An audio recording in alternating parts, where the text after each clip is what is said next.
Are ya ready, kids? For Azzypant? Are you ready? Fujo Saturday. Huge Saturday stream. It's Saturday streams forever, apparently, now. Maybe I should just move to Saturday streams. There's always something happening on Sunday. And this week it happens to be Fatal stream. Crazy, right? Aye, aye, Captain. Oh! Who lives in an Azzypants under the sea? We don't need to do the full song, you get the idea. That's gonna be a good one today.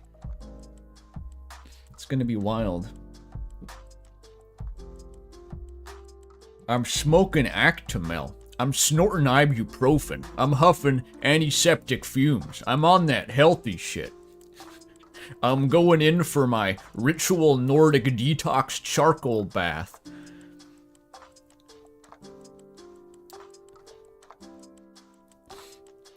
I'm just saying random phrases until more people file into the chat. Already 65 viewers. Okay. It always surprises me how popular Azzypants is compared to, like, gameplay, but people love this shit. Everyone loves Azzypants. And today we got big news. Well, it's not news. I finally get to acknowledge it officially on stream, though. No, I have acknowledged it. I get to read the courier fic. Okay, that's the crazy thing that I feel like I should have done this ages ago, but I was busy starting the Hypnospace playthrough. Is that I've been waiting to read this fucking Courier New fic for weeks now on stream. Did Courier New give permission? I guess I never asked. I don't really have a way of conveniently contacting Courier. I'm assuming that just reading someone's fanfic on stream is going to be above board, though. Like, I didn't ask any of the people in the first fanfiction streams if I was allowed to read their fics.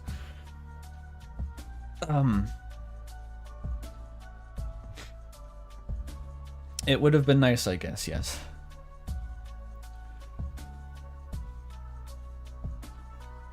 They could have showed up. I guess that's true. I didn't really think of it in those terms. If Courier would want to be here for the reading of his fic, but I guess that also would have felt like an imposition slightly. It's like maybe he didn't want to show up. I don't know. I can be awkward about that sometimes. I'll take full. I'll fully admit that. But yeah, I got slightly derailed. The point is that after the last series of streams I did, well, not the last, the series before the Hypnospace, 9 Souls. Notable fanfiction author Courier New just happened to be in chat because he liked 9 Souls, and basically got infected. Like if you were hanging around like a plague ward for long enough, you would start to get the sickness. That's what happened to Courier New, and he was just sort of being exposed to enough idle Azzypants particles in my stream chat that literally as I ended that playthrough, he's like, BRB, working on a project. Your chat inspired me to write some more Deltarune, and I'm like, okay, that's weird. I wonder what that's gonna be. Can't be Azzypants, though. That'd be stupid. It would be really fucking stupid if it was Azzypants. And then, like, 3 days later, it was Azzypants. Which is really, really funny. Like, I think I'm actually, I've had, like, weeks to process and come to terms with this. At Ground Zero, I was flipping out. I was like, there's no fucking way. But it happened. And it's really good. So I'm going to open the stream by reading that. Even though I have already read it, of course. I'm going to, you know, orate it. Because it needs to happen. It would be insane not to read the Courier fic on stream.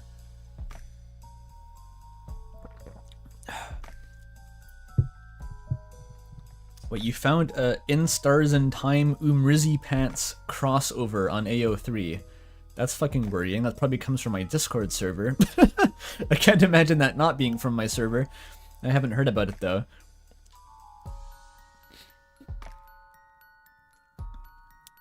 Finally caught an Azzypants stream. Alright, so I'll show off the, we have the tasting doc. Apparently this has been updated with yet more fics to read. Back by popular, are these like, have I already read these ones? What are these? This is curated by the Azzypants thread. I don't compile this myself.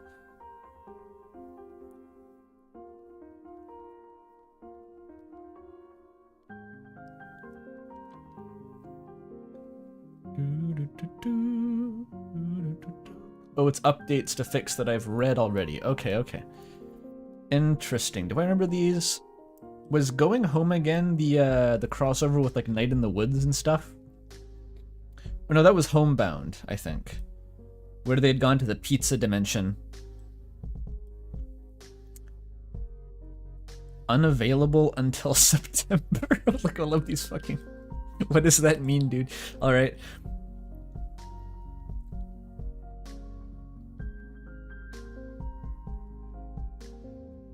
Vaping the jewel that makes Andrew's fanfic readings smell-o-vision? Hell yeah, Remnant. You keep vaping that jewel. Whoa, that's like a new type of currency. David Kolb, David perhaps? David Kolbe, let's go with that, has given me 400 huffs. Watching this drunk right now. God bless you, David Kolbe, and your 400 Hufflepuffs. Oh, Hungarian Florence. Sick. I've never had a Hungarian currency donation before. It's awesome. Crazy fact, I think I'm actually 1/16th Hungarian ethnically. My great-great-grandfather was Hungarian, I think. I have no idea anything about the man, but apparently that's true.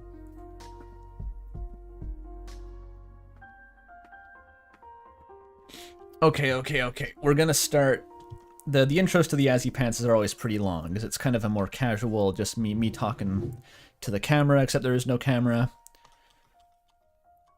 I'm going to ease in to, this is it. Look at it. Fucking look at it. I was staring at this catatonically a few weeks ago, just trying to process what this was. You can see Courier New. If anyone...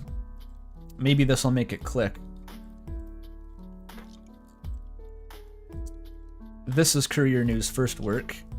If you were in the early Undertale fandom and you were one of these 241,000 people, you probably know Courier New, one of the early original canonical Save the Goat post-pacifist retcon fics. The fic which, like, the one piece of media which got me into fan, works in general. Like, this basically broke the dam for me engaging in fan fiction, because before that I thought it was like weird and gross and I would never do it. So shoutouts to this. $5 from Momo. Oh, thank you, Momo. I used to be indifferent to Azzypants, but I'm like a slowly growing black mold infestation. I've grown concerningly okay with it. Cheers, let's go. That's too real, Momo. That's too real. Thank you, though. Yep, I got the bingo card, don't worry. It is on standby, apparently freshly updated by Pidge. It's beautiful.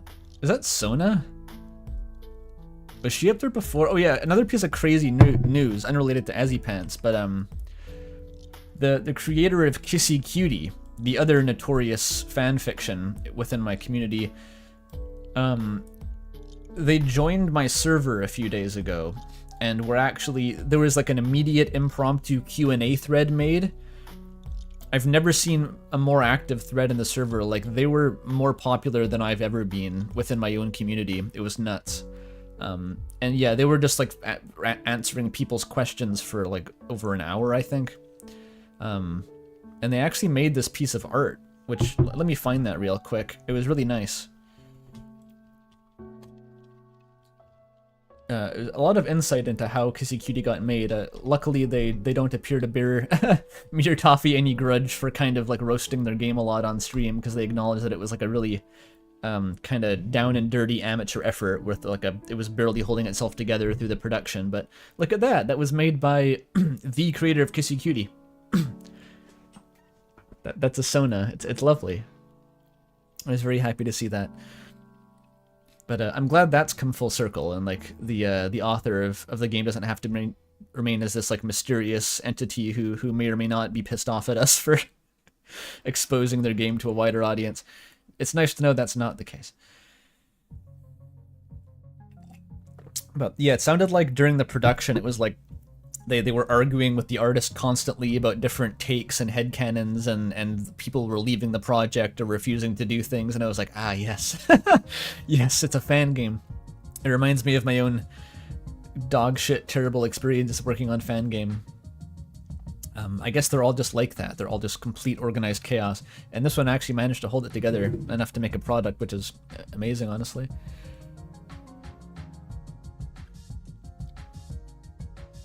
Okay, so I've procrastinated enough. What channel's the Q&A in? I think it was called Kissy Cutie Questions. I think it's in the same, it's in a thread in the same channel that the Kissy Cutie main thread is stored in. I'm sure someone could direct you to it if you asked in the server.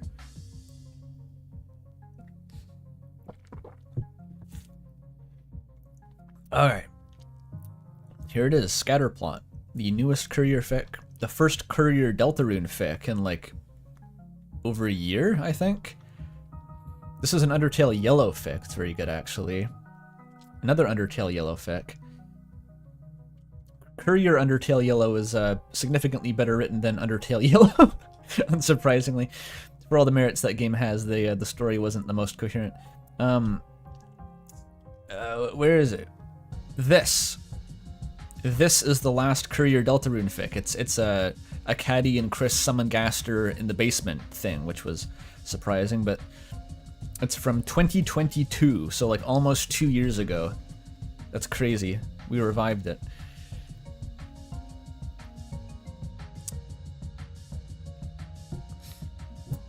Alright, I guess I'm gonna dive in. This is on the longer side, but it's not crazy long. It's kind of like on the longer side of Courier New one-shot territory. And I don't mean one-shot the game, I mean the kind of like a short vignette style fic, as opposed to the big ones. Summary. As summer draws to a close, Asriel invites Pizza Pants to walk some familiar paths in hometown's woods. The two of them stay out later than they should. Special thanks to ACDS. I wonder what that is. Notes. The only me is me. Are you sure the only you is you? From Playable Teaser. Interesting. Usually you get a song quote at the start of a courier fic. I got to like share on my lore now. I'm like a courierologist. Usually, back in the day, the title was a song, was a reference to a song, and then you'd get a quote from another song as the note. But this appears to be a quote from a game, and as far as I know, this is not a song. So I guess it's like in later JoJo when Araki stops making the stands tarot card themed, just kind of gives up. Maybe it's like that.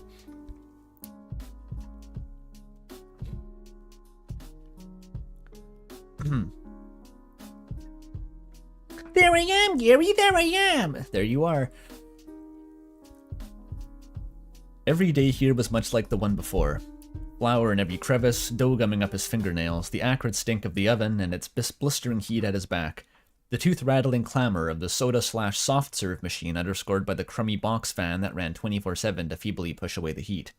The warrior would pound pizza dough with such fervor that he felt it through the soles of his shoes, a tectonic heartbeat that followed him home.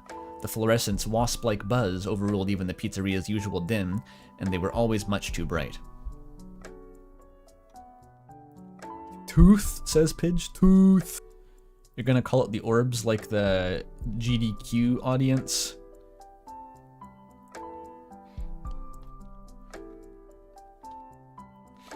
Pizza Pants, dubbed such by tragic circumstance against his will, scurried away from this whenever he could, to the bathrooms or around back with the dumpsters for a quick smoke break, or just a chance to stare blankly into space until his tinnitus abated. The rest of the time, he was usually stuck on register duty and felt a pang of dread with each new silhouette that drifted past the pizzeria's greasy glass facade, because Hometown was small enough for every customer to be a repeat customer, and each one brought a fresh brand of torture. Today had been especially bad, and when the front door chimed at 4:45, he was tempted to storm out of the place right there, but then Asriel had sauntered through, in all his gangly glory, and pulled up a chair nearest the exit. He gave Pizza Pants a meaningful look, smiled, and watched the wall, pointedly not ordering anything. Those last 15 minutes flew by exceptionally fast. Gangly Asriel. Damn, the prose is great. No shit. You thought I was just I was just into this guy for no reason, eh? Very pros. Yeah, we do not have the Bara Asriel. We have a gangly, lanky dude. I think so. It's kind of in line with some like earlier lore from some courier fics years ago. The early courier Delta rune fics were weird. They were like post chapter 1, before chapter 2 was a thing, and so they were really speculative. There wasn't really much to go on at that point, so you just had to guess. You just sort of picked a theme you saw and ran with it. So we have stuff about Asriel being an avid photographer in the courier verse, and like hometown being corrupted by like pervasive shadows and like all the Gastery influence. It gets very Lynchian in Courier's take on Delta Rune usually. And Chris is this sort of like, he's like, they're literally fading into the background. They're becoming so like unnoticeable, and like it's like a metaphor for all sorts of mental stuff probably too. It's complex, and I'm doing a bad job at paraphrasing it, but there's like a lot of shit going on in the background here that we're just seeing the tip of the iceberg through the medium of this Azzypants story.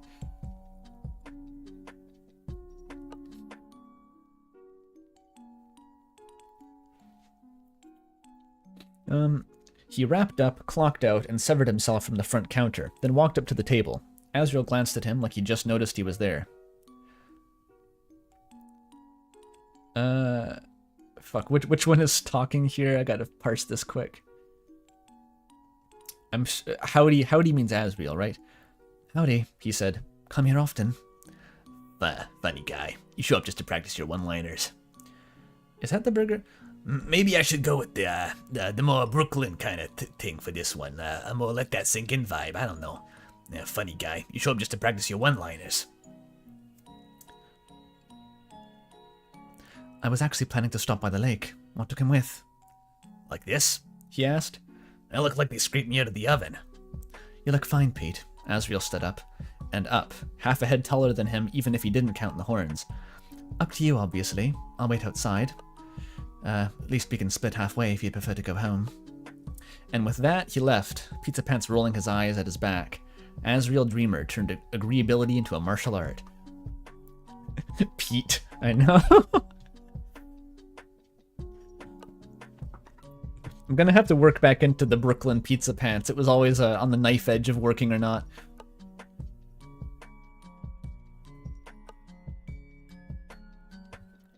I like how there's not just a Pizza Pants voice, there's like 3 of them, and I just choose one from like my little array of Pizza Pants voices depending on how the wind's blowing that day. He's Peter Zachary Pant. I like how like he's fallen right into the meme of like very detailed explanations of where Pizza Pants got the nickname from. That's such an Azzypants trope. I'm glad to see it represented here.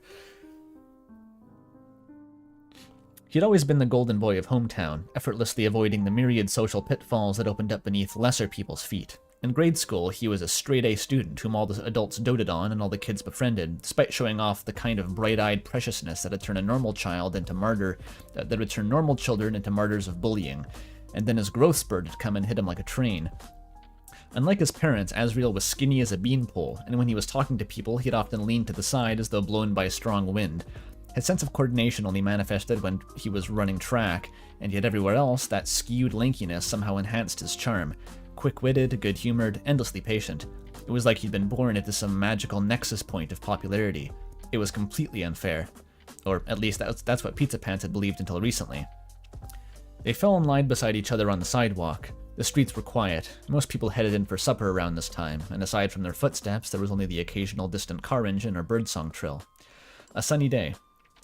The late afternoon light helpfully pointed out the sauce stains and flour marks on his clothes. Asriel usually favored button-ups in various shades of purple, and today he had on a plaid short-sleeve number that barely showed a wrinkle. Confirmed flannel shirt wearer. I think it was very specifically a plot point in 1 by 1 that Asgore became a fiend for flannel shirts after escaping to the surface in Undertale. I enjoyed that.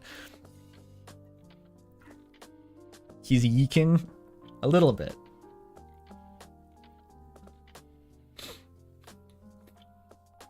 Long yeek type Asriel.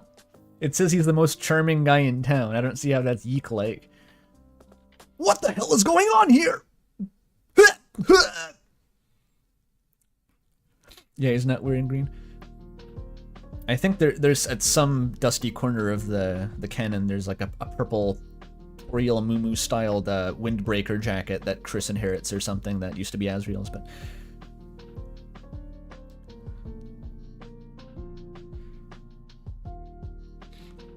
they fell in line beside each other on the sidewalk. Oh, I read that. What was it like in the trenches today? He asked. Caddy's family showed up. Uh-oh. Ukulele included. Oh boy. They went through 3 pies before slowing down. The memory of it made him want to go for the cigarettes. They were sitting at your table, actually. I'd wondered where those claw marks came from. Her sister wasn't enjoying it any more than I was. Had earbuds in the whole time, and that godforsaken soda machine broke again. Bluey's was elbow deep in there most of the afternoon.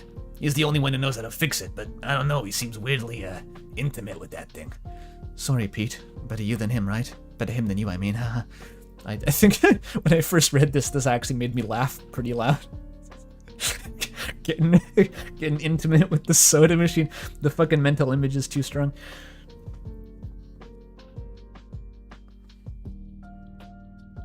Hey, Outson, we're reading the courier fic. It's happening. We just started. I stalled for quite a long time.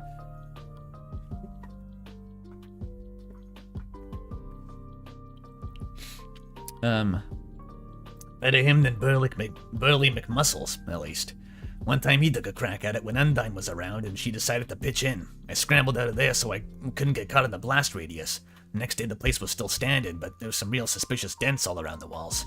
I talked to management if I gave a crap.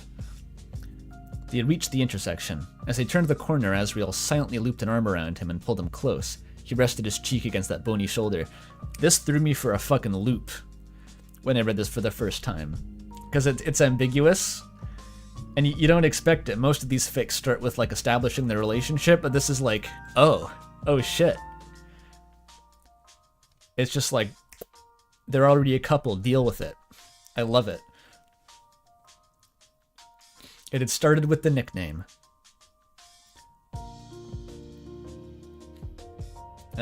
He was actually named for his great uncle Ren. It took me so fucking long to get this. It's like an embarrassing long time to get what this was getting at, but hardly a prize winner to start with. But his nightmare carousel of a job had branded him Pizza Pants after a particularly momentous incident. This incident was better left unrecalled, though that didn't stop the flashbacks. It hadn't been a whole pizza so much as discorporate ingredients. Parmesan scattered like shrapnel, tomato sauce halfway up to the ceiling. A red pepper flake had gotten trapped beneath his eyelid. The eponymous plants needed to go into the dumpster, lest their garlic... the eponymous pants had needed to go into a dumpster, lest their garlic stink contaminate his wardrobe and most of the surrounding block. The nickname had started 2 days later, and he'd accepted it with dull resignation. Small towns had long memories, and a memory that traumatic left an impact crater. He'd entered a world where he was Pizza Pants now. It was the only world.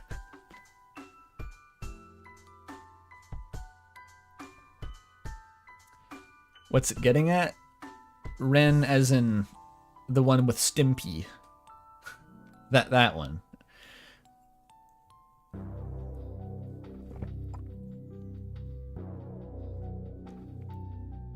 Ooh, says chat. Yeah. It's genius. I'm gonna steal that from my Inuyasha fic. I hope you mean someone's name being Ren. Because that's really funny. Trying to go back to his original name would have merely been a sign of denial, but Asriel, who hung out with him mainly because he hung out with everybody, had one day casually referred to him as Pete, and it had passed without comment, even with that gossipy reptile Braddy in earshot. A nickname within a nickname, a brilliant feint. And though Asriel was the only one who used it consistently, it gave him some respite. I don't know how to pronounce that word. He'd started seeking him out more often after that, and engaged in his favorite activity, which was whining about his job. In his more honest moments, he recognized how abrasive he could be. Most of the town's other residents were fairly affable, no one more so than Asriel himself, but trying to put a smiley face on his day made Pizza Pants' face feel like it was cracking. For the most part, his grousing went in one ear and out the other, but Asriel had listened, well beyond any reasonable extent, even for someone like him, and gradually he'd come to realize that the Golden Boy genuinely enjoyed hearing him talk. The big mystery was why. They reached Asgore's flower shop. Asriel broke away from him and frowned at the closed sign at the entrance, peered through the windows. The petals formed a muted rainbow through that pollen-caked glass. Ooh, that's a solid line. Love that one. That's another courier trope. I'm going to call those out. It's like motes of pollen floating around places and being visible. Lots of pollen and dust. Loves that shit. Smelling like sweet lemons up in here.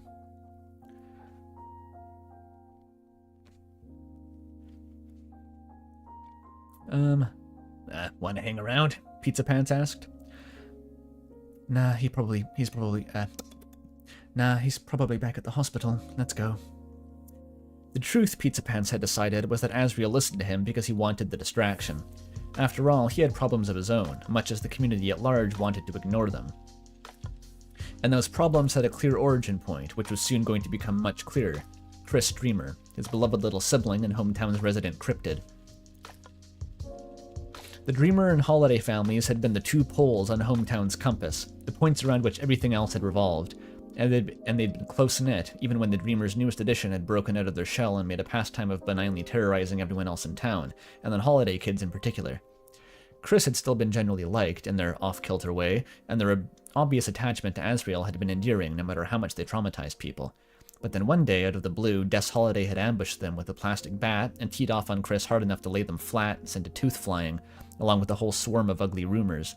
Only Asriel had been around to see the actual attack, but several kids, Pizza Pants included, had gotten a peek at the mottled red stain on the sidewalk before it washed off. It had been their first glimpse of actual blood. The crack of the bat had fractured everything. No one knew its cause aside from the families, and none of them were talking. Now Des was gone, Rudy was sick, the Dreamers had split, and Chris's outgoing weirdness had collapsed back in on them. Adolescence had turned them into a shambling narcoleptic that radiated moodiness like a magnetic field, to the point where you almost had trouble focusing on them in the rare occasion they were spotted around town. And here was Asriel, bearing up everyone's hopes and dreams and the weight of his own family in particular, due to leave it all behind. Easy to imagine he'd be a little anxious over what might happen when he finally went to college. Easy to guess he'd take relief where he could get it. Va-va-voom. That's the lore. So, there's actually quite a story behind this interpretation of Des hitting Chris with the bat, which goes back, but I don't want to derail the story completely to talk about that at the moment.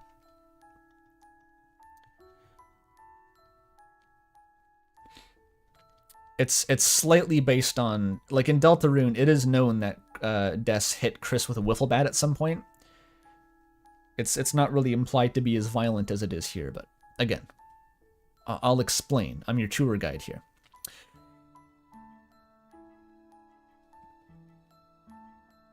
What is this? Asks chat member. You mean what is Azzypants, or what is this fic?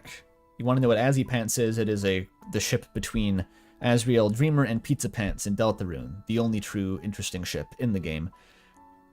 And this is technically viewer-made fanfiction about it.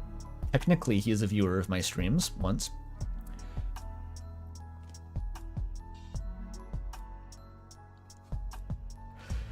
It had been early spring when the two of them sat side by side at one of these patio tables, on the dirt road leading up to the lake.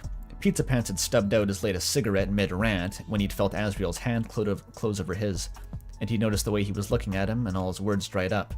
The kiss that followed had been woefully clumsy, and he probably tasted like an ashtray, but Asriel's fangs had pressed against his lips in a way that he hadn't minded at all. Wee-wee-wee-wee, tooth please.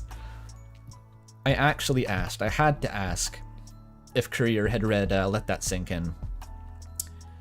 And apparently he hadn't. This apparently goes back to his Beastars days, writing Beastars fanfic. Lots of fangs in those. Fair enough. Fair enough. There is an appeal.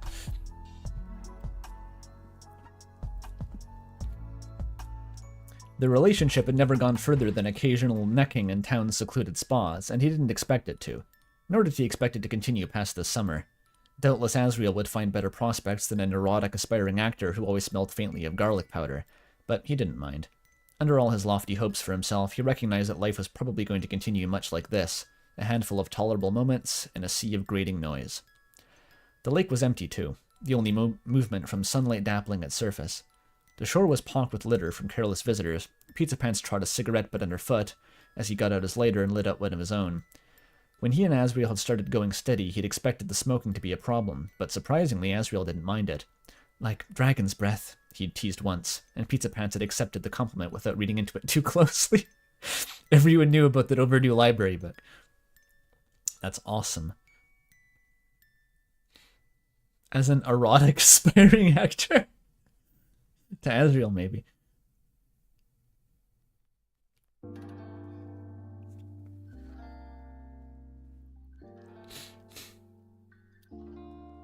Yeah, what is the deal with Asriel's teeth? They're visible over his lips. I've always wondered about that with the Dreamers. It's like, what the fuck are their fangs doing? They're goats with protruding incisors that stick down. I mean canines, not incisors.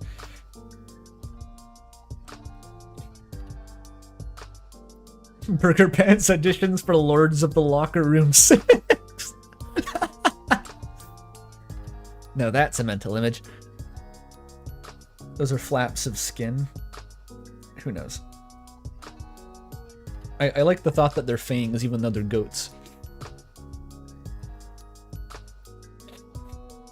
Stream title goes hard? Yeah, they're getting more elaborate over time. The previous one was one with the Dao edition, so I had to top that. The idea of Daoist yaoi is pretty awesome. I guess that was the entirety of Nine Souls, if you ask Pidge, but... Goat Boy got paws? Yeah, he's like some sort of chimeric monstrosity. He's like a goat, cat, dragon thing. Dowie. Don't be talking to me about Dowie. It's Falcor? Yeah, I guess. Goat lions. Yeah, something like that.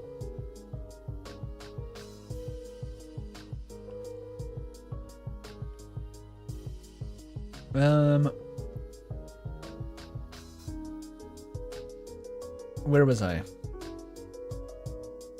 Oh yeah, the overdue library book. He glanced back and saw Asriel had his phone raised. Again, dude? It's just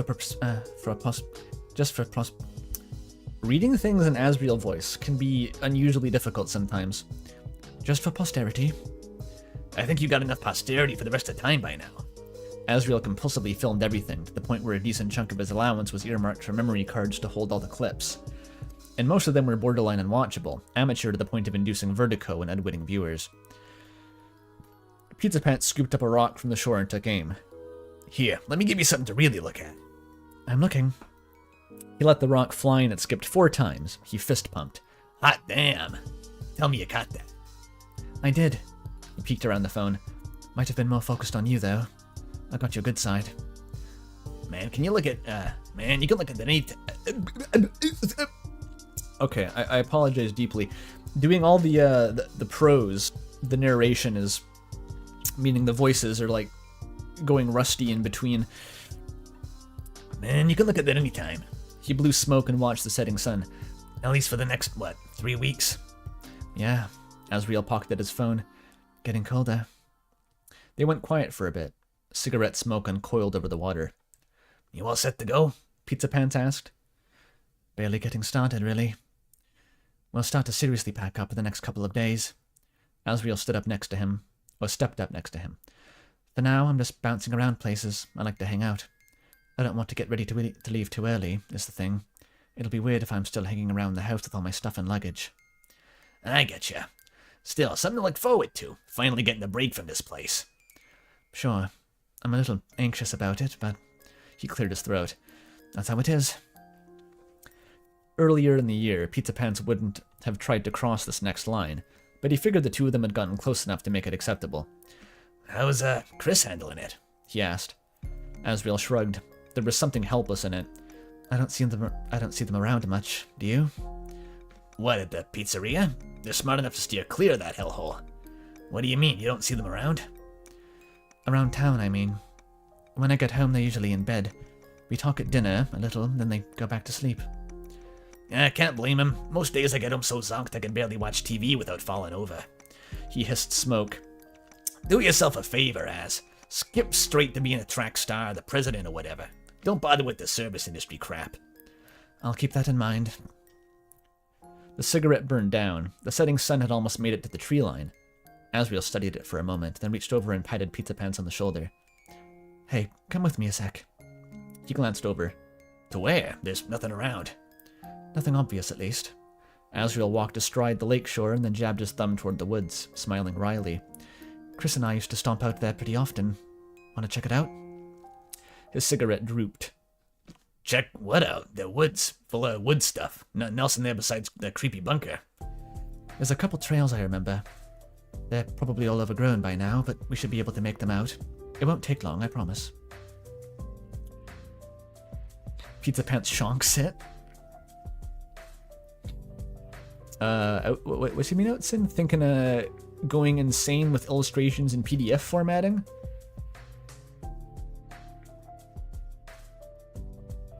Since your Umers isn't getting read today, you'll work on it. Is it ready, Outson? I could read your Umers today. There's nothing to say that I wasn't going to. I didn't... I'm never clear about the state of that, whether it's finished or not is the thing.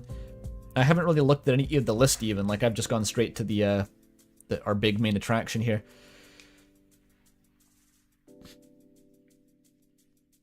It changes the vibe of the scenes. Yeah, when I can enunciate the words properly, but I think it does kind of suit him in a way. They're legitimately very cute in this. Like, I can't even lie. They're very cute. You rewrote half of it, and it's really long. Oh, I see.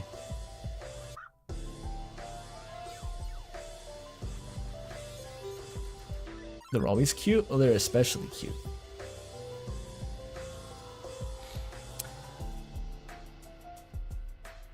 Where was I? He's inviting Pizza Pants into the dark, spooky woods.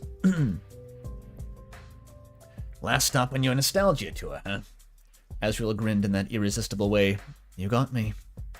Asriel sighed, or Pizza Pants sighed and grinded a cigarette out on the sole of his shoe. Not like I can get much dirtier. Lead the way, dreamer. The woods around hometown were underwhelming for the most part. The trees had a certain scraggly quality even when they were in full leaf, and much like the lakeshore, trash glinted amidst the leaves and bramble underfoot, left by the numerous kids who'd gone here in past years. There were no creeks, no landmarks, not much wildlife aside from the birds and little crawly things. And while it was conceivably possible to get lost, you couldn't walk more than 20 or 30 minutes in any direction without hitting a road. Nearly everyone stopped bothering with the place once they got out of middle school. Pizza Pants guessed the woods looked more impressive when they were younger. Most things did. They're not certified night-in-the-woods patriots, getting drunk around bonfires into college. Pidge really likes the Pizza Pants voice. Okay. He stuck close to Asriel, who seemed to know where he was going, and after a little while glanced over his shoulder and saw only more woods behind. Not a whiff of the lake water anymore. When he looked back, Asriel had his phone out again, panning across the tree's dismal canopy. I guess the woods are pretty underwhelming because every tree is the same copy-pasted asset. There's only one tree, dude.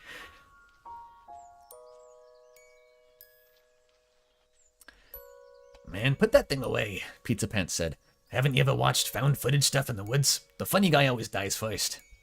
In that case, you shouldn't have anything to worry about, Asriel quipped. Never said I did, smartass. You want to get eaten before orientation?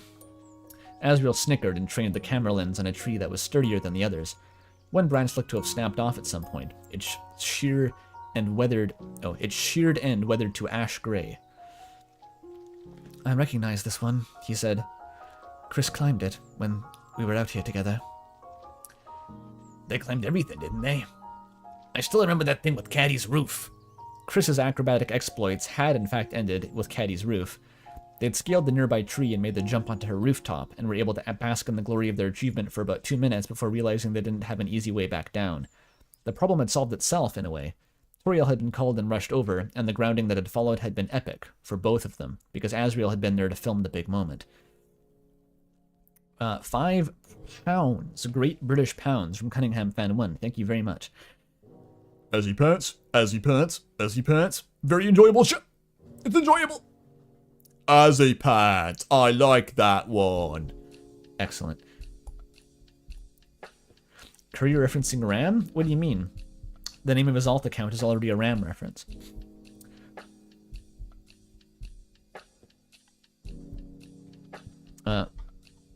Yeah, this was a few months before the branch broke, see? He pointed to it. I managed to catch them, but they almost squashed me flat. I wasn't as big back then. No kidding. Though they've been doing their best to keep up. Pizza Pants squinted at him. Honestly, the two of you look more like each other these days than either of your parents. Asriel lowered the camera. I think they'd be really happy to hear you say that. The blue of the sky overhead began to fade. They trudged along for a bit longer and came to a particularly thick trunk, and Asriel turned his heel with military primness and slid down with a yawn and a stretch. Pizza Pants flopped down beside him. God, they're cute. They stayed like that, amidst the bird's liquid trills. We have to get back soon, Asriel said. My mom worries. Yeah, I know. Asriel technically didn't have a curfew, but the town was small, and Toriel's eye was all-seeing. This is probably a weird time to ask, but... This is probably a weird time to ask, but does she know about us? She hasn't said anything, but I'm pretty sure she does. You're the only one my age who smokes so much. The smell wears off. Sorry. Don't be. I like it. Asriel glanced over to him. You want to meet her? Get official approval? Toriel Dreamer, the all-knowing, Yeah. the all-helicoptering. Introducing BF to Mama. Now that would be it. Has anyone tackled that scenario? I probably has. The awkward family dinner where Asriel introduces Pizza Pants to his mom. That'd be awesome.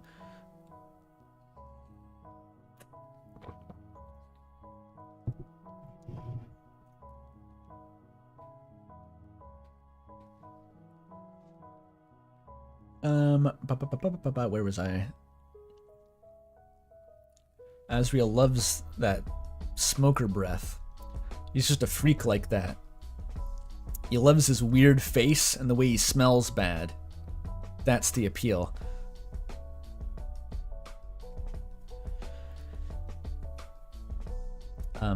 You're shipping out of here in less than a month, Az. Pretty sure we'd both be better off keeping this on the down low.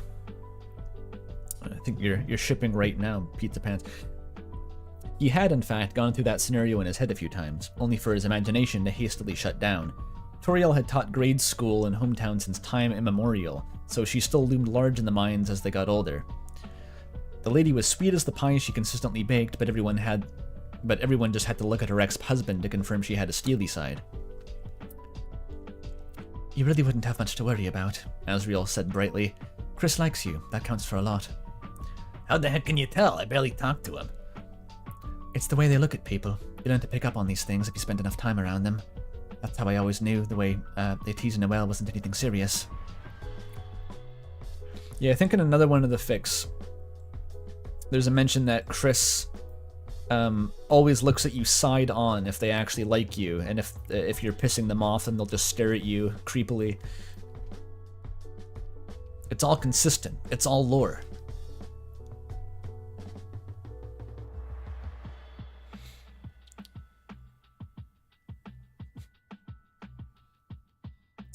The proceed stare. Yeah, I guess so.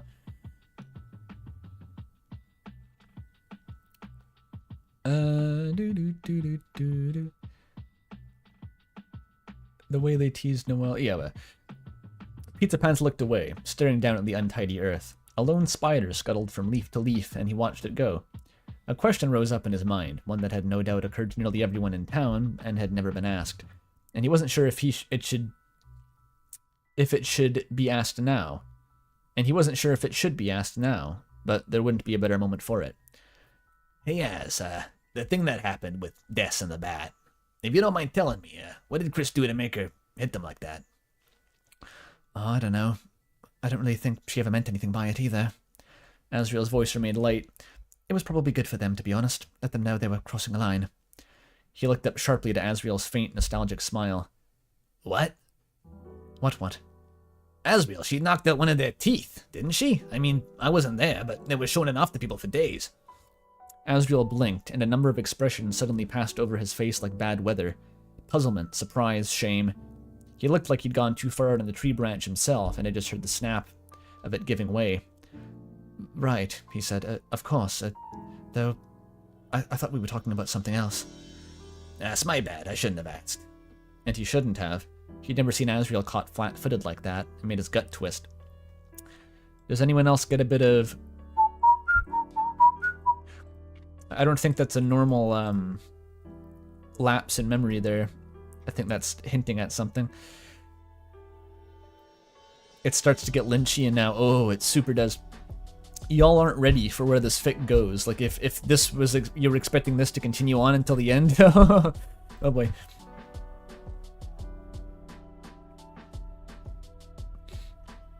Oh, hey, Mel. Yeah, I started a bit early. I'm waking up a bit earlier these days, finally. I got to bed as early as 1:30 in the morning yesterday.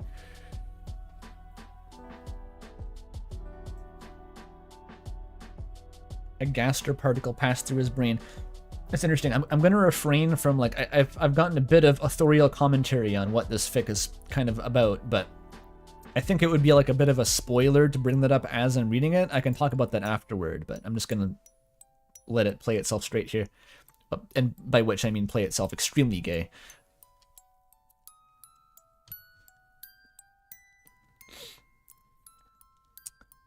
You don't have to apologize. He rubbed his forehead, further messing up his cowlick. Oh, he's got a cowlick? That's so cute.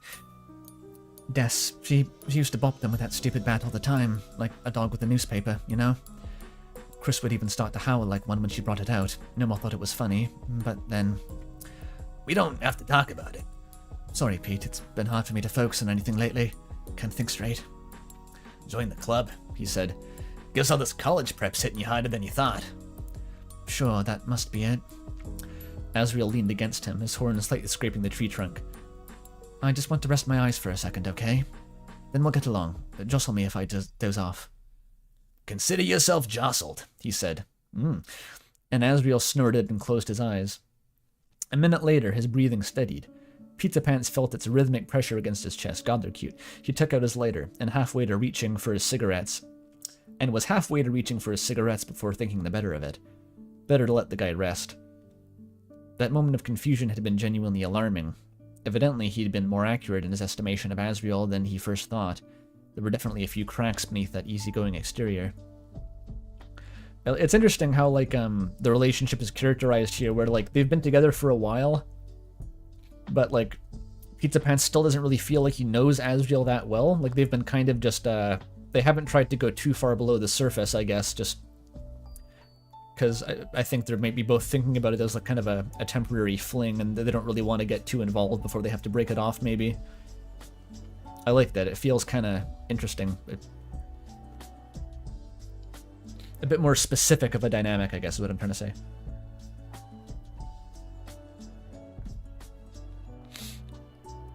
Been there. Yes, Mel, this is the courier fic.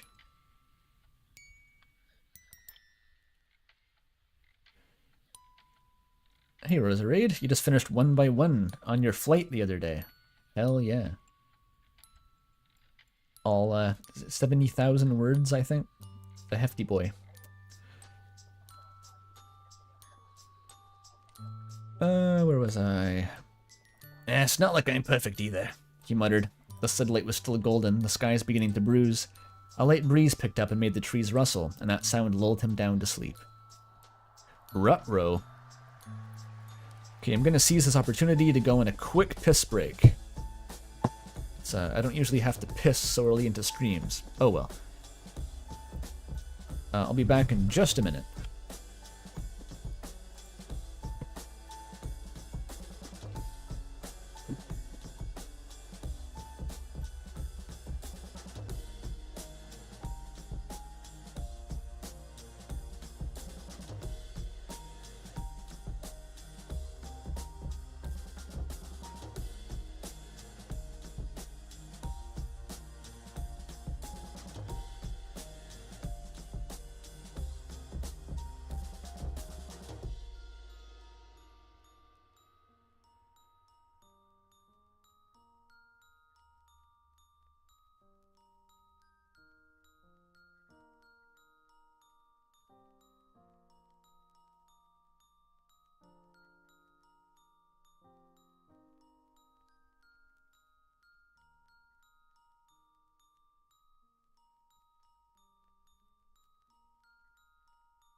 Okay, I'm back.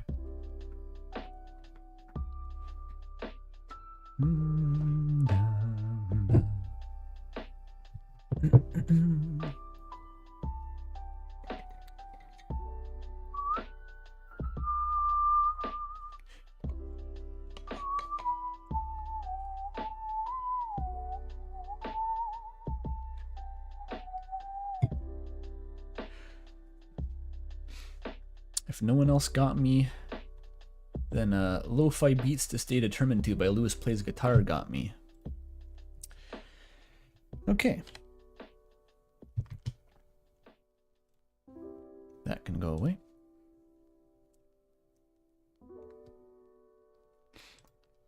The Andrew Pissingham bit has never left.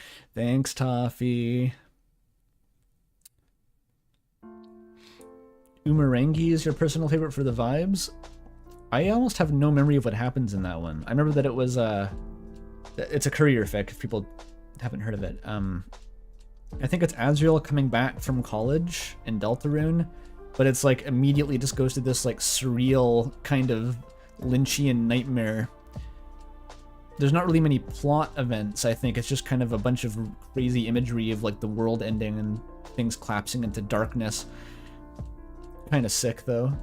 That's where the Asriel being a photographer plot point comes from, I believe. Was Asriel? I think Asriel being a photographer actually goes back to like Undertale and how we try to film Kara on that camcorder. I think that's been a through line that got preserved from like 1 by 1 in the original Undertale trilogy of courier fics, and like all the way, and it's been reinterpreted in Deltarune. It's what the Yeek wishes it was. That's awesome. I hope Courier, you should go leave that as a comment on the fic. This is what Yeek wishes it was. You missed that what's with the photo thing? It's a death flag and VNs? Oh, I don't think that's what it's going for. It's just that in Undertale, you have all those tape recordings of Asriel trying to film Kara, but he always leaves the lens cap on, which is the joke. So Courier just kind of ran with that, so that Asriel, if he was allowed to grow up and not die, he would become like an amateur photographer.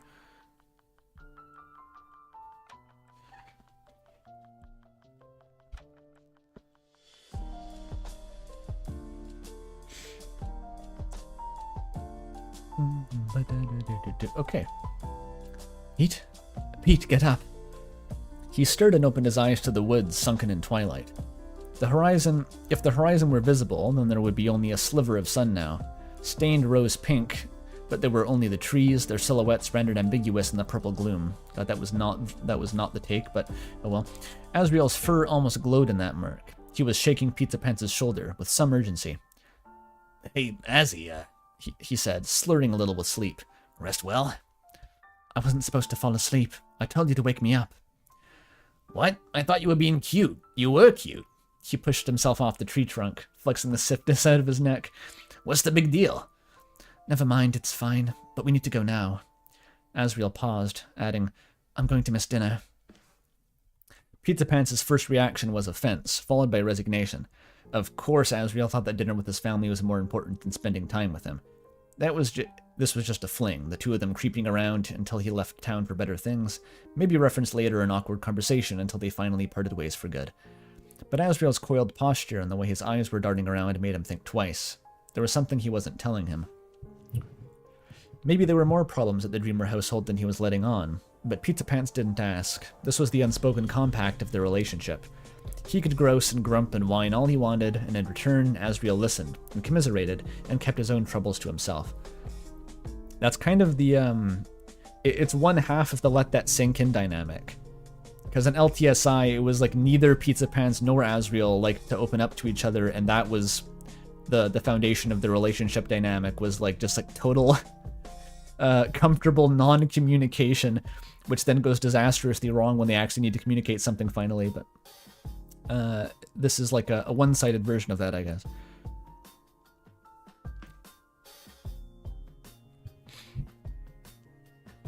Okay, alright, I'm up. He rose, wiping the soil off his pants. Let's hustle. It's this way. They left at a fast walk. Fast for Asriel, which meant Pizza Pants had to move at a light jog to keep up. The shadows deepened beneath the tree's canopy, enough so that he had to watch not to trip under any concealed roots. It was stressing him out, and after several minutes of this, he compulsively reached for his pocket to grab only empty space. Oh, crap, he muttered. Asriel looked back. What is it? I forgot my lighter. Give me a sec, I'm gonna go back. He turned around all the way. You can't be serious. Azzy, seriously, what are you worried about? We couldn't get lost in this place if we tried. He waved his phone at Asriel. Here, I've got an idea. Just turn on your flashlight and point it back the way we came, alright? If I don't find the thing in 5 minutes, I'll turn around and head right for you. He glanced at the phone screen. It was just a little past 7. We should make it back in time for you to grab leftovers at least. He was being difficult, he knew. Part of him really did want to go back for the lighter. It was the only one he owned, and he didn't have any matches at home. And after a day like this, the thought of going all the way to the next day without a smoke was giving him a twitch. But on a deeper level, he hoped that maybe Asriel's frustration would boil over, and he would tell him why his posture was suddenly tense as a spring coil, and why he was hissing his words like he was afraid someone might be listening in. But Asriel just shook his head and got out his phone. All right, he said. 5 minutes. I'll shout when time is up. Gotcha. Watch me go. Careful not to trip.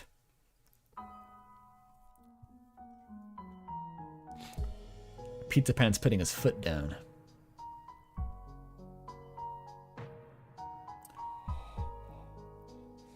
Miscommunication can be a fun trope. Yes, I've read Let That Sink In. LTSI is like a miscommunication the fic. It is like a spectacular fireworks display of just people being shit at communicating. And it's impossible to describe if you haven't read it just how fascinatingly in-depth it gets with that premise. That's not even supposed to be the premise, but it's absolutely what it turns into.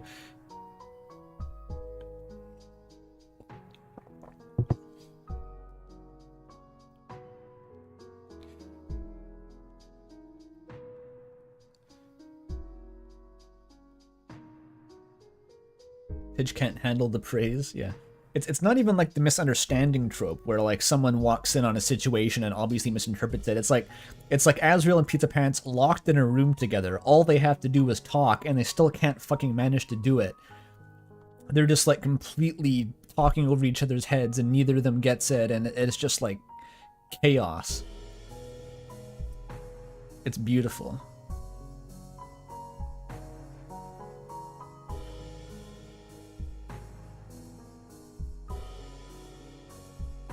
It made me think honestly about like what communication is like in life and stuff. I'm not even kidding. It made me like consider like how much of relationships is people just like trying to say what they really mean and failing or sort of half knowingly failing because they don't really want the other person to know. And it's like it's very interesting. I'm gonna get stuck waxing poetic, and I should keep reading before I do that.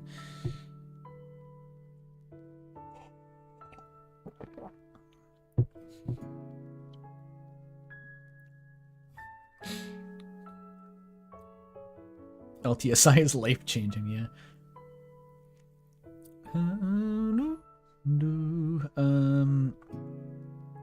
Okay, he's not gonna trip.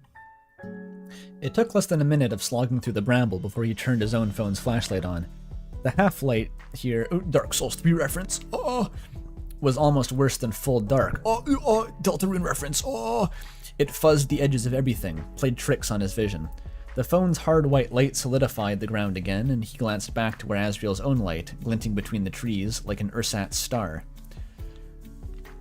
His footsteps rustled and crunched. The birds from earlier were being overtaken by the chitter of crickets, equally unseen, as if the sounds were produced by no true source, but merely an echo on loop. Pacific Drive reference. Sorry. He continued on, frequently checking behind him to make sure he was heading in a straight line. But the trunk they had slept against didn't manifest, and the dusk was coming up fast, making the trees less distinguishable by the second. He sighed and raised his phone, panning the woods with the flashlight, and then both the light and the phone's screen blinked out. There hadn't been a low battery warning or anything. He jabbed the power button a few times with no response. The last vestiges of sun lay on the screen's black plane, reflecting his scowl. Fine, screw this. I can take the hit, he said, turning around. Azzy, I'm coming back. Asriel's light was gone too.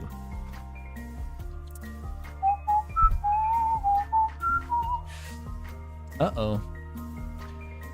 He stayed there, staring out at the ranked and sentinel trees. That's a courier sentence. Don't ask me what I mean by that. The ranked and sentinel trees, limed in feverish halo, grasping into the outer dark. He leaned to the left, then the right, then stood on tiptoe as though the light would suddenly manifest from another angle. Azriel, you out there? No answer. Come on, this isn't funny, he would have finished, but the words snagged in his throat. Because Asriel wasn't above the occasional wisecrack, but he never pulled pranks. Not when his sibling had been a prankster enough for the whole town and then some. And besides, a silence had descended thick as wool batting. In that silence, could be heard not the least movement or footfall. After another few seconds, he turned the way he'd come, heeding Asriel's earlier warning to watch his step. He walked and eventually got his phone back out and mashed the power button with a certain desperation, to no avail. He then reached out to one tree and grinded his palm over the bark. The ache of the wood digging into his skin felt real enough, and all around the shadows rose and leapt as dusk gave way to full night.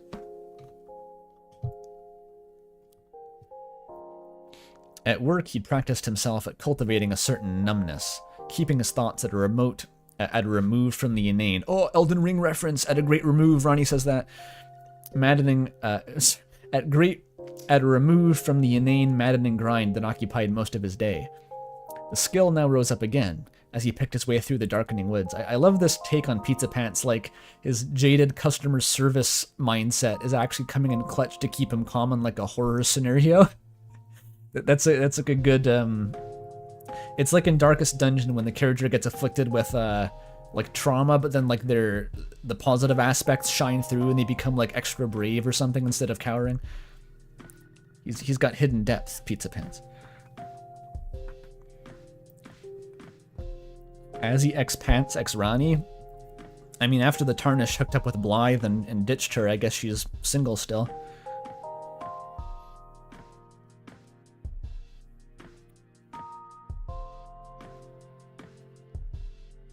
He can't go to hell. He's all out of vacation days.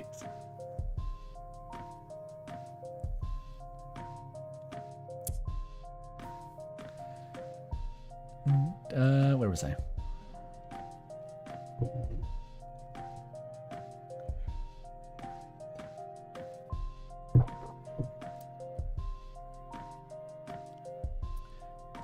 That skill rose up now again as he picked his way through the darkening woods. Anyone out there? He called, and was answered with only his echo. He decided he would not try to call out like that again. He'd never noticed it before, but how quickly the world crossed from the meridian from day to night. In the summer, it took seemingly forever for it to reach that threshold, the sky's bleeding colors from hue to hue, but once the sun set, darkness swept across the land like a blade. It wasn't long before he was making his way primarily by touch, hands groping around like a sleepwalker's. And while time was escaping him, he was sure by now that the town's lights should have been glimpsed in the distance, or the streaks of light from highway cars, their guttural engines, the din of civilization. Instead, there was only the indifferent trees and the spaces between them. Oh, Mori reference! Sorry. But then, in one such space, his straining eyes caught something glinting in the leaves. He reached down and his fingers curled around hard plastic, his cigarette lighter. It's not as stupid as it seems. Most of these are actual things that Courier's written about in the past. It was a cheap thing, sold by the box load. Conceivable that someone could have dropped a similar one here at some point, but he'd held it enough to recognize its nicks and contours, and when he flicked it, the flame popped up easily. He glanced around, breath starting to whistle. In all his walking, he didn't think he'd gotten turned around at any point. This wasn't the time to smoke, but he kept the flame up anyway, waving it in front of him for some feeble illumination. But something was wrong here, too. The shadows pressed up against the lighter's glow, smothering it. He held the flame right against a tree trunk, and the shadows still lay over its surface, thick as paint. So he snapped the flame off, and his vision swam as it struggled to readjust to the dark. When it did, he glimpsed something out of the corner of his eye that he hadn't noticed before. A gaunt figure huddled against one of the trunks, the green-yellow of its clothes blending into the same gangrenous shade. Chris! Hard to mistake them for anyone else. They sat with their knees pulled up and their head bowed, that tangled mop of hair veiling their face. They didn't react to his voice, and he knelt beside them, close enough to hear their breath. From the way it shuddered, they were either shivering or crying, those dry, noiseless sobs that could go on forever. Chris, what the hell? You didn't come out looking for us, did you?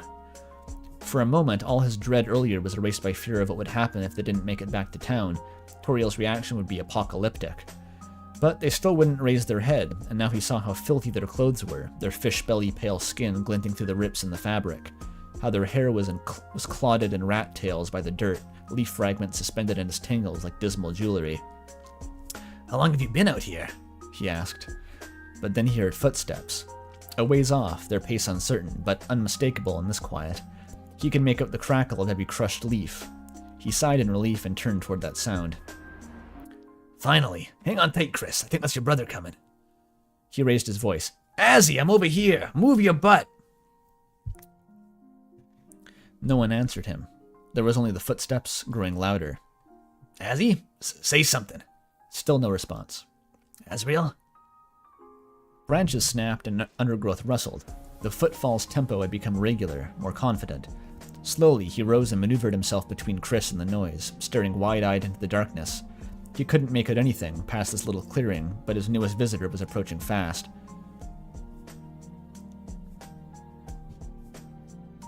Chris, we gotta go, right now. He glanced back. Are you hurt anywhere? I can... Chris was not there. He turned fully and couldn't even make out an indentation in the leaves where they had been. After a moment of studying the bare earth, he realized the footsteps had stopped, the footsteps which were now behind him. He did not breathe or blink. He stared at the contours of the tree trunk as if hoping the bark would somehow reflect whatever loomed over him now, burying him in its empty regard. Soon it became clear that it was waiting for him to make the first move. With a hesitant, jerking motion, like a malfunctioning toy, he turned back around. Nothing there. His knees gave out, and he collapsed where Chris had been, covering his face as if to replace this awful darkness with one more mundane. The quiet returned and enfolded him, and there was no telling how long he might have remained there. But the minutes passed, and there came a new sound that made him raise his head. A distant voice, faint enough to be reduced to wordless staccato noise, but he could still recognize the owner. It was Asriels, but also not, because like everyone, he had known Asriel through childhood, and what he heard now had the rhythms and patterns of his speech, and especially his laugh, but the timbre was much too high. Asriel, as heard backwards through the corridor of years. And then the voice was joined by another, equally vague but equally unforgettable. There was a throatiness to it, like its owner had just inhaled a lungful of smoke, and the shock made him speak the owner's name aloud. Des? He clambered to his feet. That faraway conversation went on. He oriented himself in its general direction and started to walk. Dimly, he understood that none of this would be happening if he hadn't become so close to Asriel. There had been times in the past months where he'd felt like the relationship wasn't a relief from the monotony of his life, but an aberration from it, that this happiness had been somehow unsanctioned, with a price bound to come due. He'd pushed it away, or at worst accepted that Asriel's inevitable departure would balance the books just fine, but now he had the feeling that he'd stumbled off some crucial path, and into territory that was more aberrant by far. The swarms of gnats and midges that should have been present this time of year were nowhere to be found.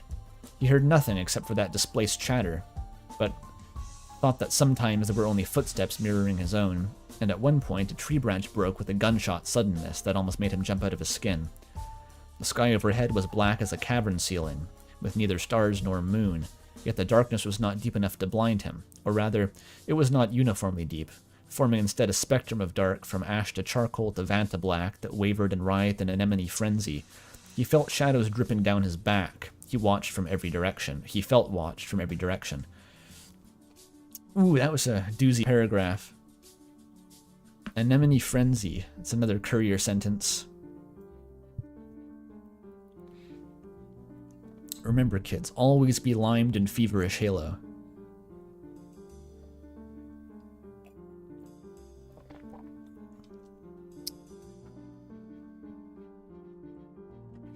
By dating Asriel, he became a lore relevant. That's literally what it is saying. Also kind of let that sink in, core, isn't it? It was, I guess I'm thinking of how Asriel didn't want Pizza Pants to get a job as a shopkeeper because that would make him, like, immune to plot progression or something in the meta-narrative.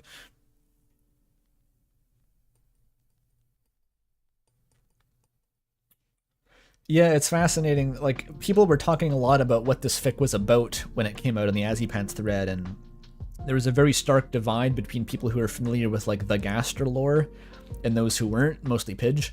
And there's, like, if you remove the Gaster explanation from all of this, it becomes, like, much more ambiguous, and you have to, you know, you can read a lot more things into what it's getting at.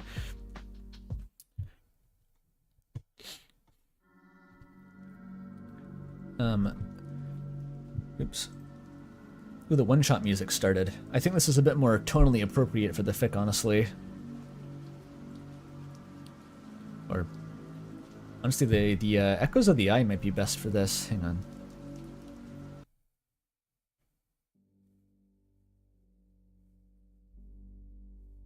Let's do this one.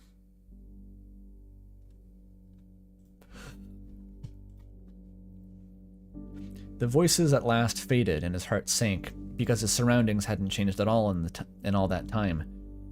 Sorry. The surroundings hadn't changed at all in all the time he'd followed them, but he kept going anyway, because there was nothing else to do, and soon the trees became sparser, the woods opening up. He moved faster, broke it into a run, and then skidded to a halt. There was a clearing ahead, but no exit. In front of him, rising from the earth like a shapeless black mass, was the bunker. No one in hometown knew about it. Rather, no one remembered it. There was something about it that stubbornly refused to stick in the mind, even though visiting it was a rite of passage for every child, and a frequent dare for anyone older. When asked about it, the adults would say it had been around for a long time, but none would offer specifics, not even the Boom family. Then they would change the subject, and the kids who questioned them wouldn't realize the subject had been changed until later, and over time the bunker would once again sink back into the comforting anonymity until dredged up by the next generation. Its door was covered by ageless bramble, and the structure itself by grass so thick it was like the earth itself had tried to swallow it, only to choke halfway. He couldn't think of anything he wanted to see less at this time. It was enough to make him look over his shoulder, back the way he came. The figure in the woods was perhaps 24 paces back, little more than an impression of a deeper dark. Its face was covered in shadow, its shoulders slumped, and it stood still and silent with its hands at its sides or maybe in its pockets. But he could see how similar its build and height were to his own, in the dim ember of the cigarette at the corner of its mouth. Numbly, he turned back and walked into the clearing. I love how that's conveyed.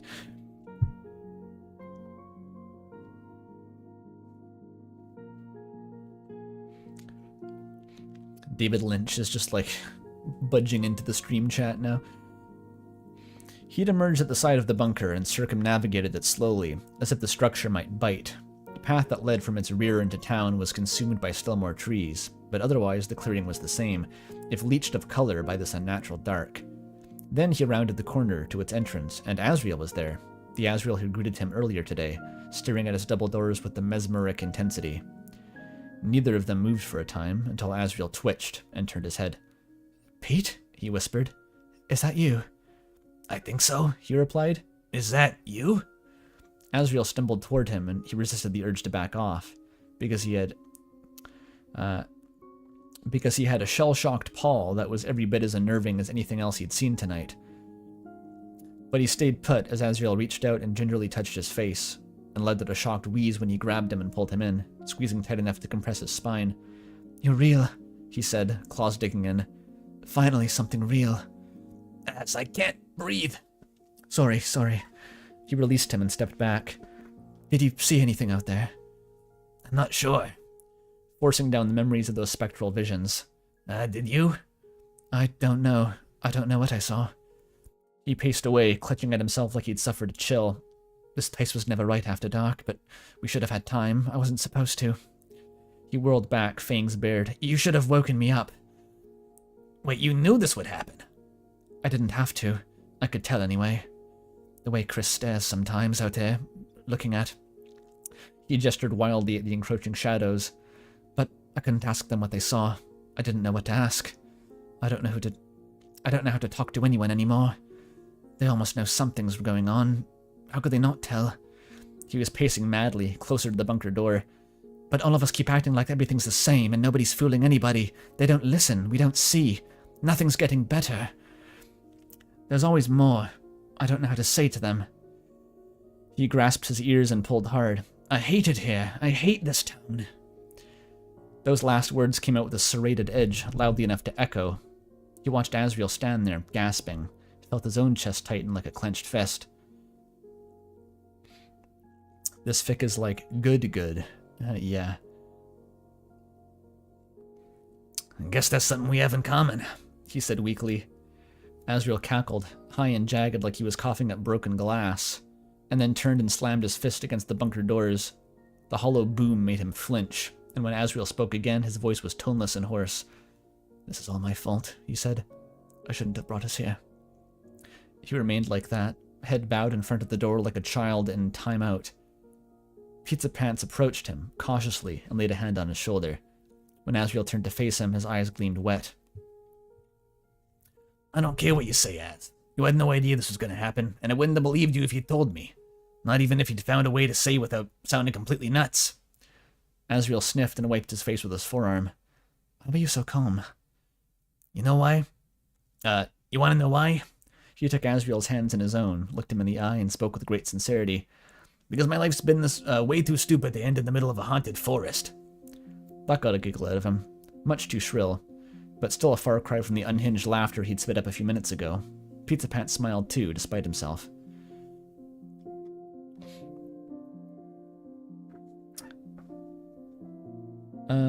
Here's the thing, he went on, and pointed northward. We know that it's straight back. It's a straight shot back to town in that direction. Let's start going that way. Even if you don't get anywhere or loop back to this place or something, we can both freak out together. Not until then, okay? Okay, sounds good. He walked off, hand over his chest. Just let me catch my breath. Need a sip of tea. Yeah, it's interesting how both the Azzy and the Pants have their turn to kind of take charge in this. Because Asriel starts off as the confident one in, day-to-day circumstance. And then when shit hits the fan, Asriel's the fucked up one and Pizza Pants takes over. It's very wholesome. It's lovely, really.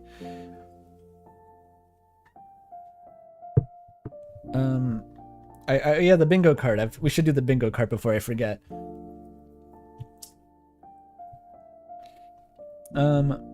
Reference humor? None but my own. Okay, there was a human. Chris appeared.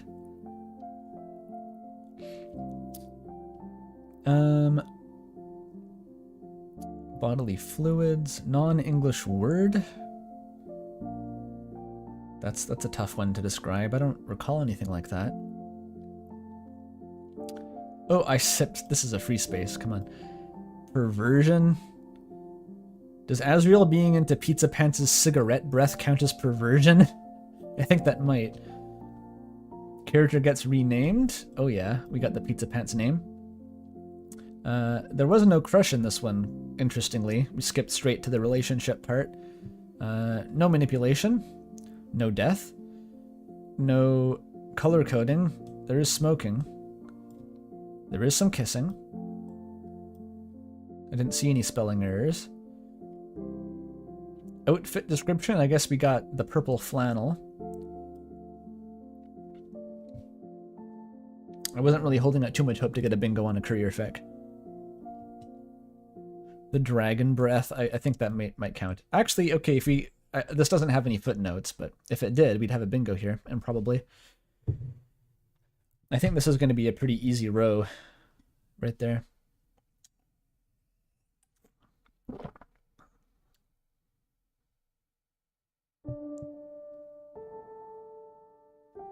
A flashback? Oh, yeah, we guess we had like a diegetic flashback to the past, like a spooky ghost flashback. That counts.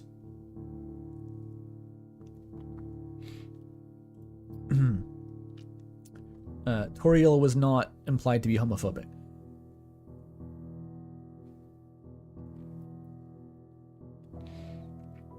Okay. He stayed by the bunker door, keeping Asriel in his line of sight. He was afraid to blink. Whatever rules the world now operated under were unknown to him. Even if they stood side by side, they could be separated again at any moment.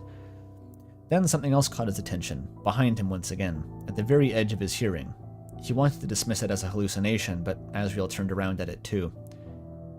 Do you hear something? I was really hoping I didn't. It sounds like, scratching. Behind the bunker door, arrhythmic and gossamer faint. He knelt down in spite of Asriel's warning, and put his ear against the pitted steel. There wasn't any urgency behind the scratching, he thought, not the desperation of some prisoner clawing for escape, but curiosity, like an animal asking to be let outside or in. As he listened, it sounded less like scratching at all and more like whispers, the same kind of conversation that had led him to the clearing in the first place. The rise and fall of speech, but without the words, and in no voice that he could recognize. Then the metal screeched with such piercing suddenness that he cried out and fell back, hands over his ears. It felt like his teeth had been rattled in his gums. A great grinding as a deadbolt clogged with eons of rust being ripped back.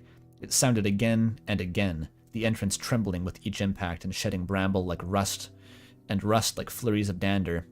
And then the bunker doors cracked open.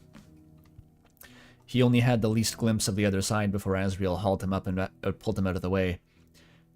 A hair-thin slit of darkness that made all the other shadows in this netherland pale in comparison, and hung in front of his eyes like a negative photo flash as Asriel pulled him through the woods, and he didn't dare look back because the sound was bad enough.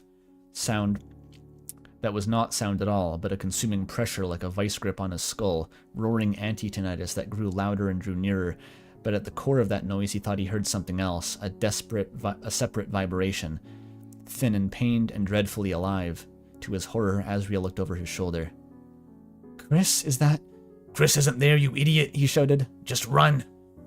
For a moment he thought Asriel would turn around and doom them both, but he picked up speed instead, bringing to bear every ounce of his track running skills. His lungs were on fire, but Asriel loped through the bracken and pulled them both along, and then the darkness ahead parted like a curtain and revealed the street lamps and shining windows of Hometown. In those last few seconds, he was able to match Asriel's pace, the two of them gliding across the earth and then the asphalt, as they passed the cemetery and the church and the town hall, all these mundane and blessed landmarks, and skidded to a halt beneath the street lamp's glow, the two of them near collapse with exertion and relief. Yeah, Orpheus and Eurydice, too true. I don't know how well it's coming across in this context, but like I read this on my own at night, and like this was genuinely spooking me. The pivot to horror is like so sudden here when like the fucking just the door cracks open and he gets to see it for like a split second, then he gets wrenched away. It's like, what the fuck was in there? And just how ambiguous it is gets to me. It's just like you see into the abyss for a split second. You don't even have a chance to look at what's going to come out before you're running away. Like, it's so good.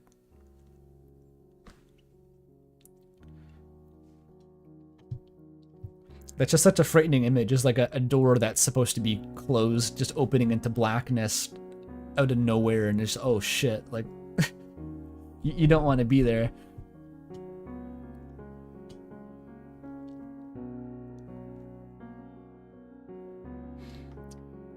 Yeah, Asriel being good at running is, that's actually part of, kind of canon. Like, he has that, the track t-shirt in his drawer in some save files. What does sentence say? In some save files, he has a cross-country shirt.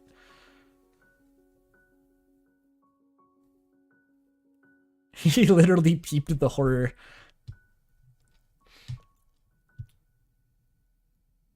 It reminds you of Winter's Gate? I don't know what that is, actually.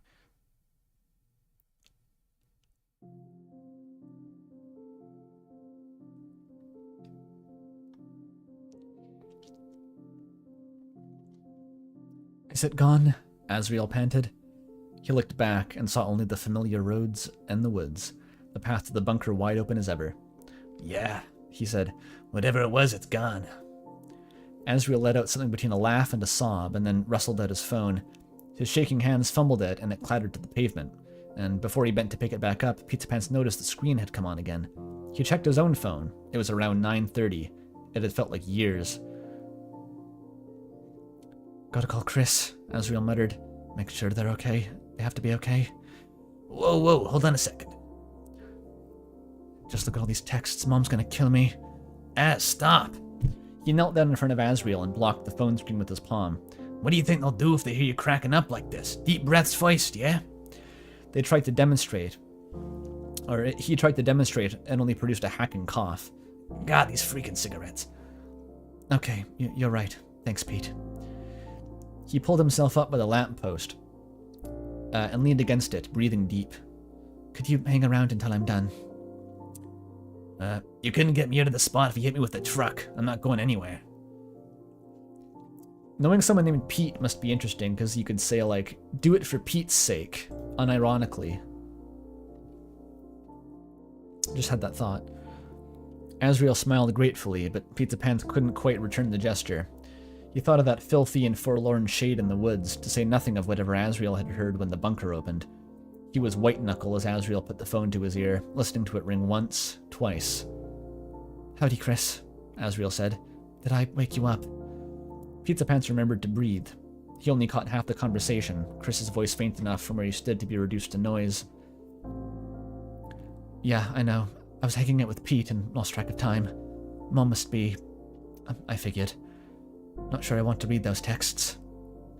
He started nervously scratching his forearm. "Think you could run interference for me one last time, just so I don't get grounded until Christmas? Whatever it takes, just as long as you don't cause any permanent damage.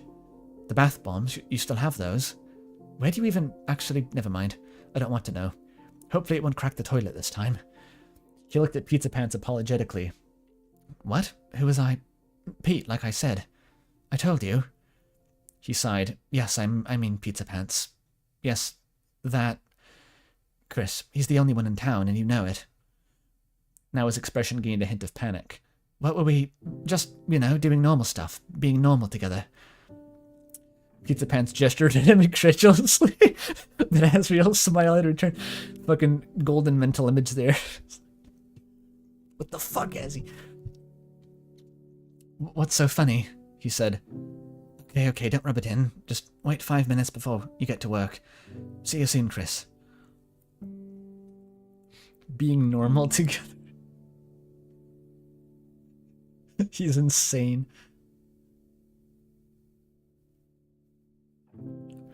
Pete means blowjob in Argentina? What? A Pete?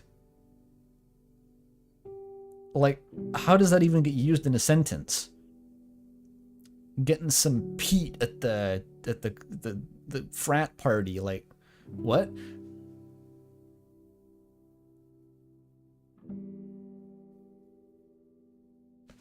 Or is it like pete or something? I'm assuming it's pronounced different. Oh, it is pronounced different. Okay.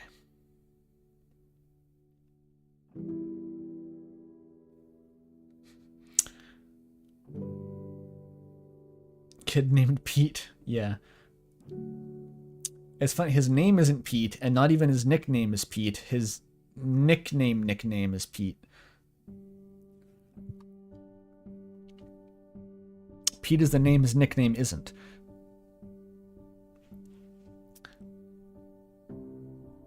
He hung up the phone, relaxing by inches. The two of them were alone out here, as ever. Hometown went to sleep early, and already some houses' windows were going dark. They stood there in the lamplight's isle of night. "That went better than I thought," Asriel said. "It's been forever since I heard them laugh like that." "Glad someone thinks it's funny. Your mother's gonna bury me alive." "Don't worry about it. Chris is really good at getting her attention. Maybe she'll even let me out of the house again before the semester starts." He put his phone back in his pocket, but neither of them said their goodbyes. Asriel cast an uneasy look back the way they'd come. The path gaped like a mouth.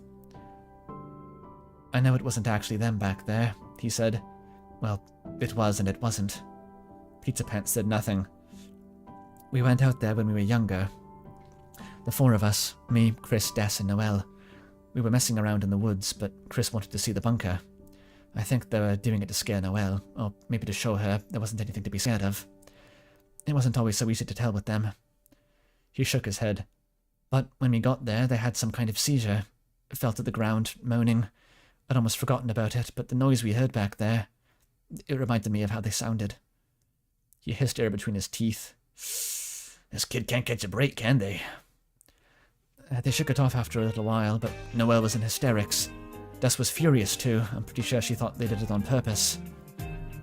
Ho-ho jazz? Okay. Gonna put the kibosh on that.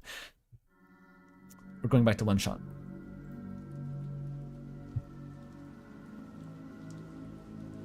Chat member, heterosexual ratings, negative. Thanks for that.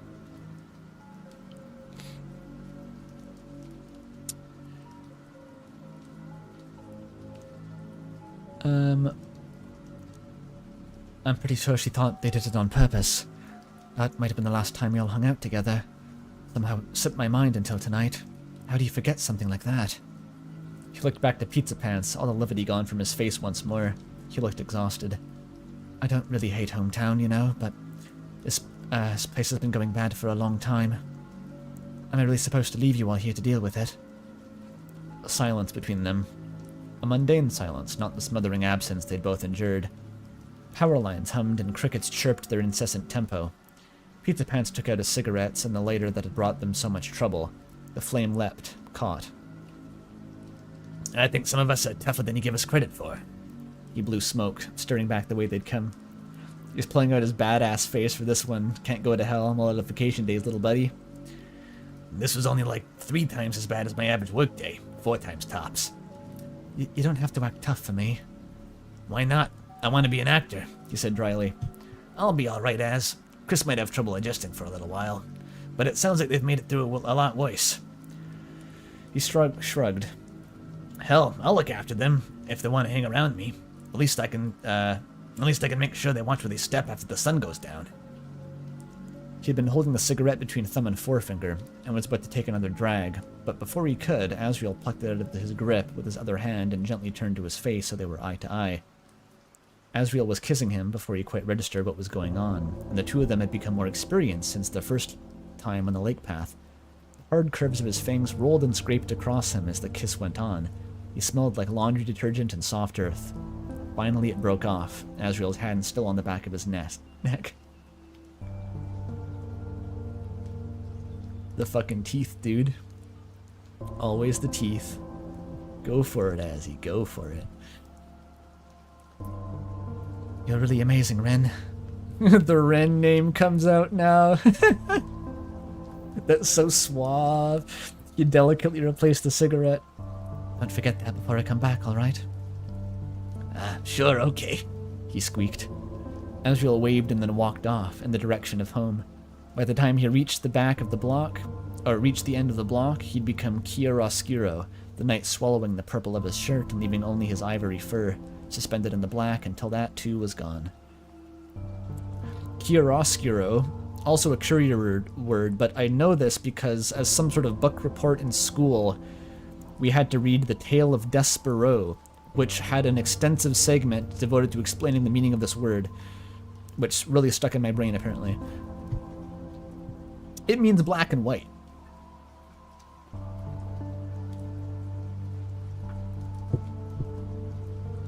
It's not humorous, chat. It's not humorous.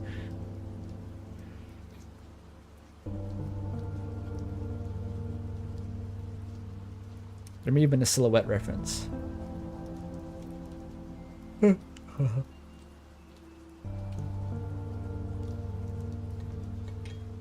Getting some more tea. Non-English word. I think that counts. That's a loan word. Maybe that counts. I'm not totally sure what the boundaries are because most of English words are not English. Pete is the one with the Riz. Maybe they both have Riz in turns. Maybe that's just they can both do it.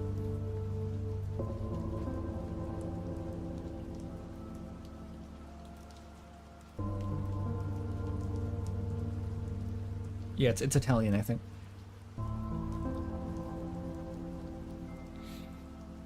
Okay, where was I?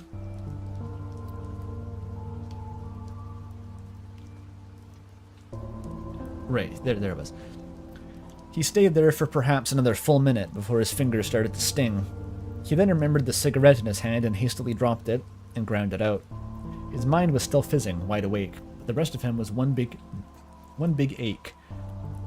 When he crawled into bed, body and brain would be stiff in competition to decide whether he got any sleep that night. Then that's a big mood. For a while longer, he leaned against the lamppost, still hesitant to leave its protective circle of light. Every shadow had gained a menacing new dimension. He'd cast one look toward the woods, half expecting to see himself staring back. This morning, he'd mashed his phone alarm into silence and staggered bleary-eyed and groaning to another day of food service, with nothing but further such days to come. Now there were all these fresh nightmares to contend with. Why had they escaped that unnatural dark? had receded because of the bunker opening, because they'd found the right path, or out of sheer whim. What else was leaking out of this town's forgotten spaces, waiting for someone to step wrong or sleep too late? But he'd gotten a deeper understanding of Asriel Dreamer than anyone beside his own family, and with the possibility that maybe their relationship wouldn't be so temporary after all. Probably not a fair trade-off, but it wasn't nothing.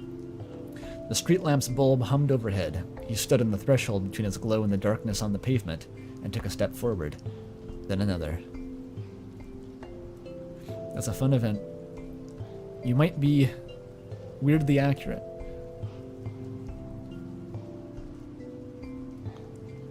It's not specific. What is the trade-off? It was the horrific nightmares being introduced compared to maybe Azzy's more into me than I thought. Or I didn't highlight the right sentences, but I think that's supposed to be the trade-off. It could have ended there, but no, we gotta not da da da da. This is da da da da da da da da. The Twilight Zone ending. Another day, mostly uneventful. Alfie's came in at noon and spent the next 45 minutes anxiously vibrating in a corner before ordering a single plain slice. Depressing as fuck, by the way. The Dragon family showed up too, with their customary choice of toppings, and the Warrior's bombastic method of applying them meant that half the pizzeria was now bedazzled with glitter. And headcanon, this is Joseph Anderson in between editing the Witcher video. It's basically Moncton, right?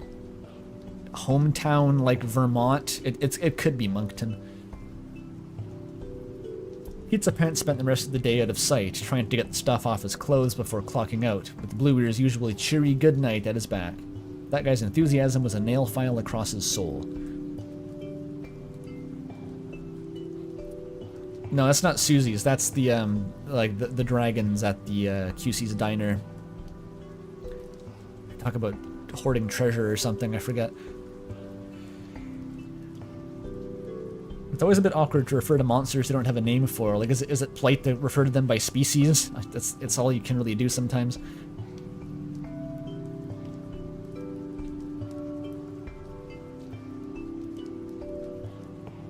Monster Kid. I know. The little one won't eat anything unless it looks like treasure. Right. Got that grind set. The door jingled shut behind him as he looked over to see Asriel there, leaning against the brickwork. He looked daisy fresh. Howdy, he said. Same pepperoni, different pizza. Funny guy. I was headed toward the lake. You want to come? Decompress a little? Sure. Maybe once we get there, you could hold my head under the water till the bubbles stop. His smile turned sympathetic. That kind of day, huh? The kind you get every day. They walked side by side, joined only by the occasional passing car. Hometown was settling in for supper time. The day was partially cloudy, and the setting sun tinged everything with gold, and highlighted the numerous specks of glitter he hadn't been able to pick off.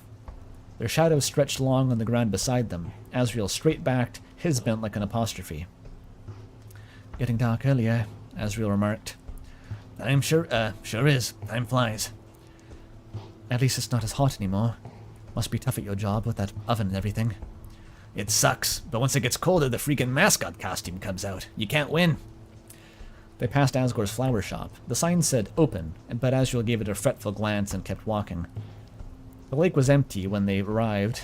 The water was also glittering. Pizza Pants' shoe crunched on the shoreline, and he got out his cigarettes. Packing up going okay? He asked, lighting up. Still procrastinating, but I have to get it done sooner or later. Mostly sooner. Not much time left, right? This place isn't going to be the same without you. He grinned around his cigarette. Maybe I'll finally have a shot with the ladies around here, eh? That's the spirit. Keep the dream alive. Wise ass. He picked up a flat stone, took aim, and it flicked out over the water. It skipped once, limply, and sank. He drew a disgruntled jet of smoke and then rubbed his eyes. They must have gotten pollen in them. For a second, the ripples across the water had wavered and duplicated across his vision. Then he looked back. Asriel had his phone up, his own beady glass eye glinting in the sun. Oh, its own beady glass eye. Asriel does not have a glass eye. It's the phone. Okay. Again, dude? Pizza Pants asked. Why not? The light's great this time of day. Asriel's shutterbug habit was the stuff of legend, or maybe infamy, because while he took pictures of everything, all the time, their quality was dubious at best. Occasionally he'd manage to capture a decent scene or subject with way too much extra detail and a slightly nauseating tilt on the frame, and at worst his photos looked like something one might find by looking into a kaleidoscope. None of it seemed to deter him any, and he snapped several shots at Pizza Pants, as Pizza Pants stood there, half-consciously fixing his posture. Got some really good ones of Chris at the spot a while ago, he said, lowering the phone. They're hard to mess up, the lake framing everything. If you say so. How they doing anyway? He shoved the phone in his pocket. Fine, we're just, giving each other space. Maybe they're getting used to not having you around, until the fall break at least. Sure, that's probably it. He started to pace the lake, looking at some vague direction toward the woods. They're pretty independent these days. Just hoping they stay out of trouble, as much as they usually do. Well, don't lose any sleep over it. Like I said, I'll look after him. Asriel went still and turned to him. When did you say that? He started to answer and stopped, mouth slightly agape, because the certainty was there without the history. He had been sure he'd made that promise to Asriel, but when and why escaped him. Asriel's puzzlement deepened to concern as he stayed there, mute, running it over in his head, and then shrugged and decided to push on through. Guess I was just thinking about it a lot, he conceded. Either way, I said it now, so technically it counts. I can make sure they keep the hell away from food service. Asriel grinned and lightly punched him on the arm. You're all right, Pete. Try not to lose your mind before I get back. Pizza Pants blinked, rubbing his arm and getting a palmful of glitter. By the time he processed what Asriel had called him, he was already heading back up the path. What did you just... Come on, Azzy, don't start with that. One nickname's bad enough. Asriel spun on his heel and shot him a dual finger pistols and a wink before going on his way. Pizza Pants watched him go for a minute, feeling strangely wistful. Then let it go. It was impossible to stay irritated around hometown's golden boy, even for him. No work tomorrow. Ordinarily, he'd already be stressing about whatever corrosive insanity the next day would bring, and without that stress, his evening was somehow barren. In a few minutes, he would make his way home and idly browse through acting schools, wondering about what might be. He lingered as the setting sun kissed the tree line and the wood's shadows grew and leapt, slowly circumnavigating the lake, then stopped and turned to look at the woods, hands in his pockets, his cigarette a pinprick of light at the corner of his mouth. Far back, between the trees, he thought he could see something. A figure in the darkness. It seemed familiar, but when he tried to focus, it was already gone.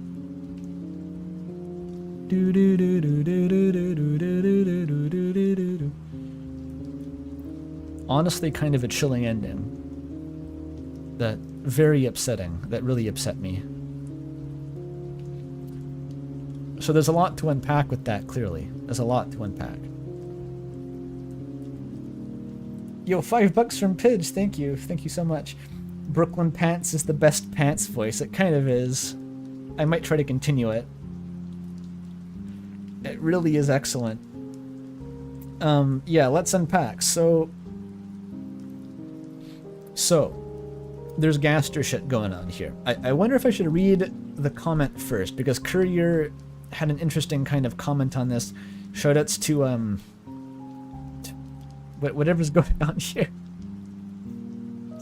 I don't fully even know the lore behind what's going on with these two, but I'm pretty sure this is just Pidge also.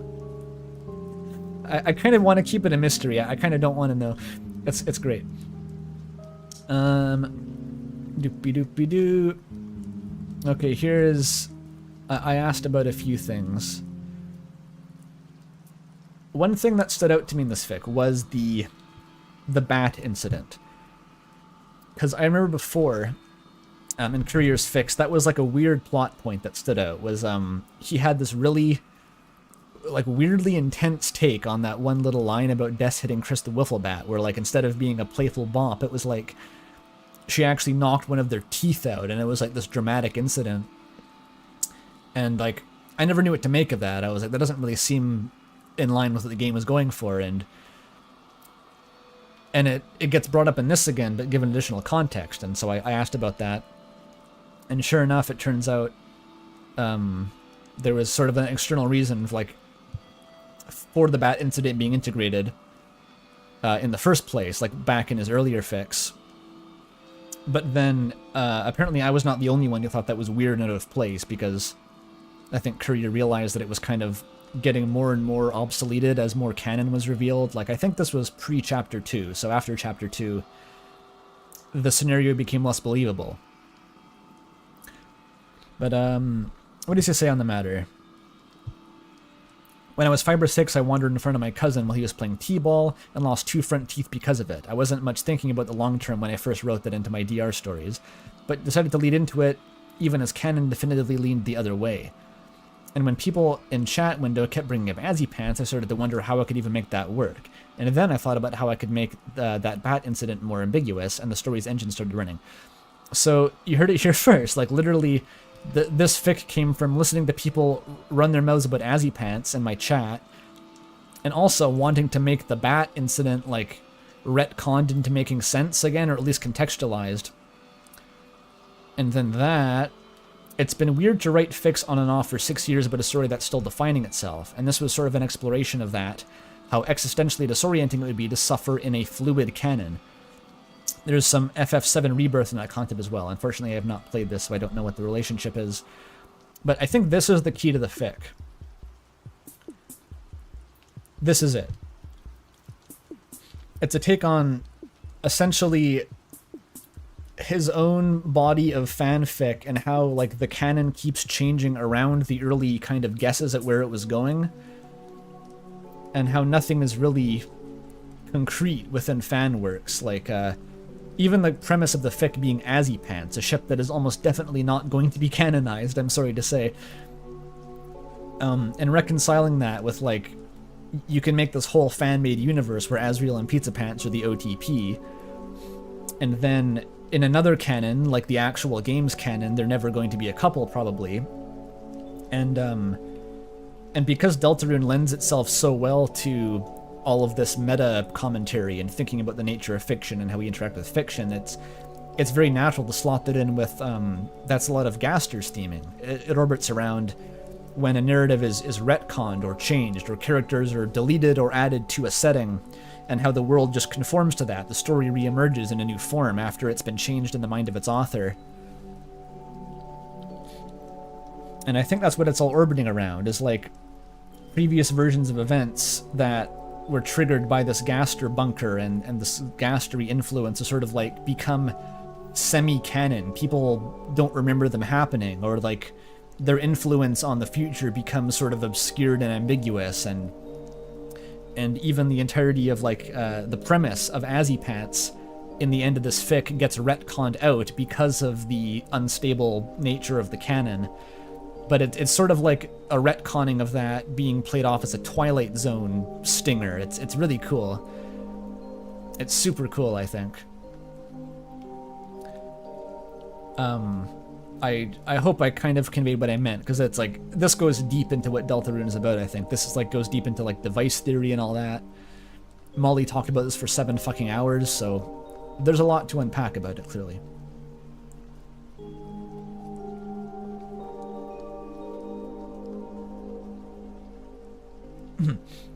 But the way, I think it's very unique in Courier stuff, the way that Gaster and Darkness are presented is like, it's not like an intentional evil, it's more like an eldritch presence. It's like, it's terrifying and alien and unambiguously is like horrifying, but it seems like more like a haunted thing, or like a ghost, where it's sort of aimless in a way.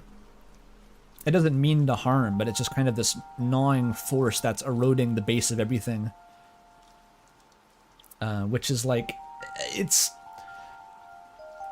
become like more and less believable as Deltarune's been fleshed out, I think, since Chapter 1. Like,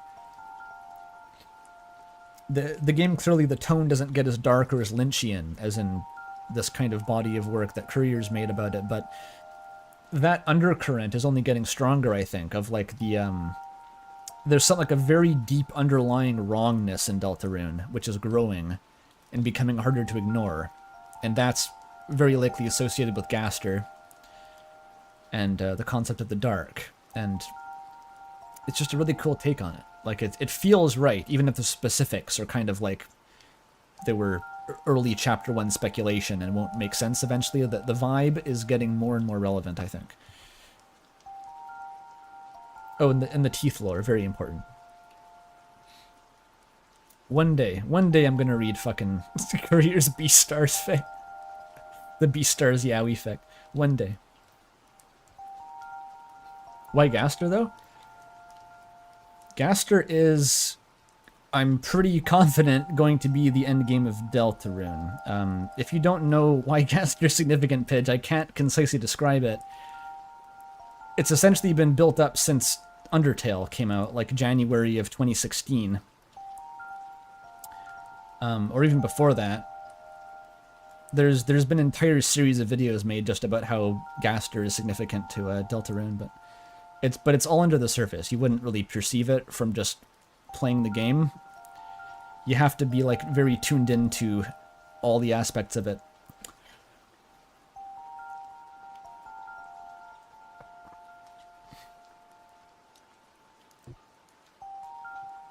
No, it's not mostly like, I'm not going to stop and derail the stream to like debate Gaster's relevance.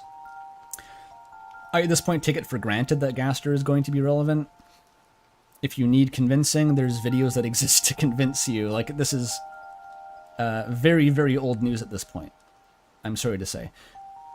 But I'd of course recommend Device Theory if anyone hasn't seen that. Like, Molly has an excellent, really excellent, like, just interpretation of what Deltarune's large-scale purpose and goals are, and how all the Gastery meta-narrative figures in.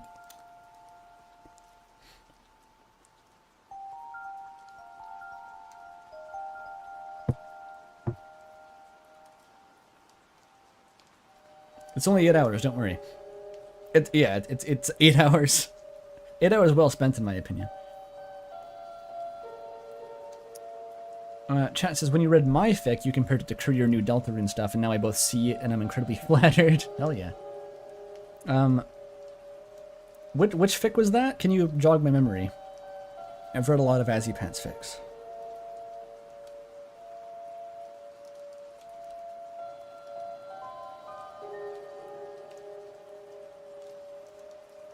Yeah, I think Deltarune, I agree. It's going to go, like, the longer the game goes on, the less, well, not relevant. The surface level narrative, the characters and their arcs, is never going to be irrelevant. Because I think Molly makes a very strong case in Device Theory that, like, all the character arcs tie very strongly into the meta-narrative. But I definitely think that, yeah, the secrets and the background stuff is going to become more and more foreground until it is the foreground. And shit kind of goes off the rails a bit. It's very hard for me to picture a version of Deltarune where that doesn't happen at this point.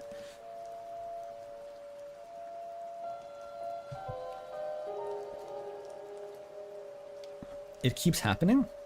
Was that one of the fics? I could look at the authors. Oh, I hadn't read this one. Maybe it was like in an earlier stream that I read it.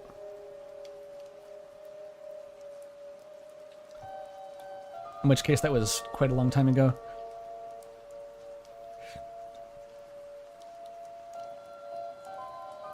Well, Toby will explain. You just have to wait for more chapters to come out.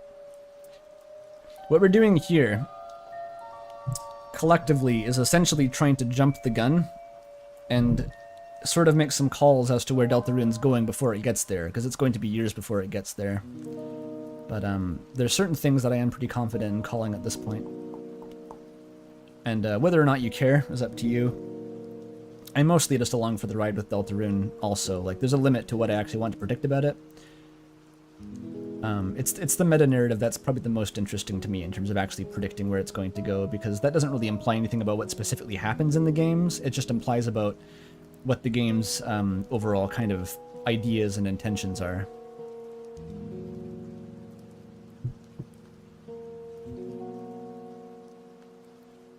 Okay, we have to read something else after that, I think.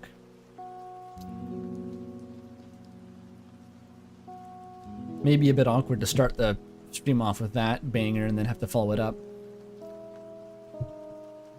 But I came here to read Azzypants, and I will continue to do that.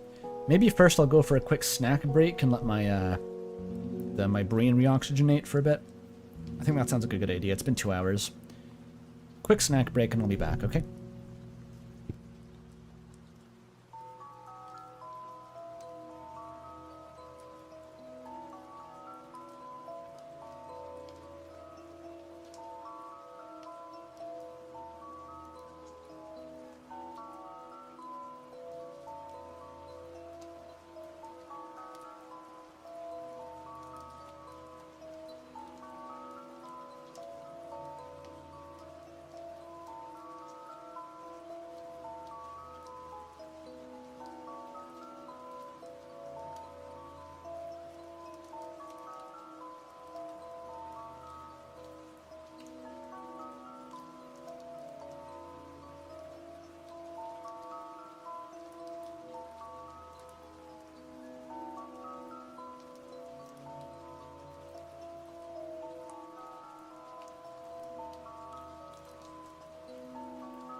Here I am. Rock me like a hurricane. It's my catchphrase now.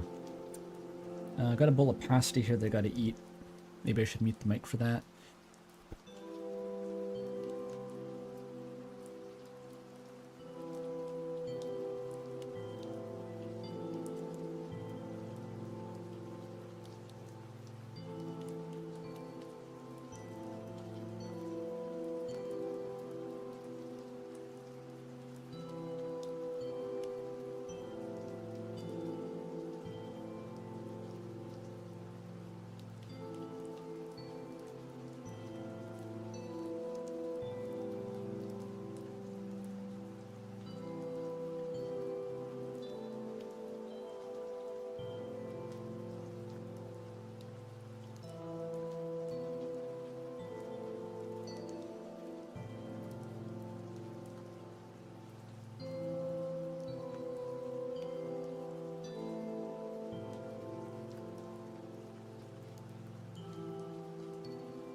Andrew Yummy Ham. Yes, not even a croissant, it's a bunch of pasta.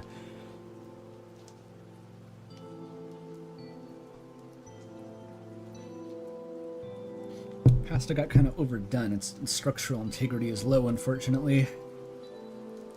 Hate to see it. Oh yeah, I guess I've been on a kick recently, looking at that Chinese Cooking Demystified YouTube channel, if anyone knows that one. It's, they do Chinese cooking videos, crazily. And I think years ago, I found a book by one of them. It wasn't even my book, I was staying at someone's house with the stir fry in it, and it was a really good stir fry that I still make. And so I was looking at more of their videos. Yeah, 9 Souls is making me Chinese, basically. But yeah, I'd essentially keep turning these videos on late at night, and then of course I didn't have any of the ingredients, and I'd get hungry, and then I'd go and make like a, I was calling it desperation rice, where I would essentially like stagger upstairs at 1 in the morning and cook some white rice, and then just mix together some ungodly concoction of basically any sort of Chinese, Japanese ingredients I had lying around just to see what would happen. Like I have some doubanjiang, which I use for a ramen dish. I had some shirodashi and like sesame oil and just like random shit. I had garlic, carrot, and green onions while boiling the rice. While boiling it? Garlic and carrot. Huh. One day I'll try that. But, okay, a few days ago, I finally went and actually did a shopping run. There's sort of a... It's not even like a Chinese market. It's like, it's just a grocery store locally, but it carries a lot of Chinese stuff. I think it's run by Chinese people or something like that. It's like a chain, but above average content of Asian groceries in there, which is useful, because I went in there and I found almost everything. A lot of these pretty obscure Sichuanese spices. Like I got Sichuan peppercorns and like a whole star anise and what else was it? I couldn't find any of the fermented soybeans that I was supposed to get. The dolce. The way they pronounce it is very difficult to recreate. It's spelled like dochi, but it sounds more like dolce when the guy pronounces it. Couldn't find those, they were out. But I got the prized thing that I found was a whole ass satchel of raw MSG. No, not natto, different. Just a satchel of monosodium glutamate, which like I was very happy to find that.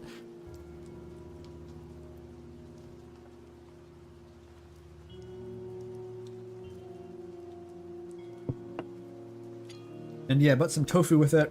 and I had 2 recipes I wanted to try. I made some spiced fried tofu, which is pretty good.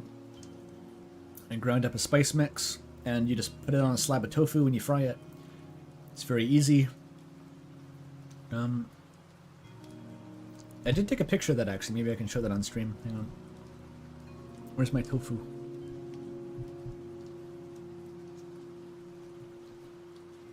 Boom. There you go. I made that. Pretty successful. Although the first time I made it, the bottom got stuck to the pan, and the second time I made it, the bottom didn't get crispy enough. I'll perfect it one day. But tomorrow I'm going to attempt to tackle Mapo tofu, which is much more intimidating. Let me get a picture of that stuff.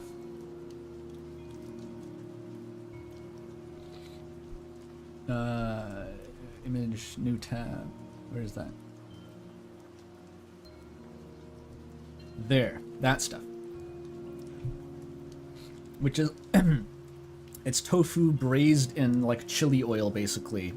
It's super Sichuanese. It might be horribly spicy if I fuck it up, but I'm very excited to try that because I theoretically should have all the ingredients except for the dolce, which I couldn't find. So, fingers crossed, it'll be good. Anyway, that's my Chinese cooking tangent over. I do like East Asian food a lot, though. I make a bit of Japanese stuff, and I'm breaking into the Sichuan market now.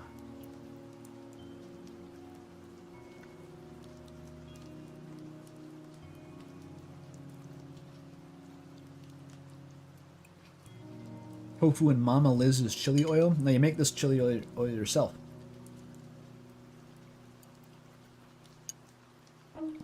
It's got a mala flavor profile, which is 2 different kinds of spicy. You get different kinds of spicy. It's going to be great.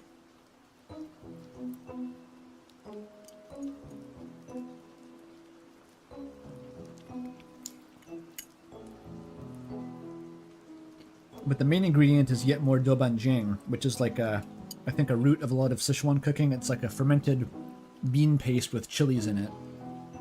But then you add more chilies to it. So I got a big old thing of Pishin Douban.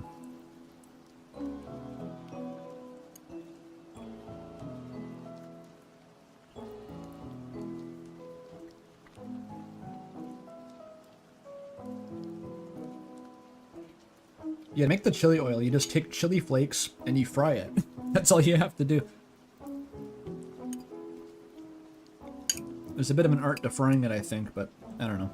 I'll try my best.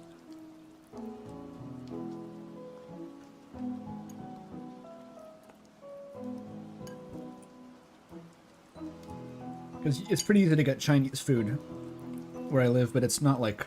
It's very westernized, I think.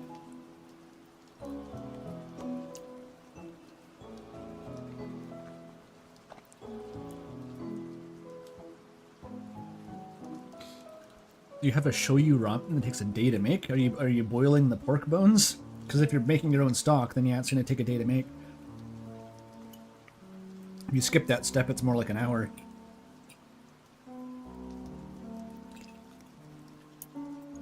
Unless you're also making chashu pork, and you're, you know, marinating the eggs, and you're making your own stock. God knows what. How long that would take. I usually just use unmarinated eggs and skip the chashu and use pre-made stock and it's ready in an hour. I love that.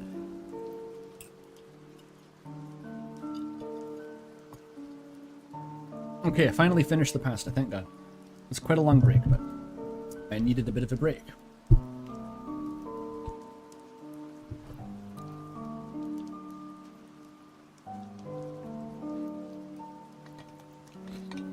Delicious tofu image.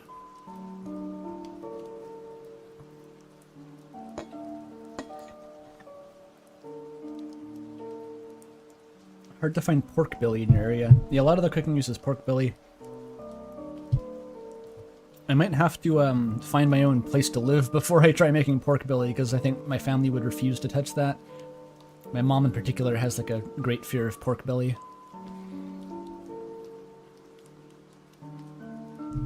Oops. No, not Beyond Meat. Hang on. That was the site that I opened up to get the rest, that image. I think tofu is already by default Beyond Meat. I'm not sure what the need to make that Beyond Meat. You simply eat it instead of meat. It's very simple. Isn't bacon cut from pork belly? It's a difference in context. It's the large amounts of fat, I think, that people find gross.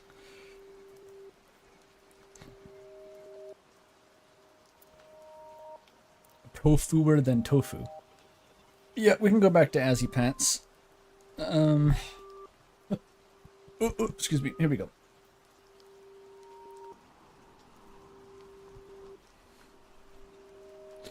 Oh yeah, Mapu pork contains meat a little bit. The funny thing is, the recipe that I found from Chinese Cooking Demystified says that the vegetarian version is just to omit the meat. You don't even replace it. It's like, apparently it's a minor enough part of the dish that you can just ignore it, because you're not really even supposed to eat the meat. You're just kind of fry the oil out of it, and then it just kind of sinks to the bottom, and you don't really touch it. So I was like, okay, that's an easy substitution. Okay, what do I start with here? Something shorter. Puke plate, okay. I read the really short one. Oh, there's another really short one. I can bang out a couple of these pretty quick, I think. Let's do VT Homes. I remember VT Homes was previous. Maybe Smash Mania. What do you think, chat? This has a bit of blue in it. That's probably Birdly. I'm gonna do this one. Where's my link? There we go. It is a Google document.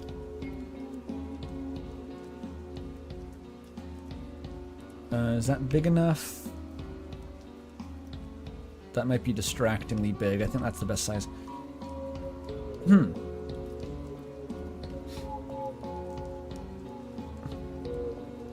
Tofu bun hates air fryers. We're talking about tofu bun now?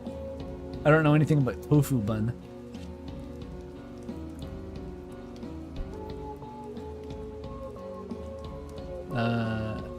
Okay, don't be distracted by tofu bun. Oh, hi. The following fic is something I decided to whip up in the span of less than 2 days for the hell of it. That's always a good start. So that's about 1,000 words per day of this. I wanted to make it relatively short, lighthearted, and comedic story similar to my previous fic, Cash Pants, having randomly thought of what would end up becoming the premise of the story and thinking a format and tone similar to Cash Pants would work well with it. I've probably read that, but I do not remember the title well enough to link it to anything that I've read. Again, I have read a lot of these fics. They kind of blend together a little bit after a while. It doesn't really have any specific set place in DR's continuity. Put it somewhere before chapter 1 would make as much sense as whenever... Okay, just so it doesn't matter. It says, I hope you like the small, isolated story. I'm sure I will.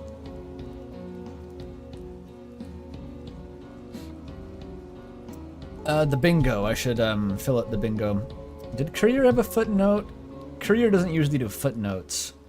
That's not really a Courier thing, so I think it's a bust. Alright.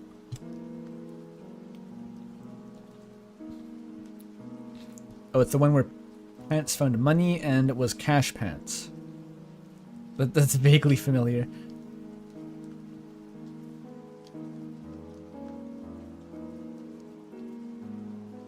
Honestly, the Courier fit got closer to bingo than I thought.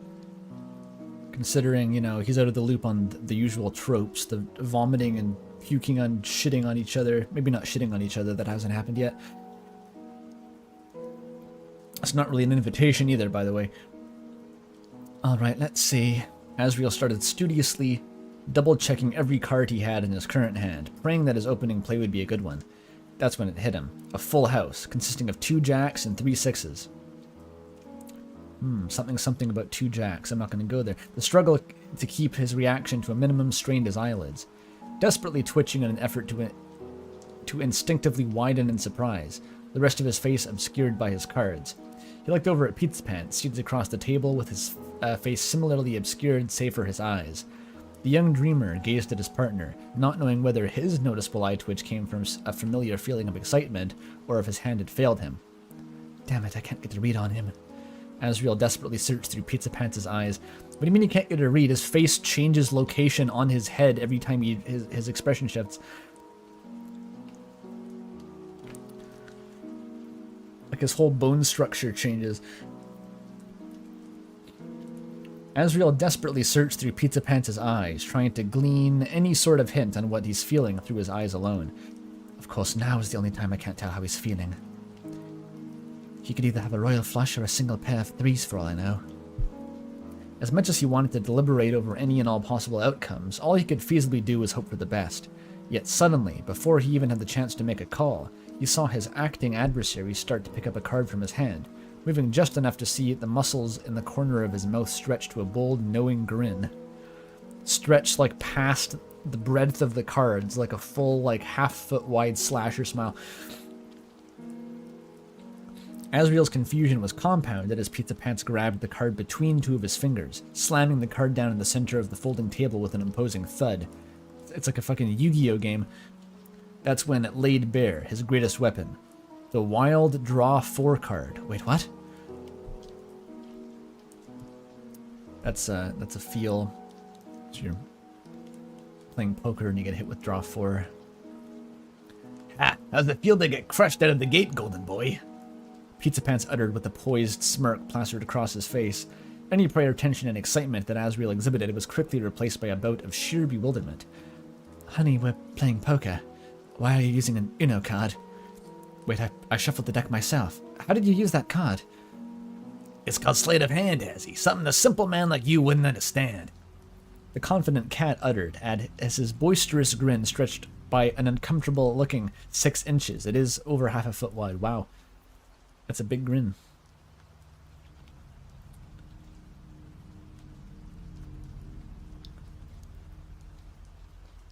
His poker face is entirely... his features crowd together behind the cards at the bottom of his face. It's just like blank skin. You're not supposed to admit cheating in poker? Well, he was cheating at Uno, so really it's a moot point.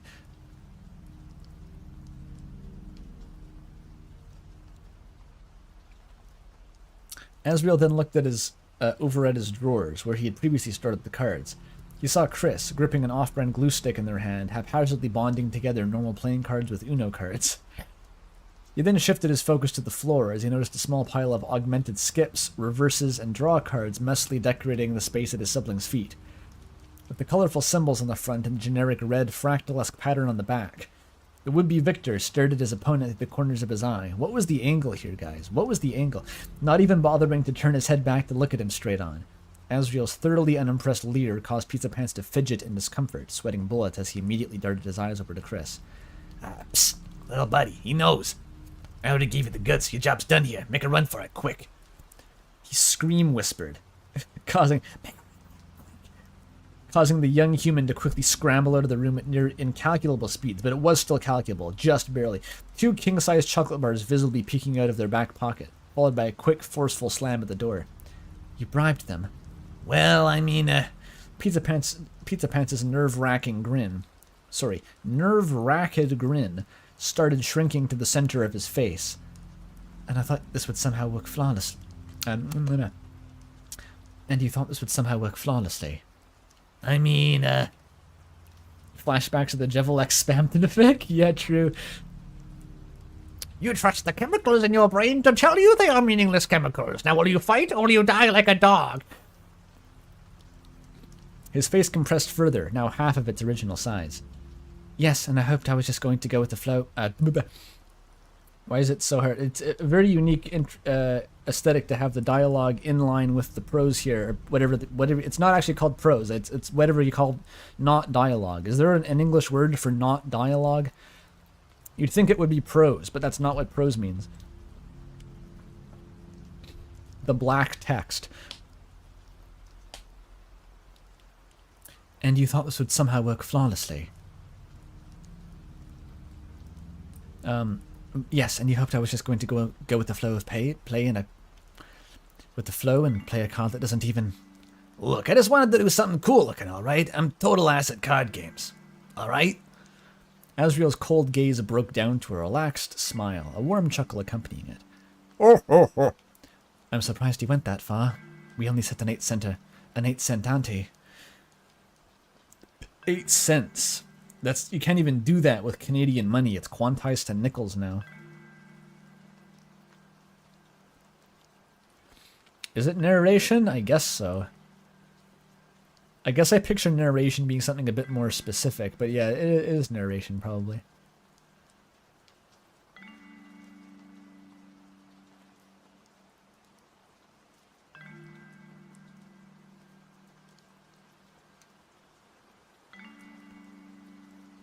Am I the only one who thinks that it should be called prose? I really feel like you should call the not dialogue prose, probably. That's all.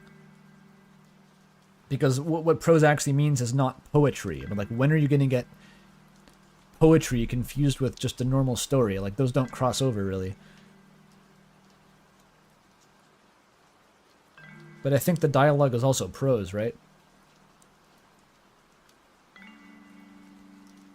Because people talk about having good prose. And usually that means good narration, though. It's like, you're a good writer, but not at poetry. Sorry. It's like, what does that doesn't mean anything.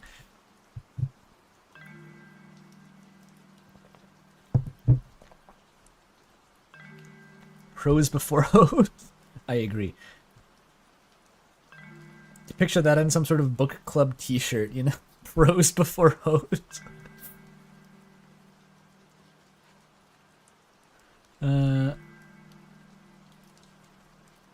Wait, I know what purple prose is. That's when you put too much juice into it. You go too hard. Narration is when the narrator is diegetic. True. Okay, where was I? Pizza Pants' eyes widened, his heart sinking as the realization hit him like a truck, knocking him out of the streetlight. That was the ante? I thought you just felt bad for me for only having 4 cents to my name and giving me 4 more for my troubles. Asriel leaned back in his worn-out folding chair, his laughter hard enough to force his eyes shut. Dude, so he spent like $5 on chocolate bars to bribe Chris to help him win a game where the ante was 8 cents. That's classic Pizza Pants. Asriel leaned back in his worn-out folding chair, his laughter hearty enough to force his eyes shut. Oh my god, I'm sorry, I didn't know. He said, attempting to come off as sincere through the copious amounts of chortling. And he pulled this weird cheating stunt just to look cool in front of me. Pizza Pants sheepishly nodded his head in response, staring at the floor in unbridled embarrassment. What is it with you trying to impress me in stupid-ass ways? It'd be embarrassing if it wasn't kinda cute. Though already a couple, right? What do you gotta prove, Pizza Pants? Pizza Pants' grip on the chair almost instantly tightened, looking back to see Asriel now supporting an intensely vexing smirk before looking back down. Look, a guy like me needs all the luck he can get. And I thought the best way to get lucky involved blatant cheating and... Oh, and you thought the best way to get lucky involved blatant cheating and bribing my sibling. A quick and loud slam suddenly reverberated across the table. The statement still stands, okay? Pizza Pants yelled, his otherwise aggravated tone tinged with desperation and chagrin, with an expression to match. Pizza Pants hates getting lucky, especially with Asriel in the room. Man, you going to all these lengths just for me? I can't tell if I should feel flattered or horrified. I'd go with the latter. If you know what's good for you, Azzy. If you know what's good for you? Yandere Burger Pants. Has that been tried so far? Someone needs to write like a shitty Yandere Burger Pants face.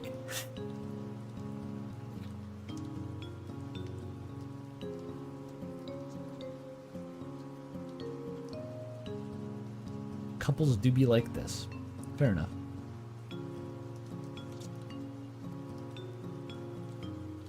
It's one of your favorite Daft Punk songs? True. I prefer... My favorite Daft Punk song is Redoing by Neil Cicierega.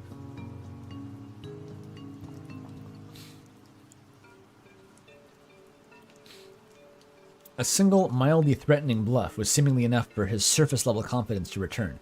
Cocky sneer in tow. Very cocky. The two of them now silently trading stares that radiated pure conceit, both of them knowing how one-sided this battle of boldness actually was. I'm half expecting to get to the next page and it just instant sex scene, just blindsiding me. Breaking the silence with a playful snicker, Asriel rose from his seat and headed over to the nightstand. The hastily glued together cards sloppily scattered at his feet. Are you gonna help me clean them up? Why can't I? This Asriel voice turns everything into a tongue twister. I don't know why. You gonna help me clean up after your own mess, dummy? He said as he turned his head toward Pizza Pants, kneeling down to pick up a few of the cards. Hey look, it was little buddy who made that mess, not me. A scoff born from mock annoyance filled the room in response. Yeah, a mess you bribed him into making. Fine, I'm coming. Pizza Pants warily stood up from the chair, slouching his way over to the pile of cards, each of them scrounging up half the pile in their arms, and hopping onto the side of Asriel's bed, seated right beside each other. That's what being British is like. There's something in the water. I was watching Red Letter Media talk about alien Romulus the other day, and they were just making fun of the guy's accent. There's something in the water. Why couldn't it be follow the butterflies?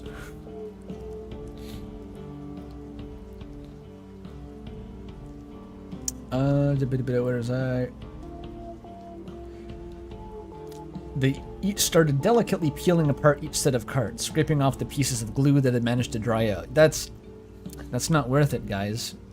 Picking apart and just get a new deck of cards. Really good, just get a new deck. As the remainder of the wet purple paste stained their hands. Oh, it's the purple stuff. Why is it purple? It's always purple, I know, but why? Suddenly, Asriel looked at his apathetic partner and gave him a warm smile. Okay, but really, what did you think was going to happen when you put down an Uno draw full card in a poker game? Pizza Pants jolted up in response, seemingly freed from the hypnotic trance from monotonously cleaning the cards. I mean, I was hoping you'd draw 4 more cards. Why would you want to do that in a game of 5-card draw? I didn't know that you can't... He spontaneously shouted before coming back down, clearing his throat and continuing. Look, little buddy just happened to come in while you happened to go to the bathroom before the game started. So I just happened to make a deal with them because of how shit I am at poker. I'd pay them in chocolate, they'd make the phony cards and sneak them to me below the table. And they'd... He suddenly lost his train of thought, mid-sentence, and looked up at Asriel, the early evening sun pouring in from the window, complimenting his beaming smile. I think Chris scammed you, dude.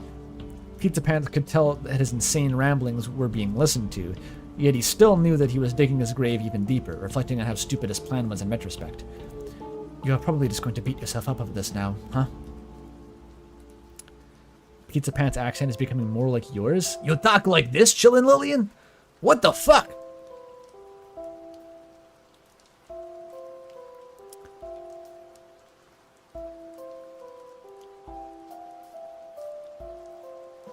You're from Brooklyn. Hey, I'm walking here. Feet. Fuck, that hurt my voice. Okay. Pause the stream to listen to Redoing. Would that get copyright claimed? I'm feeling in the mood. I'll risk it. I think I heard it in a Simple Flip stream. Actually, no, that's where I first heard it. That's where I first heard the song, so I definitely did. Banger.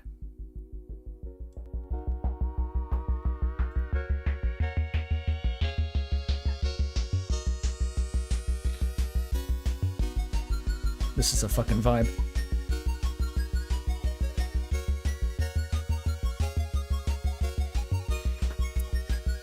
Okay, actually, who cares if I get copyright claim? It's worth it for Redoing.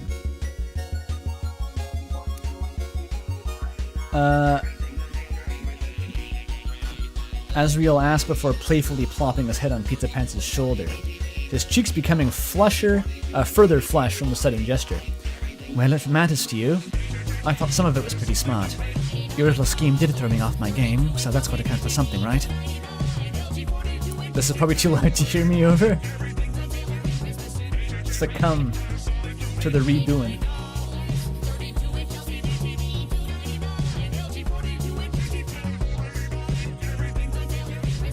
Okay, that's enough. That's your redoing dose.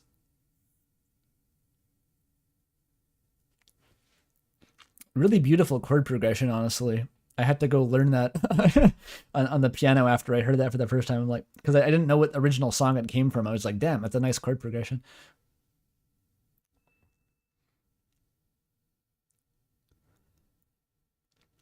Oh, okay, where the fuck was I?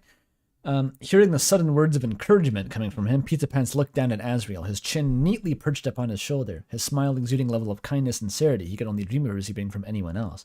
Like clockwork, he put his iconic, smug... Mine? Is that a typo, or is it some sort of cross-linguistic flourish? It is either way by accident. Das ist mein Hund, Lumpi.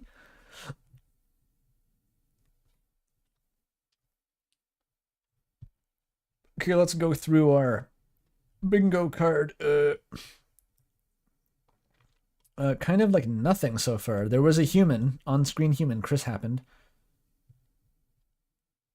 I think it's all in past tense. I haven't seen any present tense. No renaming. I have sipped tea, of course. Their established relationship. No manipulation, no death. No smoking, no kissing. I don't know if there's been a spelling error. I haven't seen one. There's been like nothing so far, huh? He manipulated Chris and the game. I think Chris manipulated him to get a chocolate, but I guess that counts. What tea am I drinking? Lemon ginger, same as always. I have been drinking a lot more of that Japanese green tea that I mentioned weeks ago, probably. I've been having a cup of that daily. It's so gosh darn convenient. Steep for 30 seconds and it's good. Normally I have to steep tea for like 20 minutes and I forget about it.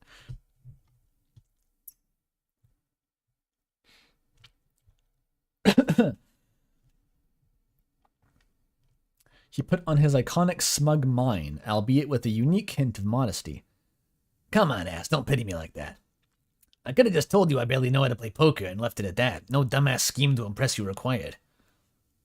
Yeah, you could have. In fact, you absolutely should have. But still, I'm going to relentlessly get on your ass just for... no. Am I going to relentlessly get on your ass just for screwing up a single round of one card game to dazzle me? Of course not. I mean, I think that's what I love about you, you know?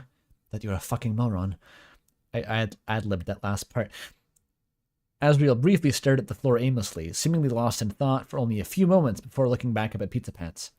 Yeah, like, you're kind of a dork, but you're... If you follow that up with, but you're my dork, I'll tell your mom about the time you burned me... you burned one with me last week. Ooh, drug. That's drug.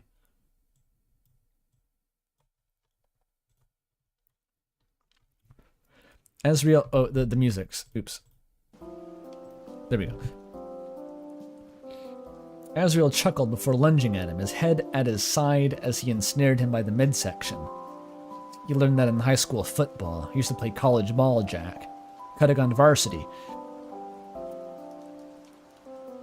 Alright, scrap everything I just said. I actually hate you. That whole speech? No, I hate you. Was all that he could say before Pizza Pants planted his hand over his face in a playful attempt to shove him off, his shit-eating grin adorning his mug yet again. Love you too, man. There's a dynamic. Pizza Pants is Joey Wheeler, bad at card games in Brooklyn accent. Yeah, I guess Joey is Brooklyn. I never really knew what his deal was.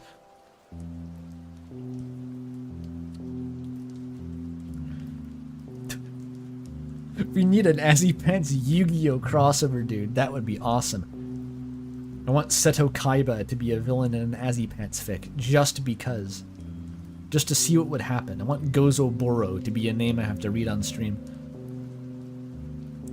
My brothers watched Yu-Gi-Oh a lot when they were kids, and I was like older, so I usually made fun of them for it, but I also watched it too sometimes. I had like a tsundere relationship with Yu-Gi-Oh. It was pretty funny.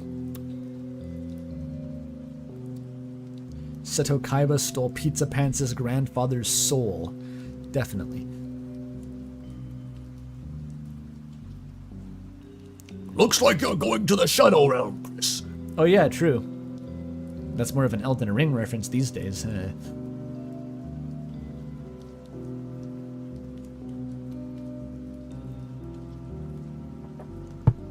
One thing we all agreed on was that Merrick had really, really grotesque facial expressions sometimes. He has like the anime, like really detailed evil villain face that we constantly made that like our inside joke. We talked about it like it was Medusa, like you could petrify people by showing them the Merrick face. I don't know. It was funny at the time.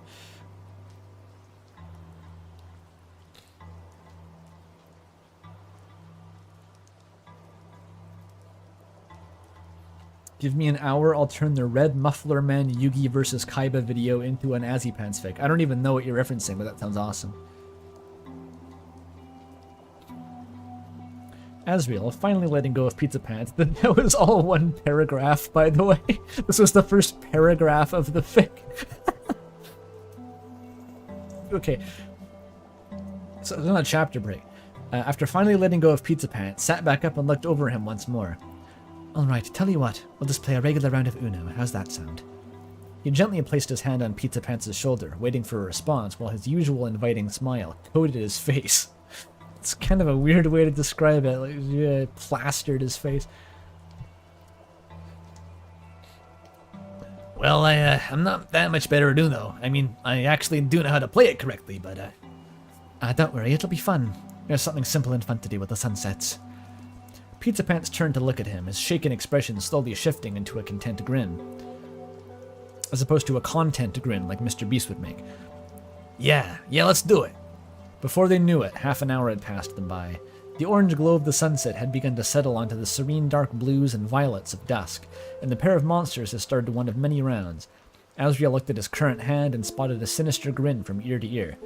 Staring at a certain card, with Pizza Pants quizzically yet nervously furrowing his brow with a sudden twinkle in his eye. Oh god, what is it? I wrote something on the back. On one of the blank cards before we started to put it in the deck. Looks like I'd finally be able to put it to good use. Like, what is it? Pronouncing words just feels so different in this fucking accent. Like, it's all consonants. The vowels just vanish. I'll finally be able to put it to good use. I don't get it. His calm, calculated demeanor instantly caved as he slammed the card onto the discard pile. With such ferocity, to the point where the foldable table nearly collapsed. It is Yu-Gi-Oh, dude. It's time to duel! A visibly startled Pizza Pants jolting in the seat from across from him. His arms suddenly shaking, he picked up the card to get a better view of what it said, only for his eyes to balloon in pure astonishment. Azzy, honey, darling, sweetums, you're pulling my fucking leg. Asriel launched into a howling cackle. Oh, what? You thought that just because I thought your little stunt earlier was charming that I wouldn't try to get back at you? Nah, it's time to test your resolve, sweetheart. It says, kill yourself now. Pizza Pants, stricken with an immeasurable level of disbelief, looked at the card one last time. Friend zone me or draw 25? It's the meme, dude. It's the meme.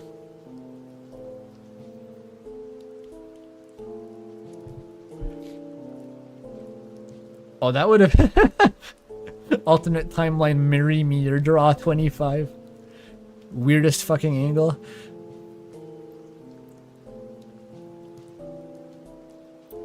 It's not even break up with me, it's friend zone me.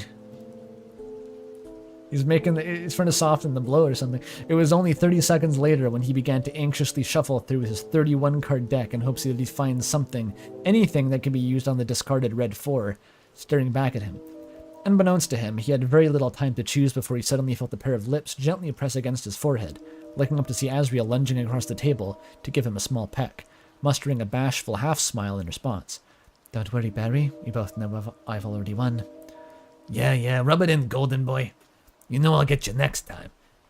Just like I should. I'll get you good. Well, that was nice. We got the Barry at the end. He's Barry for some reason. I forget what lineage that comes from. There's multiple different lineages of Pizza Pants names at this point.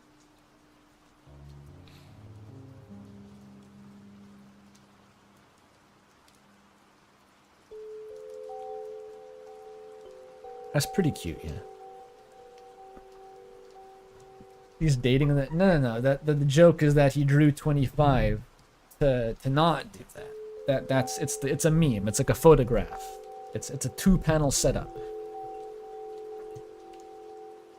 There's no perversion, and they were all very chaste and demure. There's kissing. There's no crossover. No bodily fluids.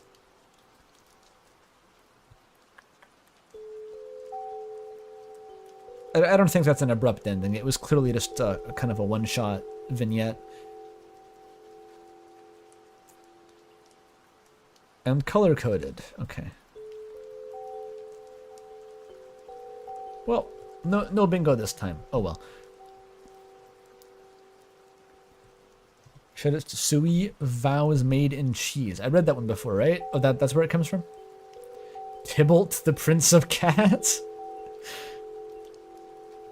I think Ren might honestly be one of the best, though. Like, that's pretty fucking good. I'm not biased or anything. What's this doing down here? The fuck are you? Go away. I should read a longer one? Yeah, I probably should.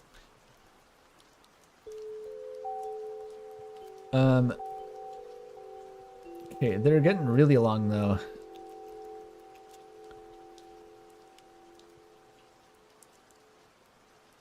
A Taste of Love 2. Do I want to read 5,500 words of fucking Azzypants? Or is that... Yeah, that's Azzypants, isn't it? Choco Fox is here.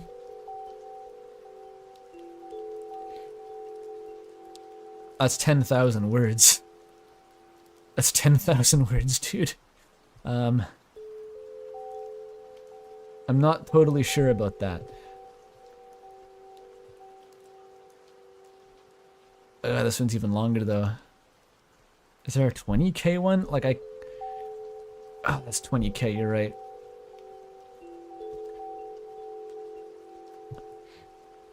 This one's even longer, 20k. Oh, I didn't realize there were so many long ones. Yeah, back when I was doing the Umra streams, there used to be a maximum of 3,000 words.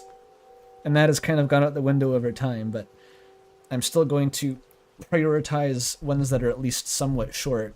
Like, because 20,000 words is going to take, like, 3 hours, 4 hours to read. That's like an entire stream to read that.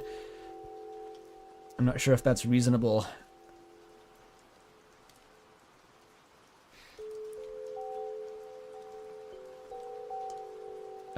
I think I'm going to do... What's this one? Did I already read a USB fic? Is that pronounced USB, by the way? Is it USB?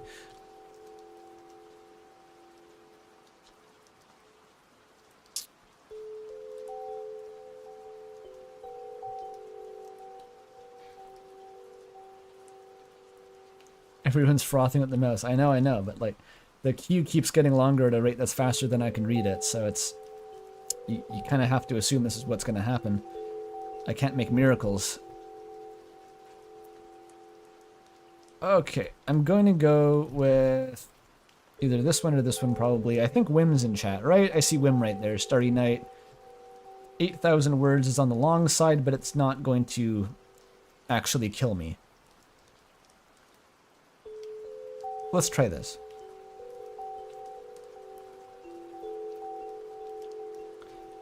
Ooh, that's kind of an interesting formatting. Okay, it is a Google Doc, but it's small font.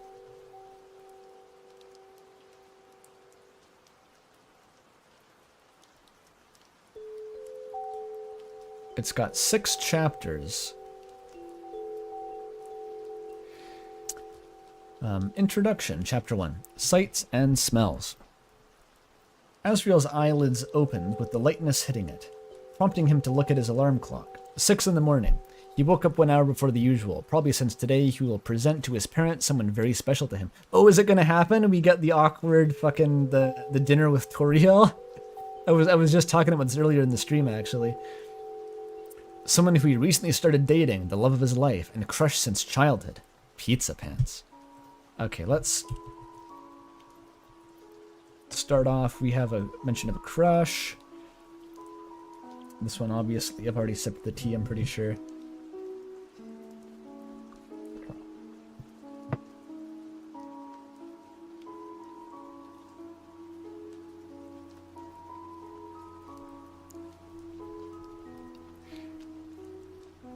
Asriel can't hold all the excitement, rolling in the bed from left to right, before noticing something.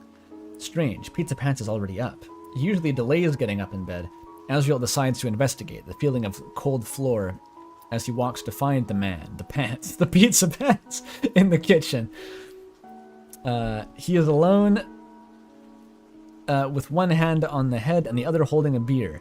It's kind of like Umris Birdley vibes, honestly. I hope he's not naked in the kitchen, even with the room feeling depressed around him. Not Azzy, though. He wraps his arms around Pizza Pants' neck and says, Howdy, Pineapple. Pineapple. Oh, that's kind of cute. That's kind of cute, actually. Pizza Pants' eyes bulge out and his lips shrink the millisecond Asriel touches him. His lips shrink, like physically his face just gets smaller. That's probably what it means. Following this, he turns his head toward his boyfriend's direction. Hey, what you doing, sweetie? It's early in the morning. I woke up before time. What about you? I woke up before something. Azzypants' not Azzypants', this is just Pizza Pants. Pizza Pants' face shrinks with anxiety as he waits impatiently, cheeks filled, as if to say, Just open up, you scaredy cat. Pizza Pants finds his boyfriend's expression rather adorable, charming enough for him to say, I couldn't sleep. Oh dear, are you that worried? Pizza Pants nods his head in agreement while biting his lips. As he hugs his head, placing it in his chest, trying to give him some comfort, Pizza Pants takes the opportunity to shift around, put his legs above the chair, and kisses Azzy. The kiss starts weird, with Azzy going for the lips and Pizza Pants opening a wide mouth. So now Asriel tries to turn his head 90 degrees at the same time. Pizza Pants pushes the kiss, imbalancing the weight in the chair and causing him to fall. Instant death, holy shit. Since Asriel's mouth was inside, he is dragged when Pizza Pants falls and trips above him. So he like sucked his face down and pulled him off his feet. What a mental image. You get like judo thrown by your lips in someone else's lips.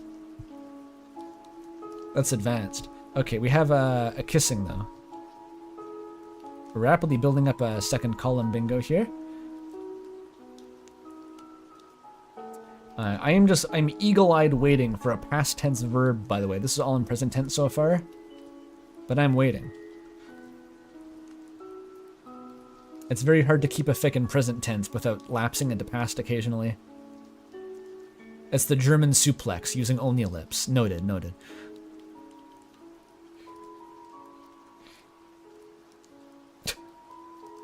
That's how fucking Elise and Lebkuchen get.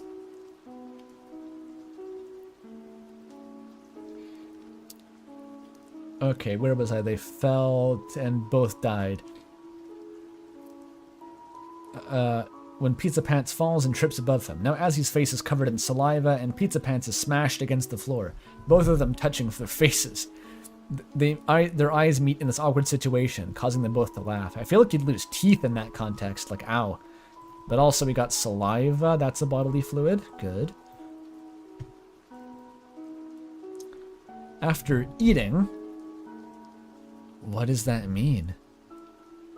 In quotes, what does that imply? I guess eating each other's faces? Maybe that's all it is? Eating each other's faces. They start to eat breakfast made by Pizza Pants. Pizza with pineapples for the cook and the prissy boy. He makes pizza at home? Dude. Dude, why? Their favorite. Pizza Pants also has coffee to stay awake. Asriel starts talking with Pizza Pants. So did the interviews go well? Pizza Pants looks down. The instinct is to lie, but he wants to stay honest with Asriel. Rainey was right in front of me in line, and I didn't even have a chance to present myself on the first one. I stayed 2 hours in that hellish line. My second interview was actually a scammer that wanted my number to who knows what. Finally, the third interview got delayed, but who knows what bad things will come up next. Wait, is he interviewing, or is he like which side of the interview is Pizza Pants on?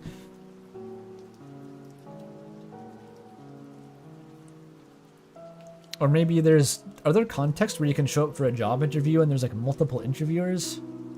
I wonder what that is. Okay. It's hard to imagine Pizza Pants being like the hiring manager at Icy's. Would be funny though.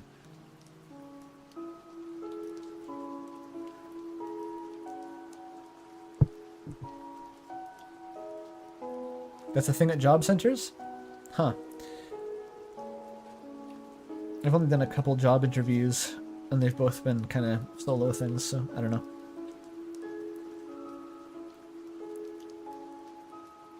Multiple hours with a few people. Interesting. I know that some, like, you know, tech jobs, there's multi-phase interviews where it's like there's different levels leading up to a final fucking boss, and you can get axed at any point, but anyway, I'm sure this is some realistic context that I just don't know about. I'm sorry, Pizza Pants. As he gets angry. Can't believe Rainey got before you. Like, is he just going to liquidate his money? You deserve that job more than that little drop of piss. The little drop of piss. Fucking hell, Azzy. Is Rainey that, like, the little dancing gremlin in the Chapter 4 preview? Is that who Rainey is? Or is that the kid who's dancing at the end of Chapter 2? I forget. Isn't that guy, like, 3 years old? Who is Rainey?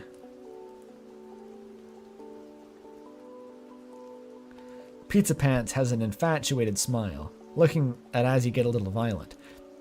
He's into it. Asriel shifts from what he's saying. Don't worry, Pizzy. Pizzy. Oh!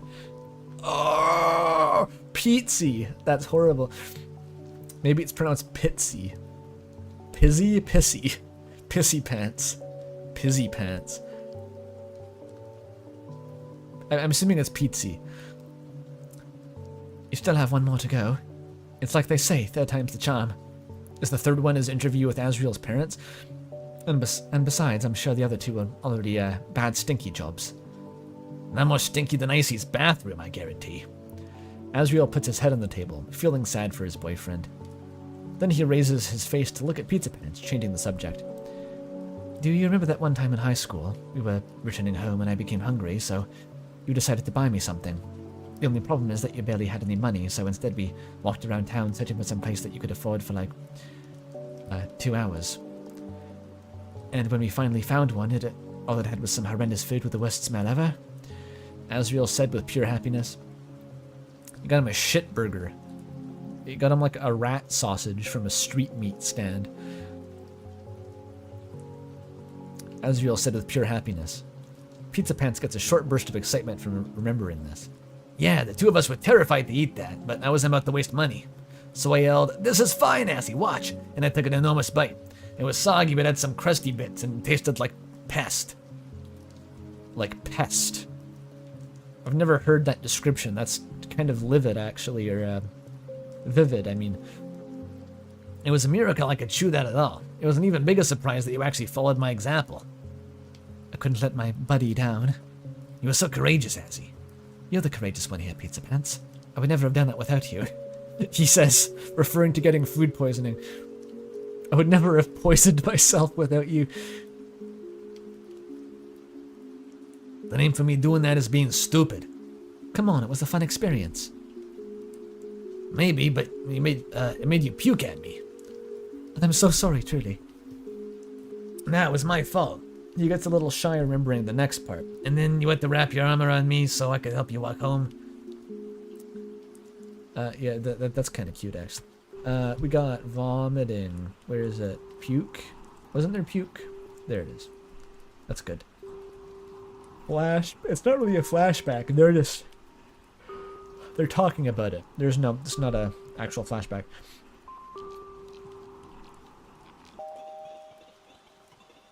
If Asriel finds eating like a disgusting hot dog and puking with Pizza Pants to be attractive, I might count it as perversion.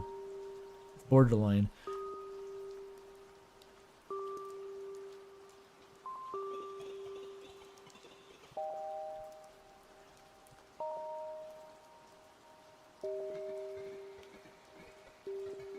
Yes. Hi. I'm not sure what hi is doing in there. My mom was so anxious when she saw me sick. I saw it from behind the tree where I hid. Dude, I was so afraid and worried about you.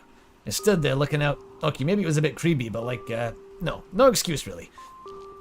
You were my protector, Pizza Pants. Of course you stayed to look out for me. Yeah, standing there, stalking. Way to go, me. And I did it. Even though I needed to go to the bathroom real bad. That was... This is such a gangling fucking story. It's like, remember we ate the weird rat burger, then you puked, and then we walked home, and I stood behind a tree watching you without telling. Then I was needed to piss real bad. I pissed myself while I was stalking you. And like, this is getting weird. Me too. Maybe me using the bathroom that week was like the second worst smell ever. That's disgusting, Asriel. Same for me, love. God, this is vile. After this, both of them look at their food and weren't hungry anymore. Before leaving and storing the food, Pizza Pants says in a serene tone, "We shared some weird smells together."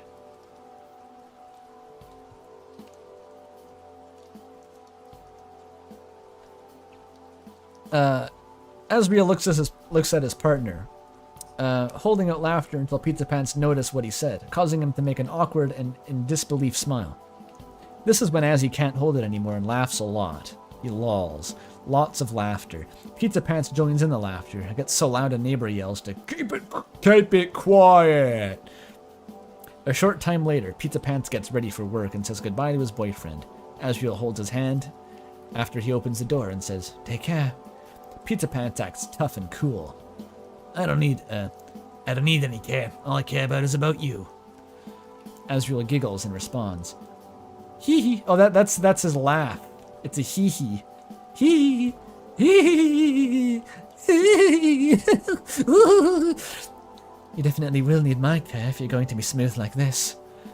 He kisses Pizza Pants' cheek. What does that imply? I think these two are like extremely kinky under the hood. That's the vibe I'm getting. Just like extraordinarily weird. But that's probably not going to get explicitly referenced, you know. This is a safe for work stream. He kisses Pizza Pants' cheek. The two giggle before Pizza Pants goes to work. Minor spelling error? Yeah, there's been a few spelling errors. I think we can probably cross that off. Where is it?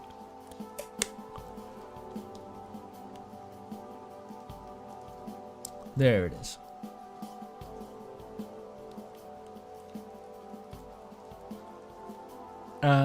New nicknames, that's in there.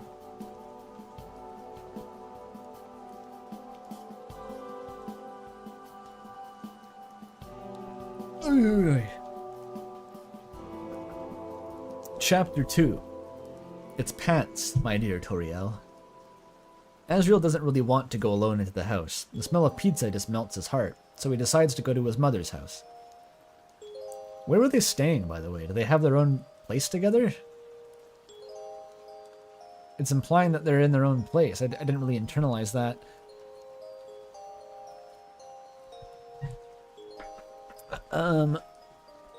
The smell of pizza just melts his heart, so he decides to go to his mother's house.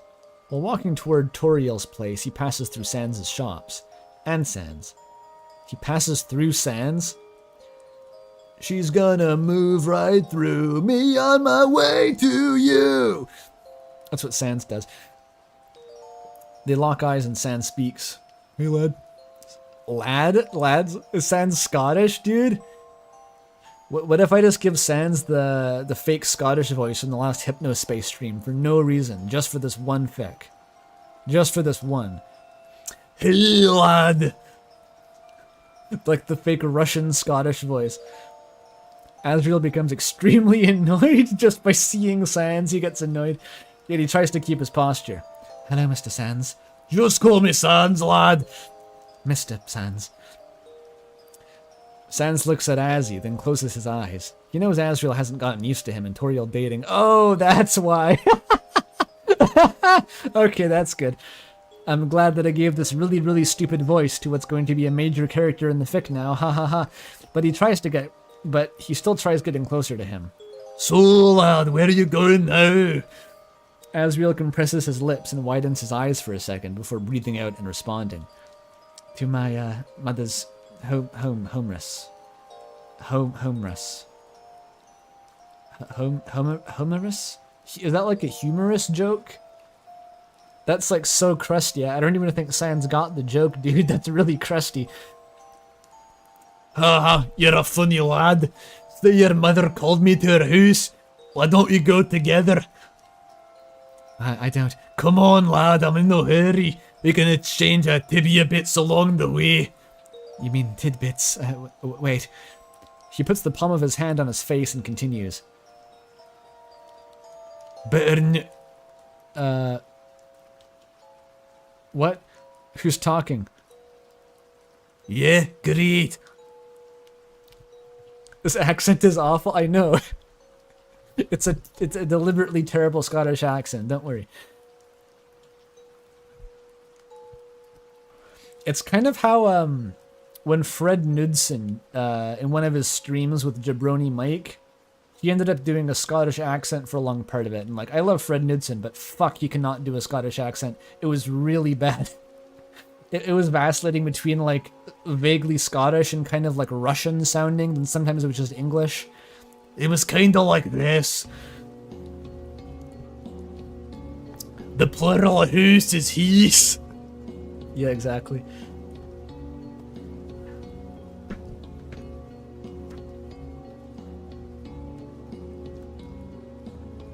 This is the rejected Sans from the Multiverse Christmas party.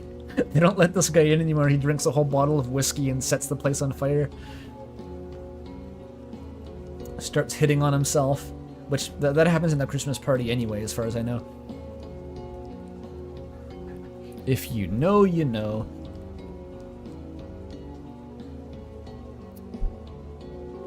So Sans has shanghaied Asriel into, I forget, walking to his own house. And Sans is Asriel's dad now. Okay. Yeah, it's Scottish Sans that spiked the eggnog. Give Toriel a Newfoundland accent? You think I can... the closest I could do would just be an Irish accent, I think.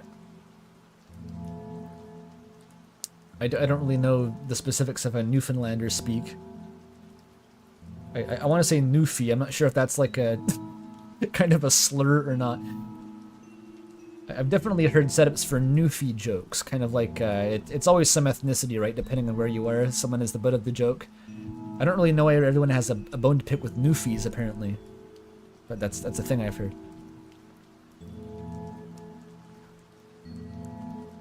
Asgore should be Welsh. Okay, we have voices for these. I can't do a Welsh accent. No, not really, unless I'm impersonating a... No, and that's not really it. I can picture certain Elden Ring characters who are Welsh. My name is Tups. I'm a Blundstone, really. Really. There's like a weird way of... I can't do it. A chaw Brit? What does that mean? You mean like... Cockney accent? I can't really... I don't know if I can do a good like Cockney either. Like I haven't really tried doing that consistently. They've got that rotic speech. Rotic. I'm talking my shrewiling and other Welsh noises.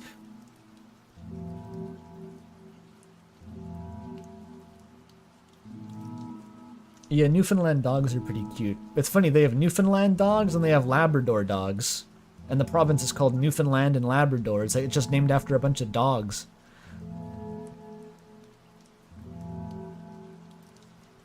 Scrooge McDuck talks like that? I had no idea. Oh, chav, yeah. There's something in the water!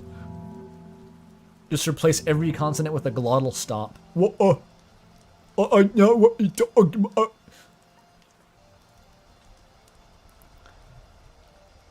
Okay, I'm getting derailed. Such as the water flowing in a river creates seemingly endless paths, only to end by the sea. The unlimited imagination inside the soul leads to a predictable and repeatable outcome. Toriel imagines many reasons to not call her Asriel when he will come home later. her Asriel as in her son, I guess. But eventually she gives in. Only for the moment, she takes the phone for Azzy to show up. Hey, Mom. Were you going to call me?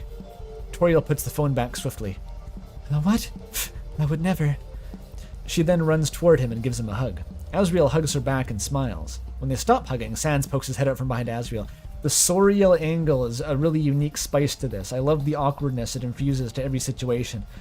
Asriel having to cope with Soriel is great because in Undertale, it was like a notable plot point that Flowey fucking hated Sans. Like more than any other character, because like it was implied that Sans killed Flowey countless times in various time loops. But so I like the sort of multiversal rivalry between the two of them.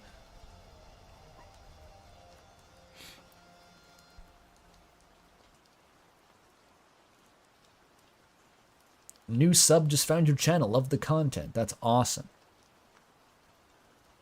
We love content here. She then ran. Okay, they hugged each other. Okay, this is Sans. Hey Tori, what's up? Oh, hi, Sans. That's Asriel. Okay, this is where it gets confusing. Asriel voice and Toriel voice are uncomfortably similar sometimes. Oh, Sans. Nothing much. Nothing much, Sugma. I mean, what's up? She looks to the ceiling and struggles to find something. She really tries hard, but eventually gives up. What's up? Nothing much, sugar. Good thing as he closed the door. The amount of laughter Toriel received, the amount of laughter Toriel laughed could revive the dead. It's too bad Asriel from Undertale wasn't in the room. And talking about the dead, Asgore was alone on the table eating bread. Why is that so fucking funny? Alone eating bread. It's just got a slice of Wonder Bread. Crying into a plate of fucking white bread, listening to Toriel laugh.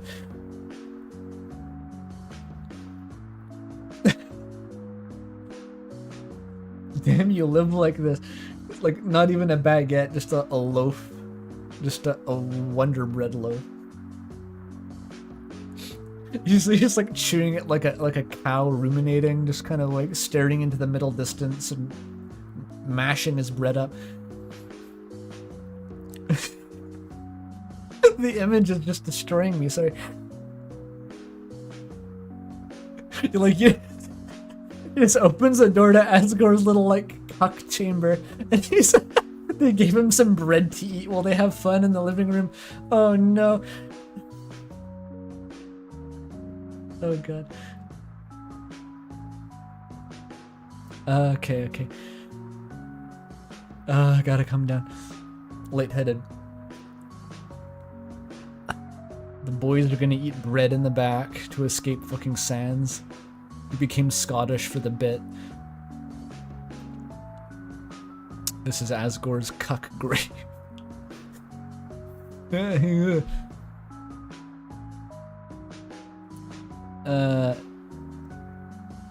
Talking about the dead too. Like, what a fucking way to introduce him. Why, hello, Asriel. He gets up and hugs his son. Asriel is unable to breathe in the hug, but is still happy to see his dad. Sans speaks to Asgore. Oh, Sans followed him in? I thought he excused himself. Hey, Asgore. Asgore fakes being polite. Oh, hello, Sans. Look what I brought with me. Sans hands to Asgore a jar of pickles. Oh, thank you, Sans. Actually, come take a look at this. And off they go as Asriel speaks with his mother. Okay, Sans and Asgore are bonding in the other room. That's a new angle. Wasn't expecting that. They're going to a private space to show each other their pickles, I guess. That's normal. And off they go as Asriel speaks to his mother. So, just wanted to see you and Chris. How are you? I am well, excited. Oh, I got them backward. Oops. I'm well, excited. First college and now dating. No, wait, this is Toriel. Shit, I'm getting confused here. I am well, excited. First college and now dating. My son is all growing up now. Well, you know, Asriel's attention suddenly turns to what his father was saying to Sans. And I call this bread with pickles. No way, big guy. Yes way, short skeleton. They're showing off pickle technology in the back room. He just can't stop getting annoyed at Sans. Irrationally angry at Sans. Doing anything. But he focuses again on his mother. We used to eat these back in the Great Depression. I want to stay here for a while. You know, keep everything more natural. Rather than me showing up and saying, this guy, love this guy. Well, I am happy to have you at home. Thanks, Mom. Stay, I will go talk. Yes, you should spend some time together. Chris misses you. I see. Well then, I'll go see them. Asriel walks to his old room and finds Chris laying on their bed. He says, How are you doing, mouthful? How are you doing, mouthful? there's your stroke sentence. What? He's speaking in Relayan. Mouthful. Yeah. Chris speaks without moving. Well, Asriels. What the fuck are they talking about? Asriels. More like Asrielian. Seriously? You haven't been allergic in long. Sneeze it. How do I read these lines? What do I do? What's happening? I don't know what to do.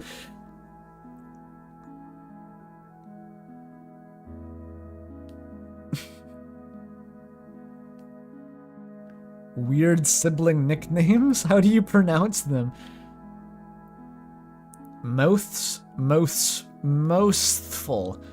You're giving me the English consonant cluster there. Mouthful and Asriel.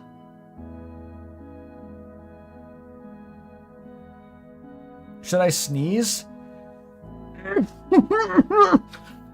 Asriel makes a shy expression and looks at the smug face, and looks in Chris's face, or mouth, or Moseth. What is this bit?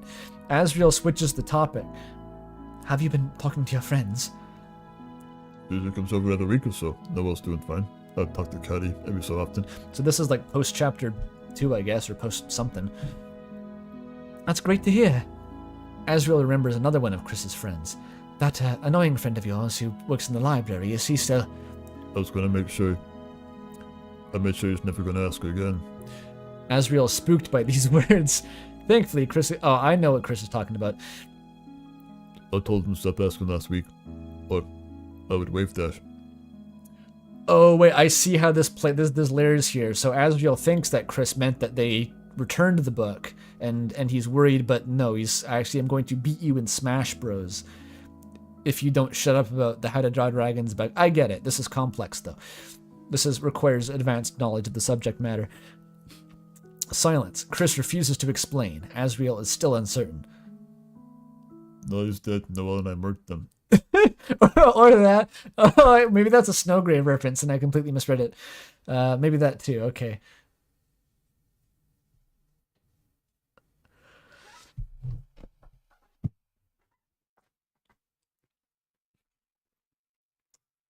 He's never going to ask again. He's never going to ask about anything again. Are you sure he isn't going to start asking again? I'm an efficient and talented professional gaslight demon. Worry not. The gaslight demon that calls when you call its name. Moog. Where's my bingo? We need manipulation. That's good. Between Chris and Birdley, though, that's unusual.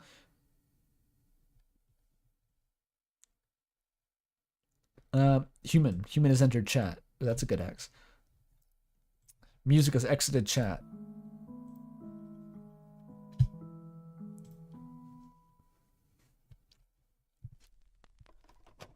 Mog moment.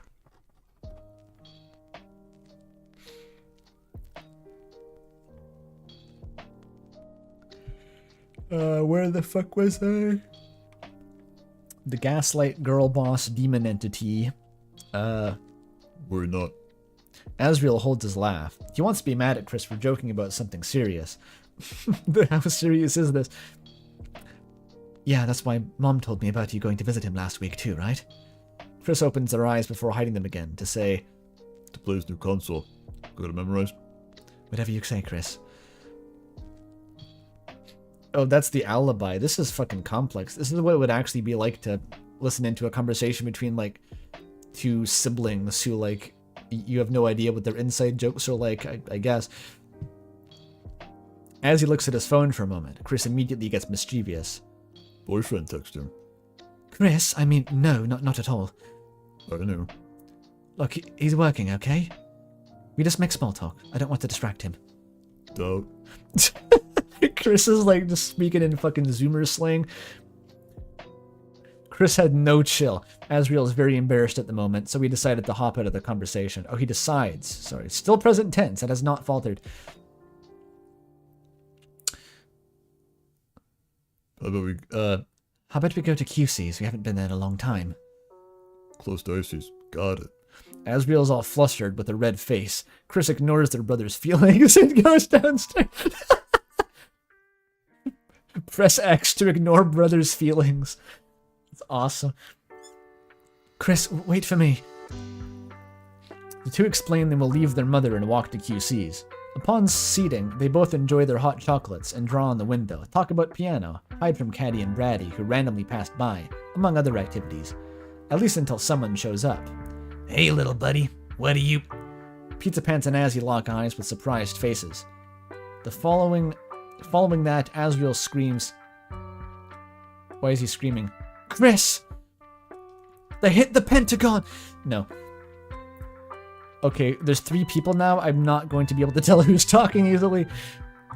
Hey, someone had to do the first move. Pizza Pants laughs and sits down next to Asriel, thanking Chris. You called me at a good time, too. Bluey is giving an inspirational speech about good work and other crap. Asriel starts apologizing. I'm sorry, dearly. I know you're busy, and... Pizza Pants rubs his nose against Azzy's. Then he says, Don't worry, I'll come back before they notice. Chris hides their awkward smile from seeing this and places a copy of Icy's movie on the table for Pizza Pants to see. You just have this? You carry this around? Okay. Autograph it, please. Oh, the Icy's movie. All I did in it was voice a secondary character that barely shows up. But, sure, little buddy. Okay, that's good lore. Burger Pants has been an actor once in, like, the shitty, like, corporate, like, promotional Ronald McDonald VHS tape. That's awesome.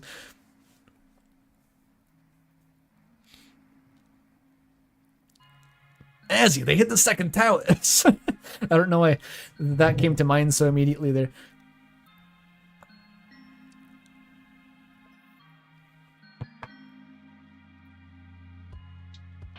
Chris would carry this around by chapter 5, has the entire town's belongings. Yeah. Yeah, that's a souvenir from the Icy's Dark World in chapter 4.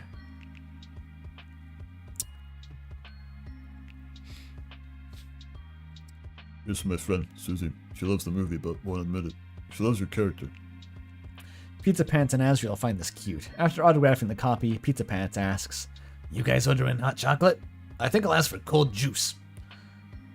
Pizza Pants loves juice, it's well known. After hearing it, Chris abruptly asks, One for me too. Asriel disapproves. Chris, don't drink something cold right after something hot. Is that a thing you don't do? I guess your teeth can ache, but, like... So he's fine with letting, like, Chris mooch off of his boyfriend here, but not drinking hot things out and cold things close together. Pizza Pants persuades his boyfriend. Don't worry, Prince, it'll be like Icy's, fused in hot and cold. Granny Cream's hot butter ice cream. What is the tune of that?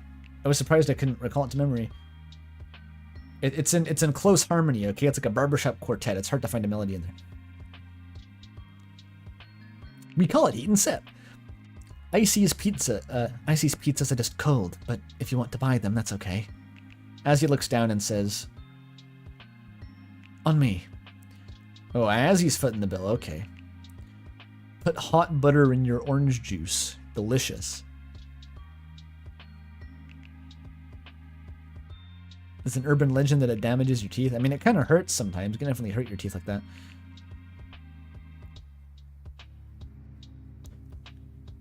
Icy girl. Yeah, that one's much worse. I am the chowder man. Whiskers growing at the speed of light. Put the clipper into overdrive. Etc. Counselor Ronnie reporting for Ow, that voice hurts so fucking bad. Okay, enough. That's for next stream. I actually watched a bit of Vinny play Hypnospace, and I was very disappointed. The version he played didn't have the Counselor Ronnie rap yet. It was just a generic background music. That's like the memorable thing about that page, is the background song.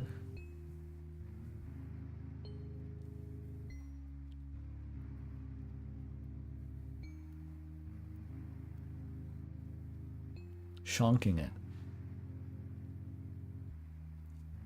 What's happening? We're deep into a Azzypant fic.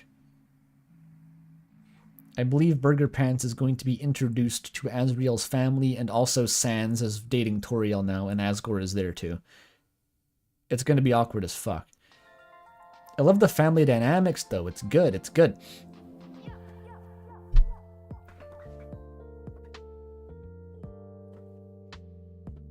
There's a reference to Vinny in the full version of the Ronnie rap? Huh.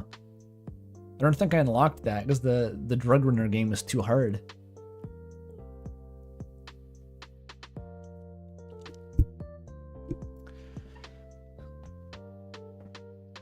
Where the fuck was I? 3 cold juices and 1 month of Pizza Pants' salary later. Wait, Pizza Pants actually did foot the bill? What kind of juice is this? Fucking artisan vegan Beyond Meat mango nectar with hummingbird tears? Like, what is it? It's one of those like weird tiny bottles of like $6 mango nectar you see in the Italian delis. Something like that.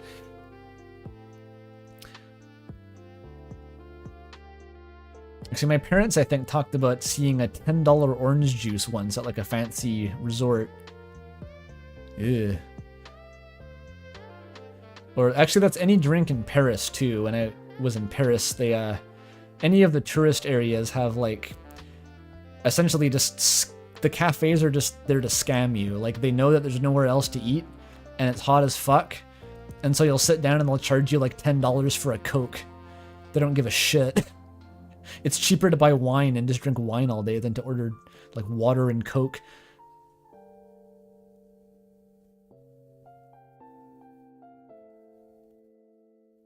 I think $13.99 for 8 ounces of hummingbird cheers is a pretty good deal, actually.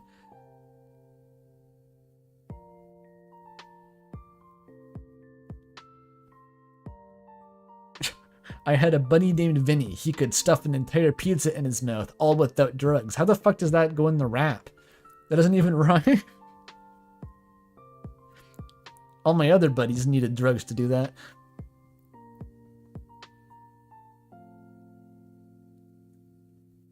Used to buy $6 carrot juice from Trader Joe's. Huh.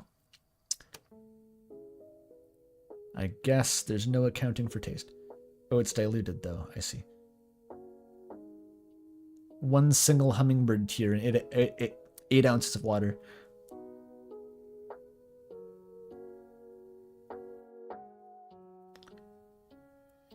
I would be impressed if someone gave me a vial of hummingbird tears. I would be very impressed that they managed to get that. I'd be like, wow, that's kind of cool. I've never seen hummingbird tears before. They might have magical properties. Like, who would have tested it? Literally, who would have tested that? You have problems with potassium. So no bananas, I guess?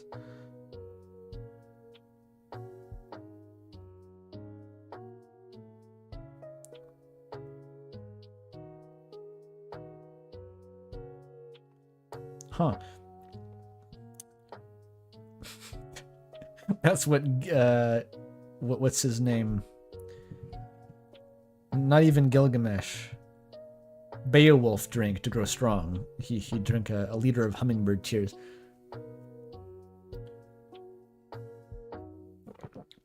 Most veggies and nuts have high potassium.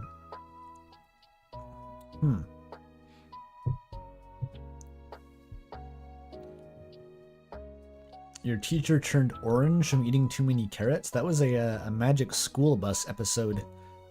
It doesn't seem like it should be a real thing. Like, also, who eats that many carrots?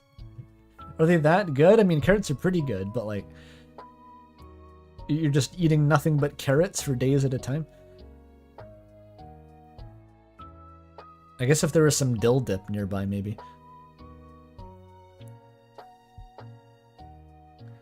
Jesse, we need more hummingbird tears.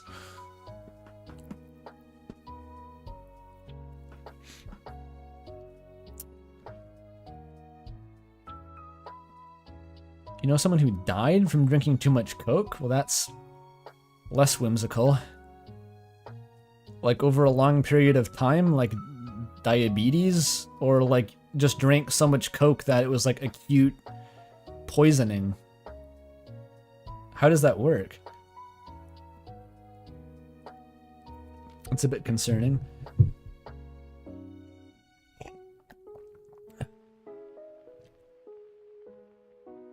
Okay, where was I reading? A full jar every day. How big is a? I'm not sure what a jar of Coke is. How is like a bottle? Like a 2-liter bottle? Because that probably would eventually kill you. Yeah.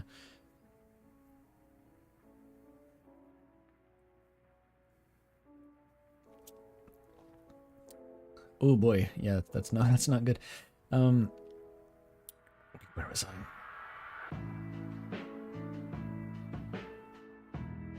Okay, they got their juice. This was all about juice. They're reunited at the table, laughing and talking and having a good time, and definitely not succumbing to the gaster particles. Pizza Pants has finished a long and weirdly convoluted story. And then Purple Guy turned off the lights and scared all the customers away. It was a long 5 minutes at Icy's. Can't believe he said that. The two siblings say together, "Wow, wow," as he continues, "You're so cool, Pizza Pants." "Nah, I mean, yeah, but just because I work with ice." "Not like that, you silly." "Hey, one of these days I'll bring you to Icy's. The crew here would annoy the heck out of me, but it would be nice for you to know him, and show everyone how serious we are about this relationship." I don't buy that. I do not buy that Pizza Pants would want anyone to meet his coworkers under any circumstances. Or to want to be around them under any circumstances. Asriel blushes and Chris says, Just kiss in public. That's how serious it is. Asriel goes, "Doki doki." Dude, he's getting Doki Doki Literature Clubbed right up in here. His heart is pounding out of his chest. He goes, "Awooga!" Chris, don't say everything that comes to your mind. Meanwhile, Pizza Pants has a large smile on his face. "You're a little weirdo, but a genius one." Pizza Pants! Pizza Pants kisses Azzy in a flash. Ooh, it connects in a weird way. And they said the fucking suplex is gonna happen again. Like, just half of their mouths touch. But this doesn't distract Azzy, who does the same action of using the juice straw, and now their heads are tilted to fit their lips. Wait, the same action of using the... Oh, they're sucking face, just full on, okay. How does that work with a fucking muzzle? Do I want to know? Probably just don't think about it. We need Courier back in here to handle the kissing descriptions. He does it disturbingly well. We need like a paragraph describing how Asriel's teeth get hooked into Pizza Pants's and they spend an awkward 5 seconds gingerly grappling each other apart. Thankfully, QC herself starts clapping and saying, "No, bro, not everyone clapped. Not everyone clapped, bro. In the diner? Fucking QC, why you gotta be like that?"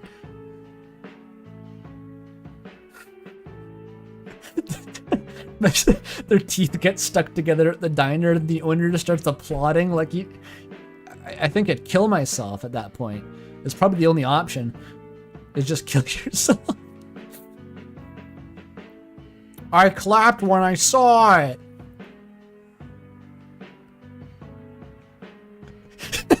She's trying to beat the homophobia allegations from last month. It's like Chick-fil-A. The staff are now legally required to applaud at any display of gay affection they see in the store. Fuck.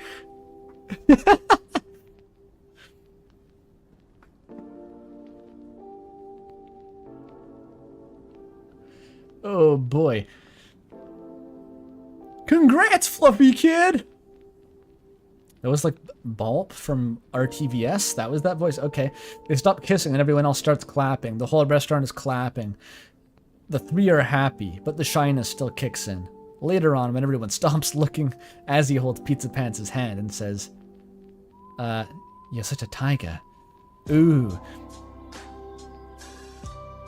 I think he's more of a Garfield, but Pizza Pants can barely control his face. What is Chris doing during this? The smile going inward, and the eyes not focusing on anything. He keeps it in this state until he remembers about the time. The three of them say their goodbye, with Asriel and Chris returning home, Pizza Pants returning to work. On their way back, Asriel says to Chris, You really outdid yourself with this prank, calling my boyfriend on my back. Yeah, that time I used my ex-mayor phone to order a moss farm is better. Well, that time I used Ex-mayor phone. ex-mayor phone?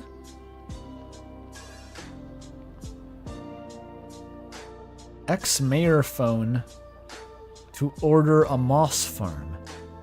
Is this like election trucking canon? Is Sans the ex-mayor? Noel's mom? That's a bit of a stroke sentence. Yeah, that was super the Tumblr fake story energy. Everyone claps for you in the town diner. That's exactly the vibe.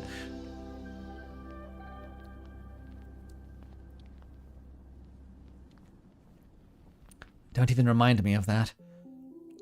Asriel sighs with a giggle. That's what it sounded like.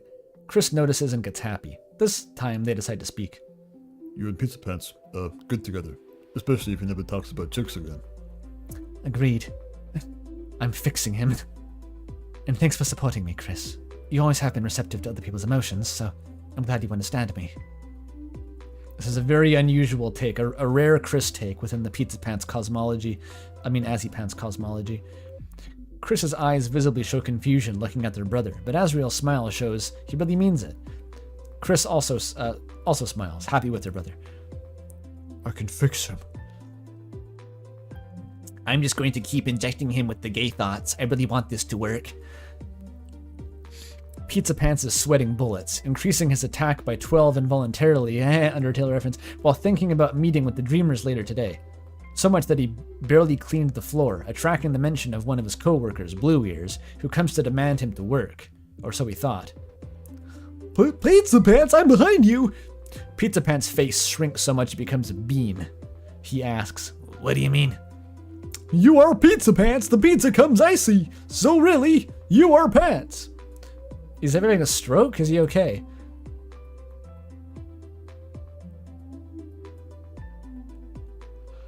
Look at your pants! He obliges, and now the realization of the truth leaves his soul in grand agony. How could this happen? He makes an honest, sad expression. My pants are backward. Yep! Pizza Pants makes a wide and forced smile and starts shaking in frustration, vibrating with motion. And you only saw now. Yep, I only came here to tell you to go back to work! Go back to work! Pizza Pants starts shaking, Blue Ears angrily, who yells to him to let go until another coworker of his approaches. The warrior! Is this the Warriors? Okay, how the fuck does this work? I can sense you are broken-hearted, Pizza Pants. Set your heart free. It's going to be alright. Pizza Pants fakes a big smile to convince him otherwise. Nope, I'm totally fine. Blue Ears doesn't buy it. Dude, you are wet inside our beautiful installation, which is always freezing to keep the brand of our pizzas. I don't get what's the angle here. His pants are backward but also wet. Did he piss himself? What's happening?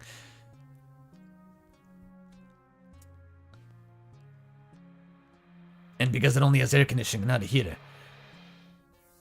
Blue Ears gets emotionally hurt because of what Pizza Pants said. I don't follow this at all. This is like a fucking conversation between Gnorp and Knoppet, the aliens from Saturn. Like, what is happening? Blue Ears gets emotionally hurt, but quickly recovers his good humor and starts shaking Pizza Pants by the shoulder. Come on, man, spill the beans! What a baby, man. Little baby, man, pissy baby. Thinks Pizza Pants. He keeps declining until The warrior! demands his terms to be fulfilled. If you don't speak, we'll enter your mind dungeon and yank. No! Pizza Pants and Blue Ears say together, so Pizza Pants finally speaks. What the fuck is happening? Well, today I met up with Azzy's parents and, Yeah, let's go. Both of them are very invested in Pizza Pants' relationship. Pizza Pants tries to go back on track. Why did he want to show off Asriel to these people? thanks for the hype, anyway. Blue Ears interrupts him.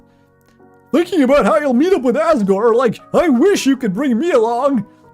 Pizza Pants made a confused face. What does that mean? I just think he's hot. Blue Ears does an annoyed one in return. Come on, we are alike in this. We both big, strong men, and women too. Don't tell me you forgot. What? What is he talking about? It's not that Pizza Pants had forgotten. Looking at the hot client was one of the few bonding activities between the two. It's more his commitment that surprised him. We both like big, strong men and women. Okay, so they're both like violently into the bara, violently bisexual, and okay, that's good lore. We know that Blue Ears is just a ravening bisexual.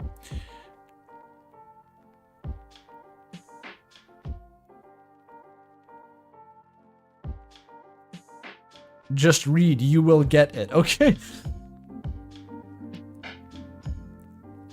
Looking at the hot client was one of the few. Which is the hot client? Is Asgore the hot client? Who is it? It's more his commitment. So he really does think Asgore is hot. Okay, great. Well, okay, it's a tragedy you won't meet the big man of your dreams. Anyway, The warrior interrupts. What's the strategy of attack?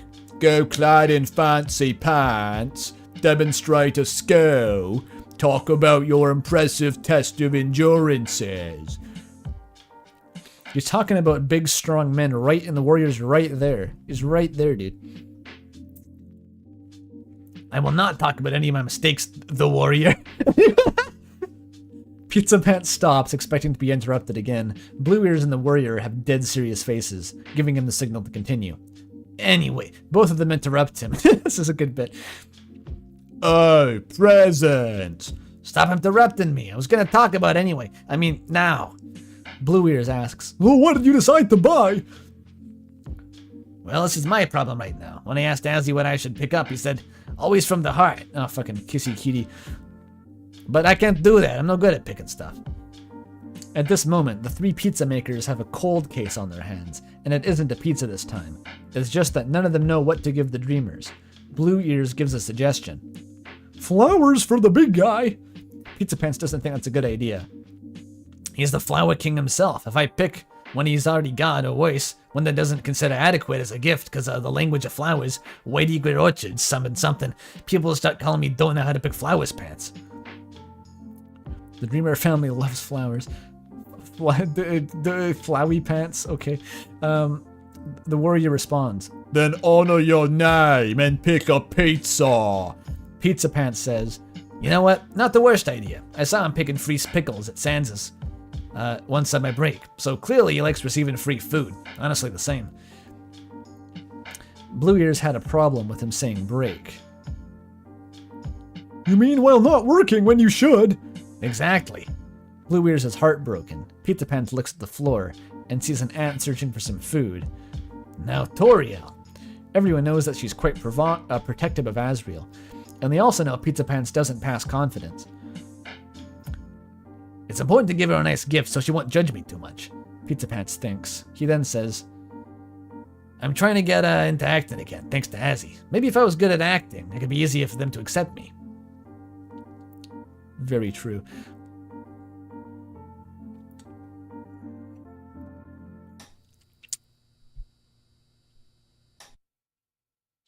Blue Ears, the warrior, look at each other, and then Blue Ears looks at Pizza Pants and speaks.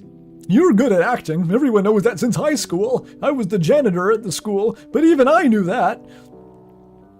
Oh, I thought they were the same age, but this guy is just like he's like in his 30s, I guess. Okay, that's funny.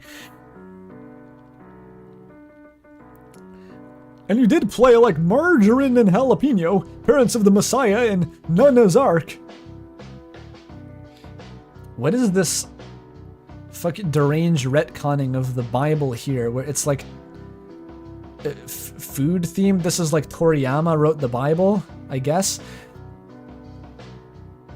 We can only do theater performances for the church, since there isn't a public space for all that in the hometown. Much less a crowd to see it. Pizza Pants has a realization. Will she recognize you from those plays?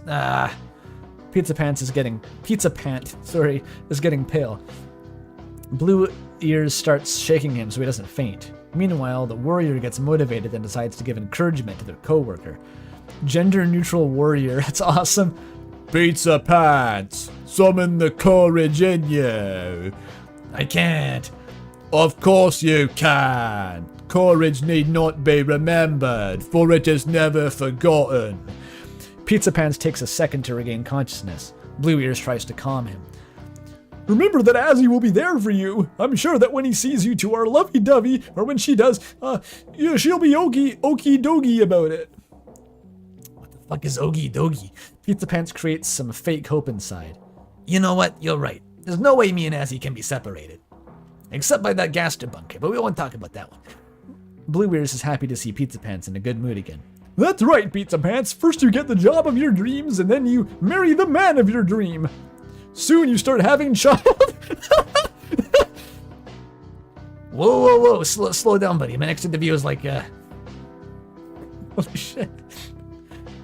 Pizza Pants pulls the phone to see the day. At this moment, Pizza Pants has a terrible realization. The interview is in 1 hour. Well, that's something. No, well, that's something. The other two have a reasonable reaction to this revelation. You are stupid, Pizza Pants. Great support, crew. The warriors concoct an escape inside their brain palace. Pizza Pant, me and Blue Ears will make the pizza for Asgore and distract the boss if he shows up. You go. This is like Gandalf telling everyone to leave as he holds off the Balrog. Blue Ears fills his cheeks at first before taking the bullet. Fine, now go and skip work before I change my mind. Thanks, you two. Pizza Pants runs and stops at the door, looking at his co-workers. The warrior faintly orders. Oh, never mind. Fly, you fool. Alright, apparently you had the same thing in mind. As he flies toward his destiny.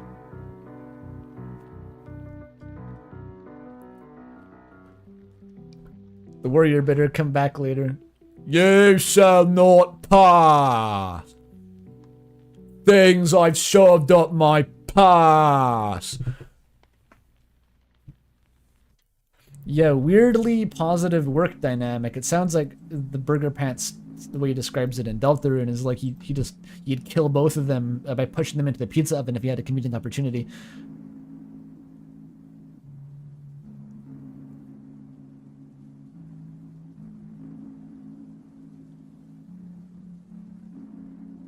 Where's the Stardew Valley crossover?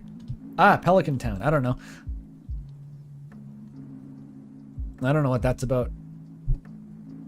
After arriving home, Chris goes to their room and Tori asks to her son, So, had fun, you two? You could say that. I'm so happy to hear it. Tori decides to just ask, Say, could you talk a little bit about your boyfriend to me, my son? I can. You'll love Pizza Pants when you see him, I guarantee. He's attentive and kind and courageous and knows how to suplex me with his lips. It's really quite a sight to behold. Just the best. Pizza Pants can't believe how he didn't pay attention to what day it was. He just heard the interviewer say a date out loud and assumed it was a date later than tomorrow. He's running in the street, almost knocking even the elderly on the street. He's running over grandpas. He's specifically stopping to punch pregnant women on the way like Sonic the Hedgehog. Upon finally arriving at the place, he notices the line is already advanced. And now he has to wait. He sits, texts Azzy about what's happened. Hey, hot stuff, you won't believe this. The interview is today. The delayed one is for that commercial.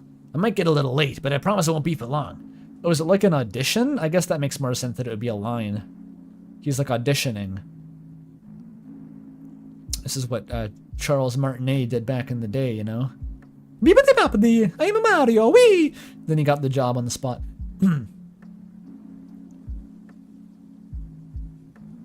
The stress of the situation kicks in as he hugs his leg, holding out tears. It seems to be how Pizza Pants will continue feeling. What, fucking Metaton is here in Deltarune? Bruh, okay. I had a kind of a Metaton voice in fucking Underswap or something. He was like, sort of like Markiplier. I forget. Hello there, darling. Suddenly, an acquaintance of his appears, Metaton. He stops hugging his legs and looks at Metaton, responding. What the fuck? It turned into YTP Sexer. Big nose, bitch, fuck up. Who's Dry hair. Bitch. What? What is this interaction? They stare at each other. A smile invades Metaton's face, causing Pizza Pants to smile, until the two friends start laughing. Oh, they like each other. It was Big Mouth. I misquoted YTP Sexer. Damn it. Big Mouth. Bitch. That's my impression of the YTP Sexer noise. I don't think humans can make it, though.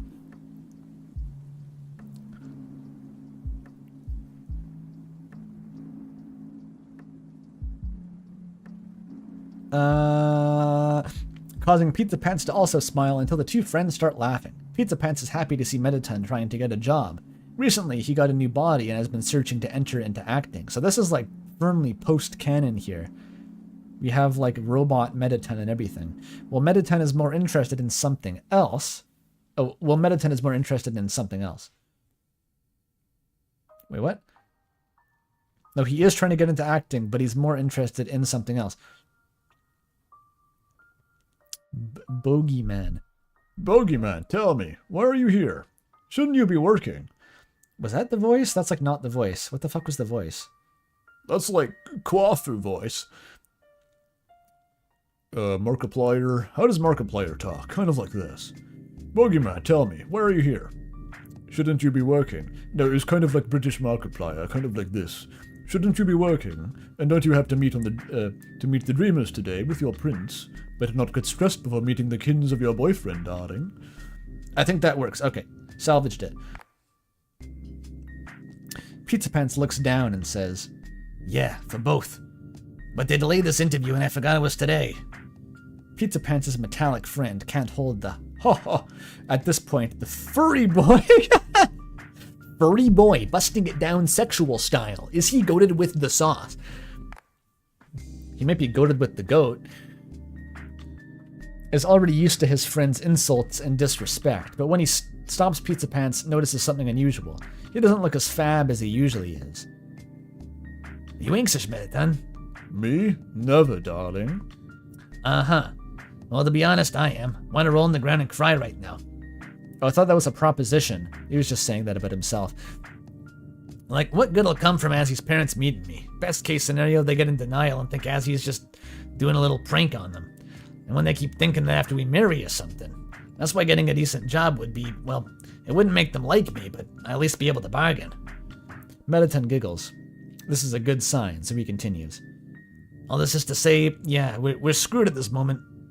But just you wait. You and I will get into acting in no time. Sure, whatever, darling. He had a smile on his face. It seems Pizza Pants successfully calmed him, but also worried Metaton, who won't let him downplay himself. But he also worried Metaton, who won't let him downplay himself like that. That's his job. Why are you so worried, darling? Did you look in the mirror today? Yeah, I wanted to make sure I don't look like you. It would be a shame if your unique style was imitated. So tell me, darling, why are you so afraid to be yourself around your boyfriend's parents? I just don't want to screw things. I mean, I do want to screw Asriel, but, screw things up, I mean. Darling, I'm the one with the screws. And besides, if anyone is strong enough to surpass any difficulty with a face like this, it's you. Pizza Pants makes the stupidest smile. The two keep exchanging insults until they're the only ones left. When the interviewer opens the door and it's Pizza Pants' turn. The room is relatively quiet as the interviewer starts their questions. Name, sex, and location. No. Interviewer. Your name is, what's your name? Everyone calls me Pizza Pants. There we go. You just saved a 4,000 word monologue there. Salvaged it. Okay? We didn't stumble at the gate. The interviewer looks into Pizza Pants' eyes, expecting a real name, but all they get is making more anxious. Next question. You want to apply for this commercial because... Pizza Pants holds his instincts at bay to say chicks and responds in the most fake well-mannerism possible. I believe I'd be a great ass. The truth. A great ass. Pizza Pants calms himself for once. I want to impress my boyfriend's parents. Acting is the only thing I really care about. I don't think that would ever happen in a job interview, right? They just want to hear the lie. A great ass to the company. Great ass. Great ass.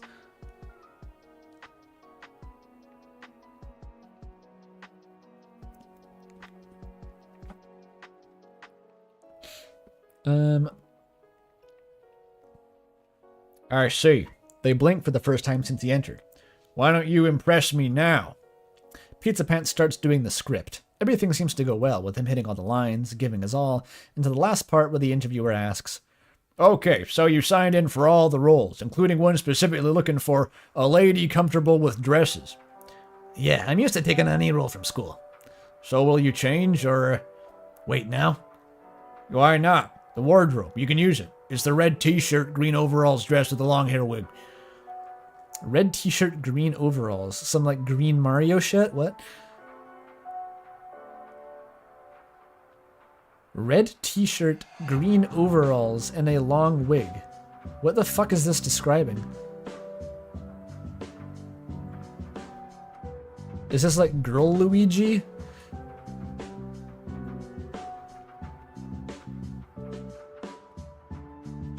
You wish they came with free therapy like that? I guess apply for more roles where you get to wear dresses.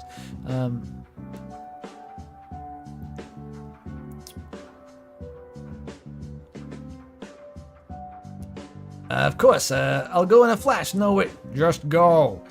Pizza Pants quickly jumps up from the chair, snapping his legs, to change in the wardrobe. When he returns, the interviewer hands over the script, and Pizza Pants starts once again nailing the lines, except for the ending.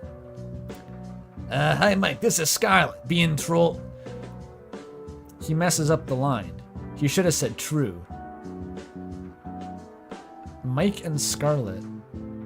I feel like this should be a reference to something, but I'm not sure.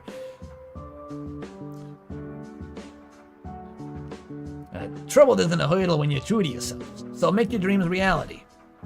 The interviewer raises an eyebrow. Pizza Pants almost has a heart attack seeing it, until they say, Decent save at the end. And with this, the interview comes to an end. Pizza Pants leaves the room and passes by Mediton, still in the dress, who laughs so much he almost bursts out in oil. He pisses himself. Pizza Pants makes a smug smile. What are you laughing at? I'll just put on makeup in the recording and... It's not that, darling. In fact, you look fabulous in these clothes. I just wasn't expecting. In fact, well done. Pizza Pants is taken aback. He's taking aback. No, he's taken aback. It's rare. No, it's the first time Mediton complimented him. You just look sufficiently gay now, I guess. Thanks. That was an ad-lib. You're welcome, darling. The interviewer opens the door. Mediton, come. You're the last one, so let's get this over with. Mediton and Pizza Pants do a bro handshake.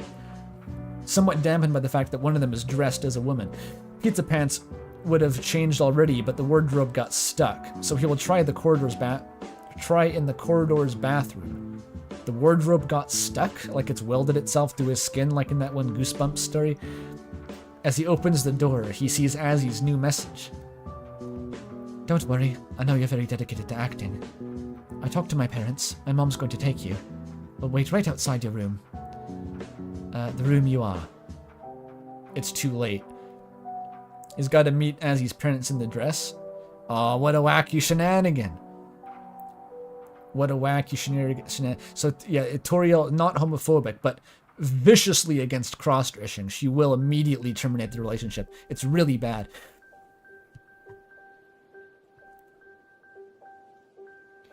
Azzy takes his family and Sans, his family and Sans, to the address where Pizza Pants is. They've stopped by next door. Next to the door, with nothing but silence in the corridor. He looks at his mother, visibly distressed, bubbling concern inside his stomach. He has to let it out. Hey, Mom, trying to remember if you left the pie in the oven. She smiled.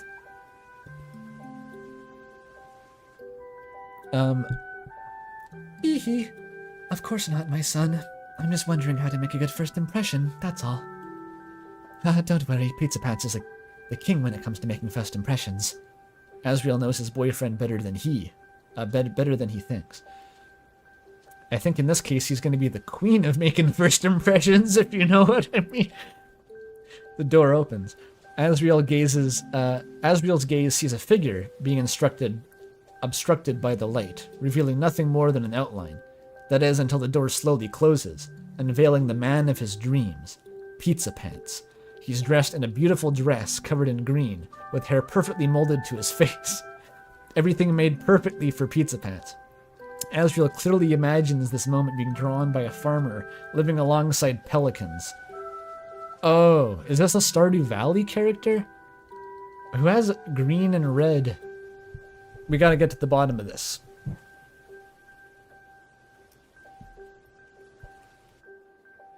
Gotta get to the bottom of this.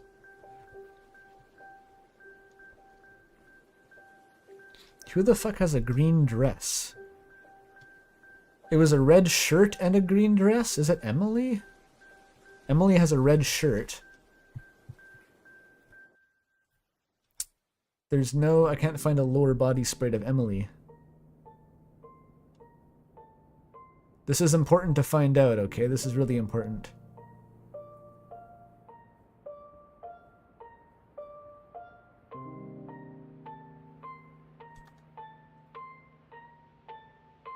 They're saying Marnie? Marnie.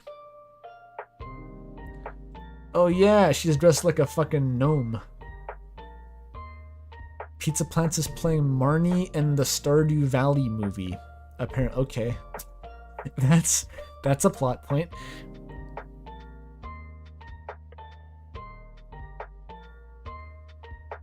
It's American Gothic with Asriel and Pizza Pants.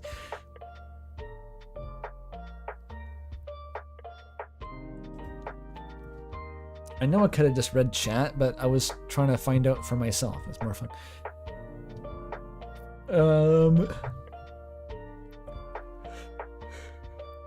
Pelicans. Everyone else confused. Me too, so I go to sleep. Everyone else is just confused. Tori and Asgore take some time to fully take it in, while Chris and Sans are smiling. Sans is smiling. No fucking shit. Pizza Pants freezes. Tori's the first to make an action. Hello, Pizza Pants. I see you dressed differently for today. Sans says, I see you're being vulnerable and pantsless today. That's how Sans talks, by the way. Pizza Pants not wearing pants, dude. What a weird comment, by the way, Sans. Toriel laughs. After hearing this, Pizza Pants tries to clear the confusion and raise the dress. Oh god. Toriel looks to the side. Sans covers Chris's eyes and makes his own eyes disappear. That's a good bit, actually.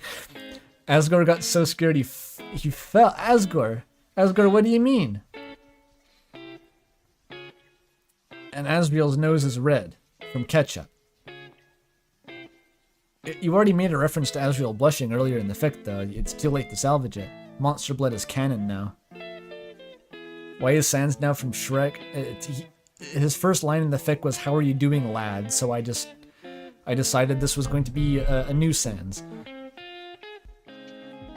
Asgore is the family pet. Ugh. Is there any bingos that have happened? Outfit description. I guess this is a crossover. Stardew Valley is in here. Still no inconsistent tense. Reference humor? I don't know. Maybe it was there a Kissy Cutie reference? Was there? I thought there was, right?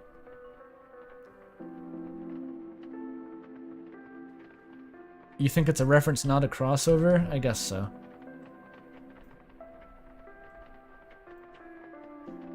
There was a Kingdom Hearts reference. I don't get those in general. I mean, the title is a Kingdom Hearts reference of the stream, but that doesn't mean I know Kingdom Hearts, right? Where there's a bingo?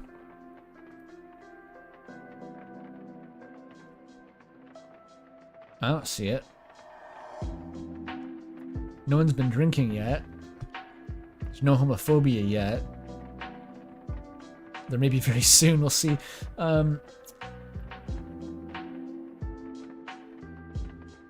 Crossover would have been a bingo. Oh, you're right. Yeah, I didn't even notice.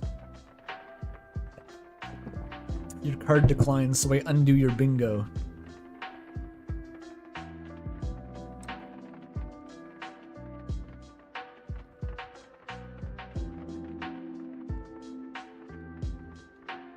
Oh, you're right. He was drinking a beer. We did it. Bingo. Yay. That's wonderful.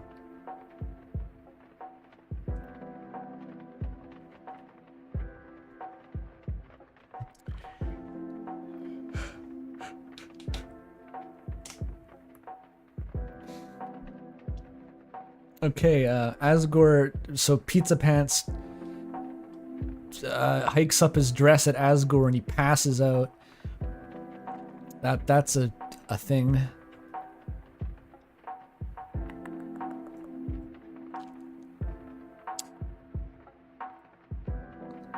Sorry, I'm wearing pants behind the dress. Everyone slowly looks at him and sighs in relief after seeing the pants, except Asriel, who never looked away. Yeah, Pizza Pants is shaking in fear. This is the end. Why was I thinking Skyfall came into my head there? He's so done for. Toriel will never forgive, and we need to Toriel baboon laugh.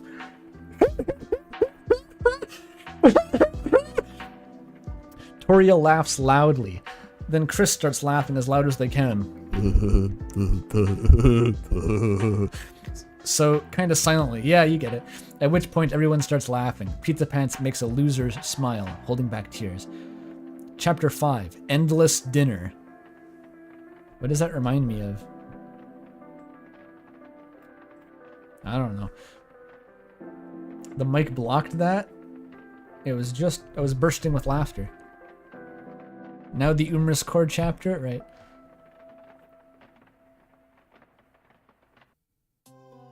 Oh yeah, Endless 8, that's what it makes me think of. I watched, that's not, how does Kuno laugh? I don't think Kuno ever laughs, I can't picture it.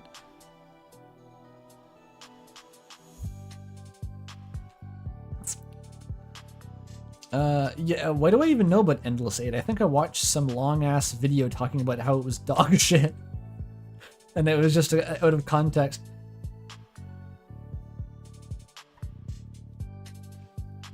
Picture, I mean recall. Kuno has is voice acted, right? Kuno's not a fucking gardener! The fuck does Kuno know about this? Kuno's like Kuno's dad! Doesn't give a fuck about anything! That's Kuno.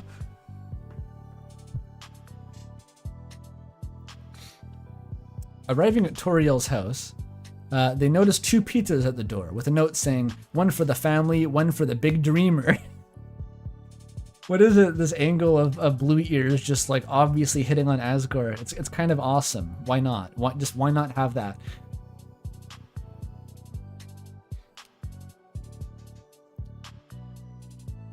Wait, they signed it Pizza Pants? Why is Blue Ears hitting on Asgore via Pizza Pants? What kind of angle? Crap. Why do you have to be that horny now? Pizza Pants says internally. Tori almost falls to the ground. BWL. Good one. Big dreamer. It is the one thing he does after all. Fucking hell, Toriel. Asgore's crying. It's getting more election trucking as the stream, the fit continues. Asgore is crying, only saying strong thanks to Sans comforting him, caressing him by the arm. Wait, what do you mean? As he touches Pizza Pants' shoulder and giggles and asks, what the fuck is this dynamic here? What is gonna happen? Is Sans gonna hook up with Asgore? Soriel's gore? Oh my god. Oh yeah. You really came up with this? One of my coworkers. Oh, the note is a prank? Pizza Pants' face tells Asriel it isn't. He doesn't know how to react, so he just presses on. Tori says that dinner should be ready soon. Or so her son says. The pizza, I'm sure, is really helpful there. Me and Pizza Pants can go to my room in the meantime. Pizza Pants doesn't blush since they've already lived together, but he's still anxious about what Toriel misunderstanding Azzy. But not for long, as Chris vocalizes, I'll go to my room too. or the sending Chris up there to cock block is just like, let that sink in. The supervisor. Oh, I see. 3 of you go ahead and start getting familiarized. Nice save from Chris. Hopefully no one overwrites it. Now they enter Azzy's old room. Chris has already... Undertale joke. Oh, that's pretty good. Took me a second to get that. Now they enter Azzy's old room. Chris has already entered a vegetative state on their bed, while Pizza Pants sits in the computer chair in a tense manner. What do you mean a vegetative? Like Chris just walks in and just planks on the bed, face down?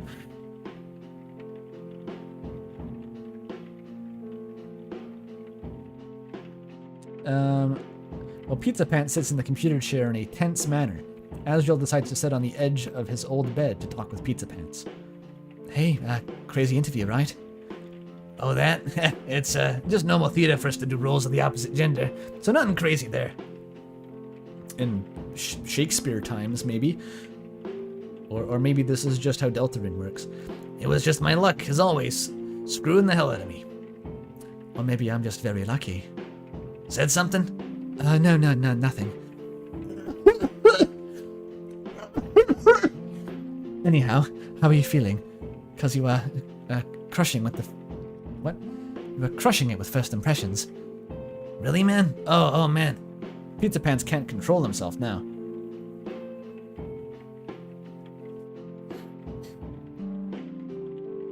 Women are banned from acting in hometown. Actually, just Vermont. All of Vermont.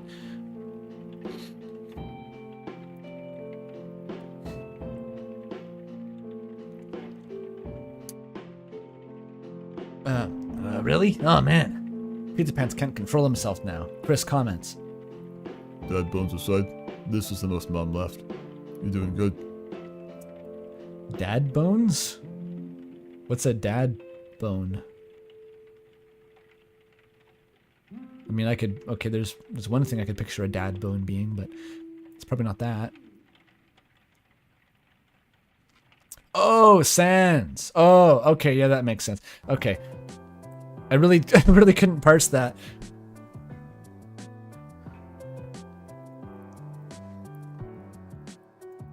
You're doing good. Thanks, little buddy. You're awesome. Remember that. Chris makes a positive hand gesture. It's a middle finger raise with the slash positive hovering next to it. Pizza Pants looks at Asriel's side of the room with curiosity. Oh, wow. So this is all your trophies, love. Congrats. It's nothing, really. Chris just seethes on their side of the room. You two must feel really proud, huh? Of these trophies hanging on the wall. Chris corrects him. Our parents seen the trophies. Asriel takes a look at the trophies, then at Chris, and finally at Pizza Pants. He decides to talk a little bit. It's nothing much, really. It's just collecting dust. Can you two ask Tori to put them back? She is very persistent, Says Azzy. and I don't want to make her upset. Hey, cutie pie, I'm sure Toriel can't stay upset for too long with someone as adorable as you. Asriel giggles very quickly in an awkward manner. Chris takes the opportunity. Didn't know you had Riz. Shut a little weirdo. Nobody's as romantic as I am. Chris laughs to themselves before saying. Romantic pants. Asriel laughs internally, not externally. And says, I make some romance in your pants. holy shit, Azzy. What the fuck? Pizza Pants and Chris look at Asriel in shock. Chris simply smiles, where Pizza Pants stretched his head upwards, trying to keep hold of his feelings, exploding. Oh my god. With Chris in the room, Asriel. With Chris in the room. Toriel calls downstairs. Children, dinner is ready. Pizza Pants finds that funny. Children. As he gets a little euphoric. She keeps calling us children, it's... He stops himself and makes a face of guilt. Pizza Pants holds his head. That's okay, sweetie.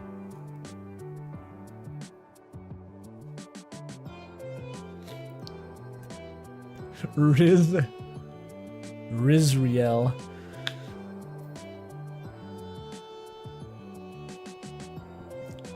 Asriel Dreamer, more like Asriel Freaker.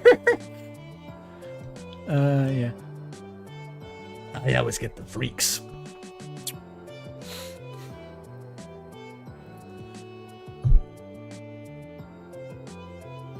Is this music loud or is it just me?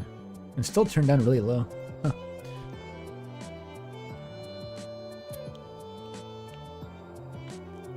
Asriel looks a little faint, but more positive, as they go downstairs. Chris is enjoying seeing them together. I've got a brainworm, by the way. Anytime someone goes downstairs from Chris's bedroom in a fanfic, I think election trucking reference. I don't know why. Like, that does happen in election trucking. It happens in Deltarune, but for some reason that's welded into my brain now. Chris is enjoying seeing them together. The Dreamers, Pizza Pants, and Bone Shorts sit at the table together on the cold, starry night sky, with Tori eager to talk. Where's the night sky? Are they on the patio? Who knows? So, when did you start dating? Pizza Pants looks downward. Asriel creates some story. Wait, what's the truth? Oh, well, you know, about how I came in to visit hometown and met everyone. Pizza Pants was very well dressed. Oh, wait. That was Asriel. Well, you know, about how I came to visit hometown and I met everyone. Pizza Pants was very well dressed. Yeah? How was he dressed? He was dressed in like a gala suit and... My son, I did not raise you to lie. Azzy looks a little defeated. She now moves her head to Pizza Pants.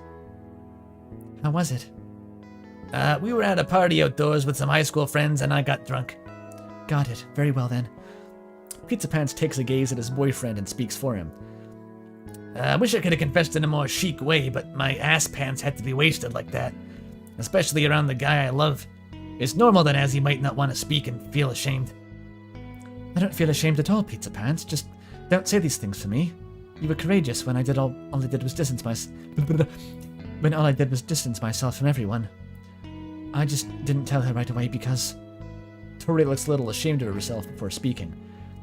I didn't mean to guilt you into saying it. I'm sorry. I just wanted to hear the story. I wasn't to judge or anything. Homophobia is dead, dude. It's dead. The truth is Grinder. You never noticed there were stairs in the household? Yeah. They're abstract video game stairs. Love wins. Things I've shoved down my pants. Asriel looks at her to apologize too. Sorry for not trusting you. I think there's probably good reason for that, to be honest. Hearing what Toriel's reputation is. The two give each other a calm and happy face. It looks like... Oh wait, I probably can't edit this doc. Okay, never mind. With this topic over, Toriel retakes the conversation. But, well. Are you a party goer, Pizza Pants? Yeah. And by yes, I mean 1 or 2. Every month? Ever. And they're not that big. So we know that Toriel was canonically like a fucking party maniac. She was like a ghoul, a witch back in the day, a party goblin.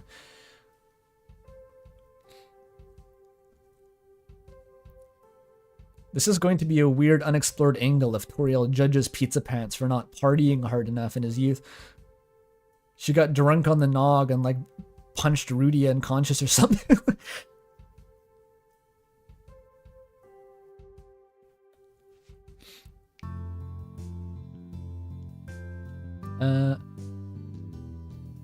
Evan, and they were not that big, just 100% track record of going accepting invites.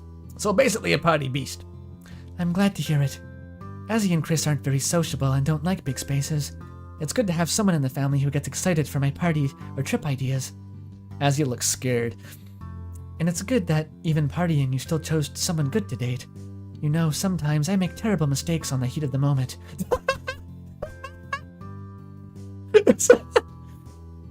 I love the bit. It's such a good bit. It's basic, but it's so fucking funny.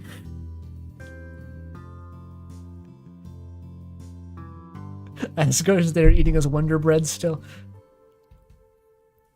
Him and Sans are like sword fighting with pickles on the side of the table to amuse themselves. They have nothing else to talk about. And I mean like actual pickles.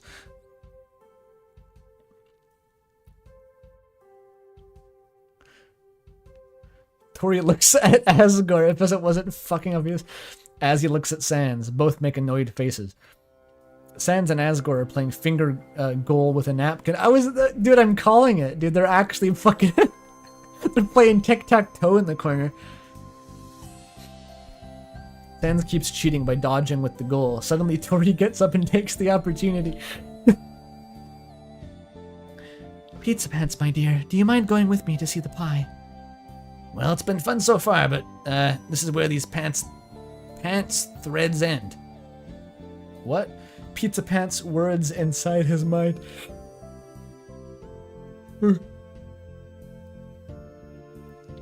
Still, even static, anxious, with no hope, no self-esteem, he says, I'd love to go.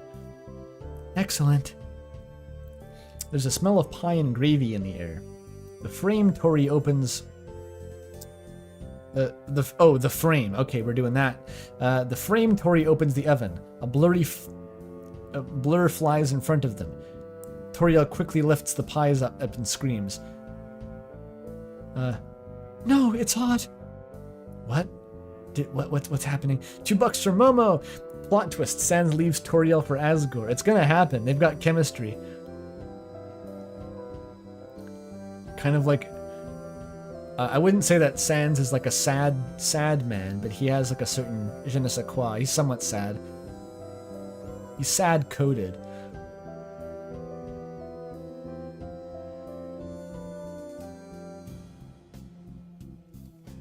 Has Toriel just like grabbed a hot pie and burned the shit out of her hands? What's going on?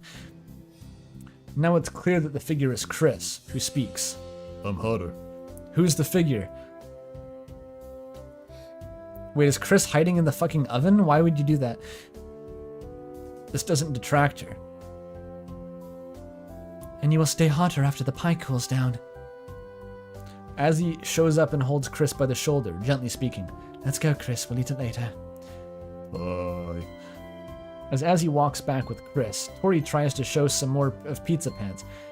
Was Chris in the oven? That's fucked up.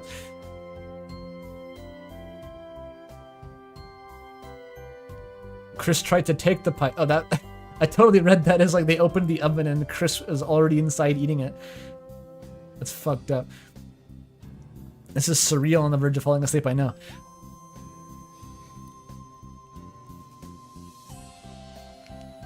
As he walks back with Chris, Tori tries to know some more of the Pizza Pan. Asriel is very kind, isn't he? Pizza Pants is biting his lips, trying to figure out when he'll be buried alive. One time someone was being rude and talking loud at the theater because their popcorn bucket was empty before the movie started. He got up from his chair and left, only to return with a bucket to the person halfway through the movie. That's my son for you. I pray for his safety all the time. Say, Burger Pants, do you get scared thinking he might hurt himself? I do, but, well, I know we always stay by each other's side. Ba-da-da-da-da. We like pizzas and pineapples, always finding a way to be together. Oh, and my name is Pizza Pants. Oh, did she say Burger Pants? That's fucking good. I didn't even notice. Crazy, fucking let that sink in lore.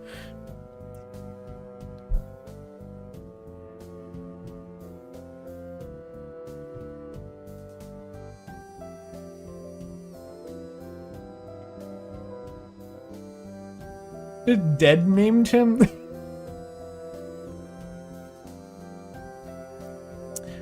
I do legitimately like this line.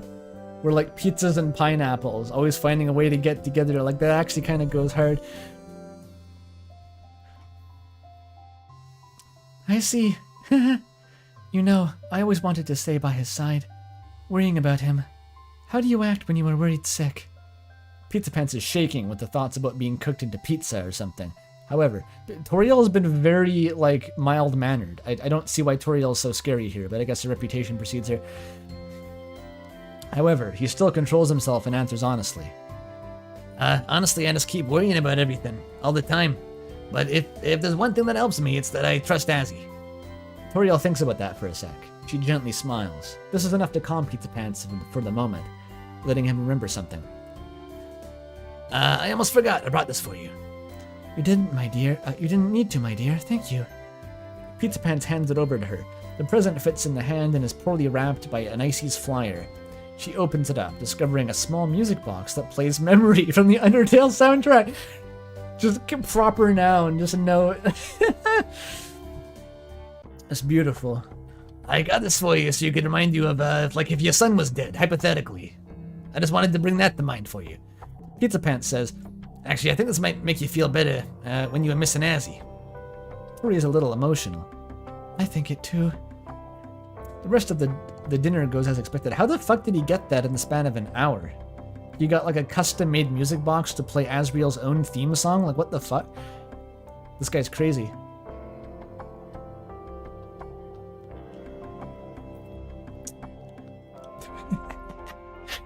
Pizza Pants knows a thing about toppings. Yeah, okay.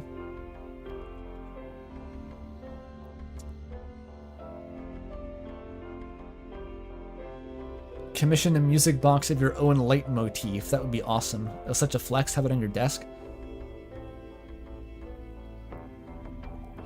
Mettaton would do that, actually. Another $2 from Momo. Thank you. A little white annoying dog gave it to him. Yeah.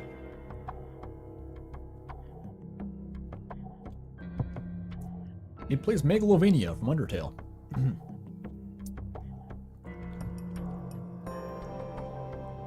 The rest of the dinner goes as expected. Chris consumes the pie. Pizza Pants knocks over a glass of water. Asgore and Sans kiss. Okay, perfect. The usual. At some point during this, Toriel is talking to Asgore just before he and Pizza Pants leave. You grew up so fast. Asgore hasn't had a line of dialogue, like, since the first scene in the fic. He said nothing.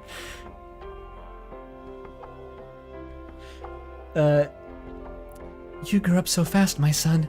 It feels like you were still a child the last time I saw you. But now look at you, my young man. She squeezes Asriel's cheek, making it harder for him to speak. I know, Mom. How does that sound? I know, Mom. She lets go from squeezing him. Sorry. It's okay. By the way, I'm looking at the clock. Yes, I am aware of the time. You know, saying goodbye is becoming a routine for me. I'm sorry, Mom. I don't want you to be lonely. Is that an Undertale reference, Toriel? There is nothing to be sorry about, my son. You are at college now. I am just getting used to it. She stops for a second, holds her new box, and resumes. How will you two continue when you return to college? That's Azzy. We'll keep talking online. It'll work. I'm sure it will. You two are in love after all. Exactly, Mom. But is that all? As he looks down, then at his mom with tears in his eyes. I love you, Mom. Tori hugs him. I know, son. I know. Aw, they're so cute. Night in the Woods music's kind of coming in clutch here. That's like a Mama Borovsky ass interaction. No, that's you probably would assume that I ad-libbed the thing about Asgore and Sans kissing. Nope. Nope, that was right there.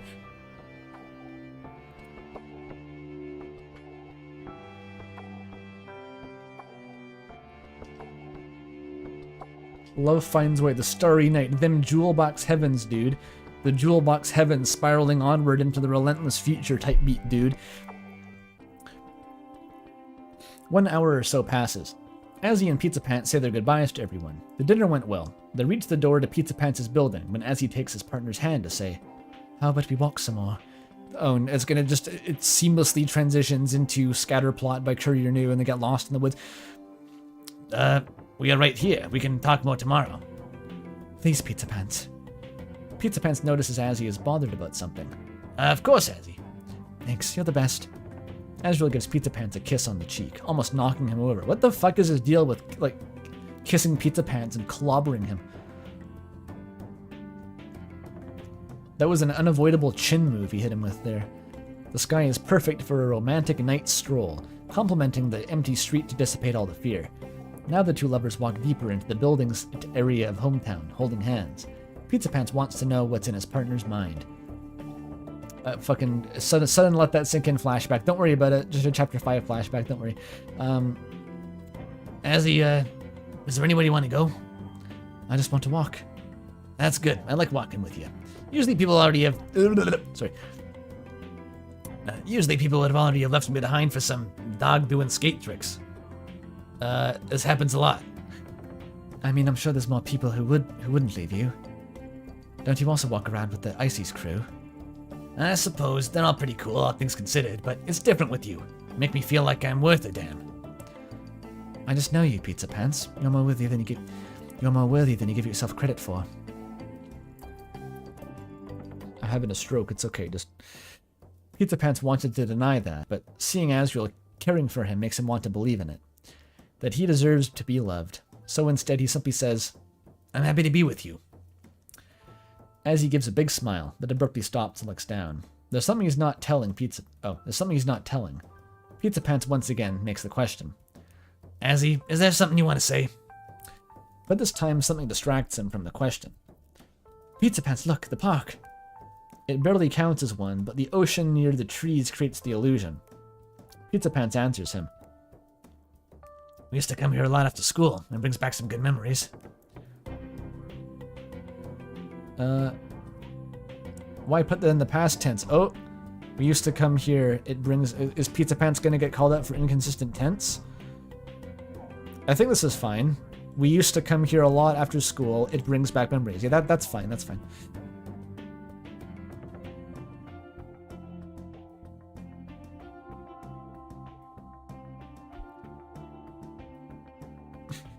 Gaster dabs in the woods and disappears.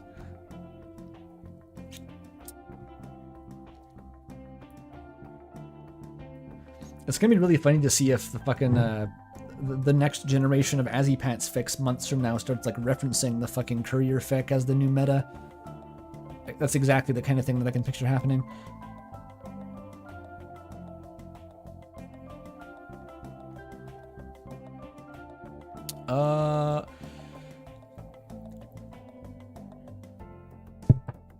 That's real. Why put it in the past tense? Let's go. I mean, sure, why not? He pushed by Azzy from the hand. Not sure what that means. They stop at the roundabout. I'll be a roundabout. Where Asriel jumps in, saying, Let's go, Pizza Pants. Where are they going? Are they going to a... Oh, a merry-go-round. Oh, that... Okay, it's a park. There is apparently a public park somewhere. He pushed by they stop at the roundabout where Asriel jumps in, saying, Let's go, Pizza Pants. I don't know if my stomach can handle that after that dinner. Please, it'll be quick. That please is all Pizza Pants needs to hear. He jumps in the roundabout and they start spinning. Asriel laughs loudly, having all the fun in the world, in contrast to Pizza Pants, who fights for his life to not throw up. When they stop spinning, Pizza Pants sits on the border, dry swallowing to keep himself together. Asriel sits and places his hand on his boyfriend's shoulder. This is enough for Pizza Pants to be able to speak. That was fun. It truly was. Say, Azzy. Oh, look, $2 from Chillin' Lillian. Who talks in a Brooklyn accent apparently?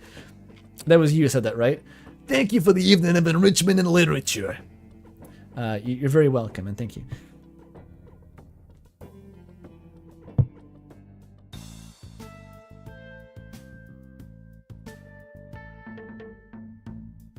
You don't call those merry-go-rounds? To me, this is a linguistics thing, or not just a dialects thing. A roundabout is a road that goes in a circle. A merry-go-round is a spinning platform for children to injure themselves on.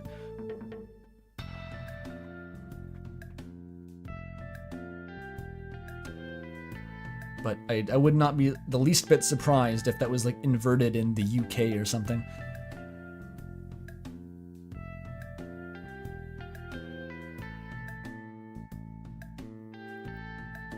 Okay. Yes? His eyes are shining. Pizza Pants struggles to focus, from Asriel's cuteness to the roundabout sickness.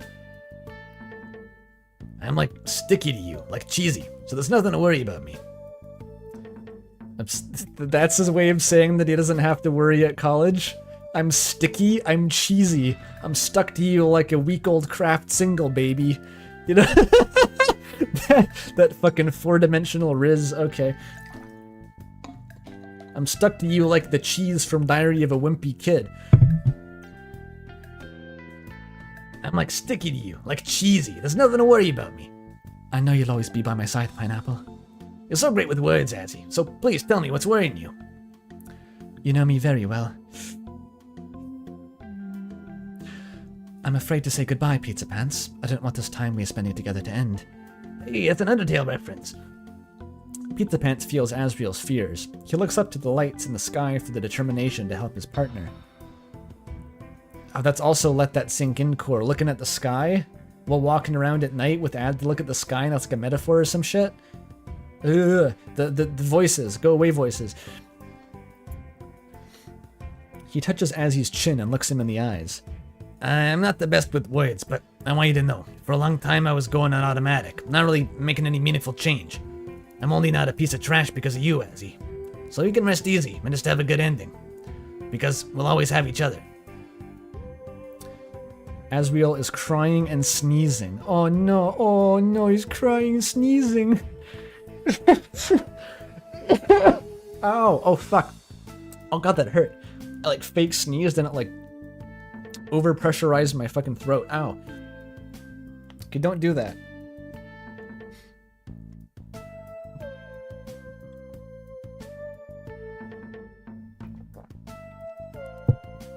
Crying and sneezing and sniffling and weeping and pissing and farting.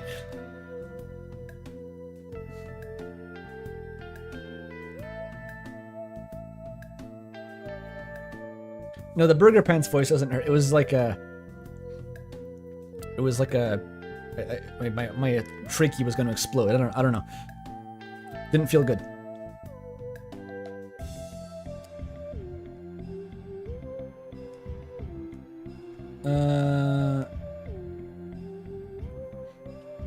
Don't want the time to end. Okay. Pizza Pants. I love you. I love you too, my prince.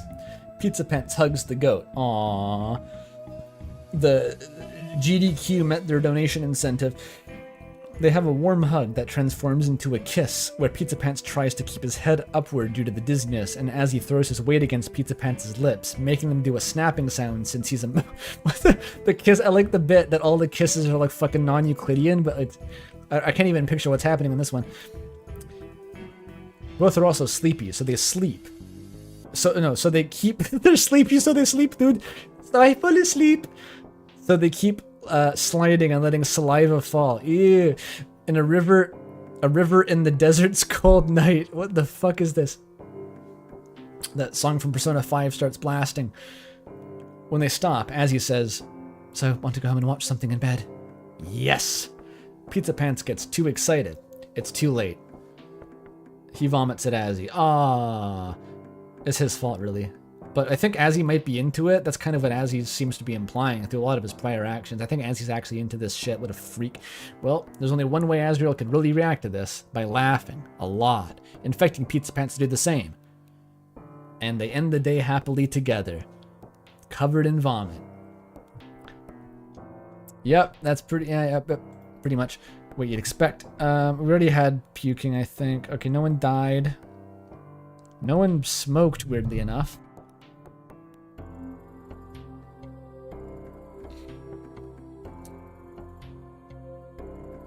I don't think there was non-English.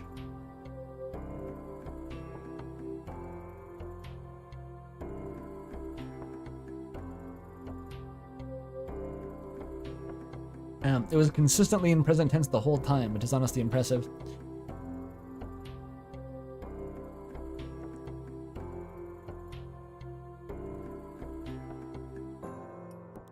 I think that's it. That was nice. It was, the tone reminded me of election trucking a lot of the time. It would just lapse into absurdism and then go back. Enjoyable. It's not an abrupt ending, I think.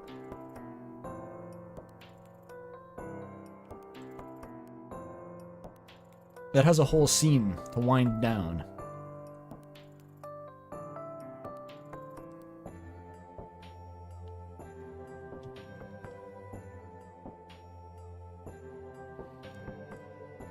We have a request to read the first couple chapters in the big one.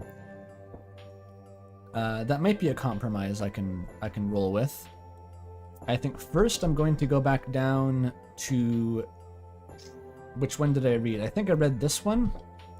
I should mark that actually, hang on. I read that one.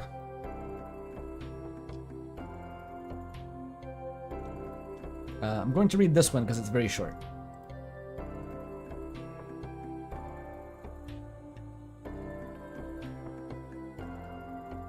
Well, we'll see. If I read the first 2 chapters and it's like amazing, then we'll see. Maybe I can continue it. But this one is weird. Well, VT Holmes made it. That freak.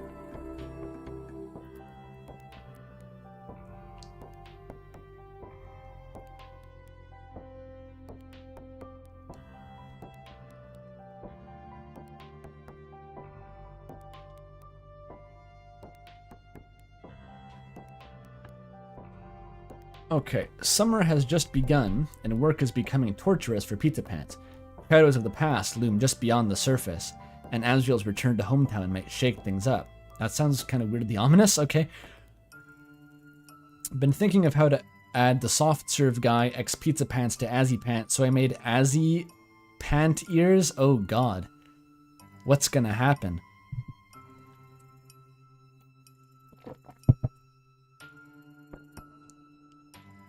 Implied suicide. Implied sex. What the fuck is this fic? Alright, well, it's only 3,000 words long. It's the most important factor for me.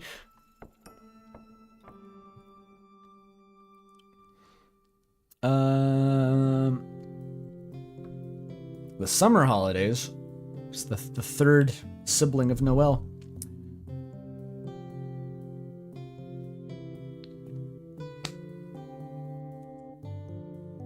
Summer is a name. That's kind of funny, actually. Yes, there's implied sex. Okay, that's fine. We can have that.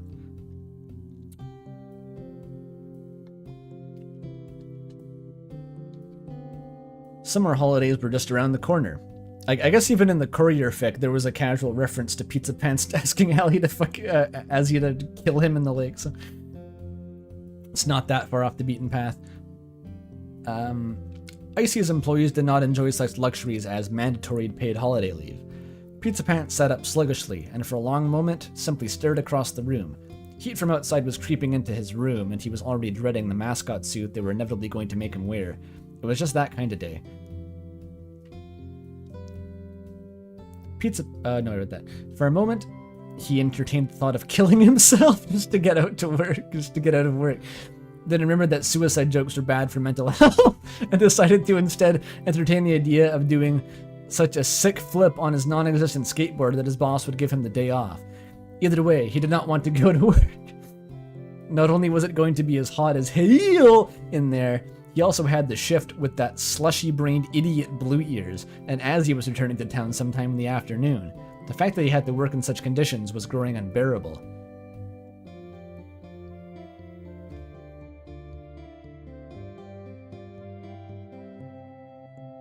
A spicy French breakfast, black coffee and a blunt. Oh, Fukia, the weird, the spicy weird. Okay. Good.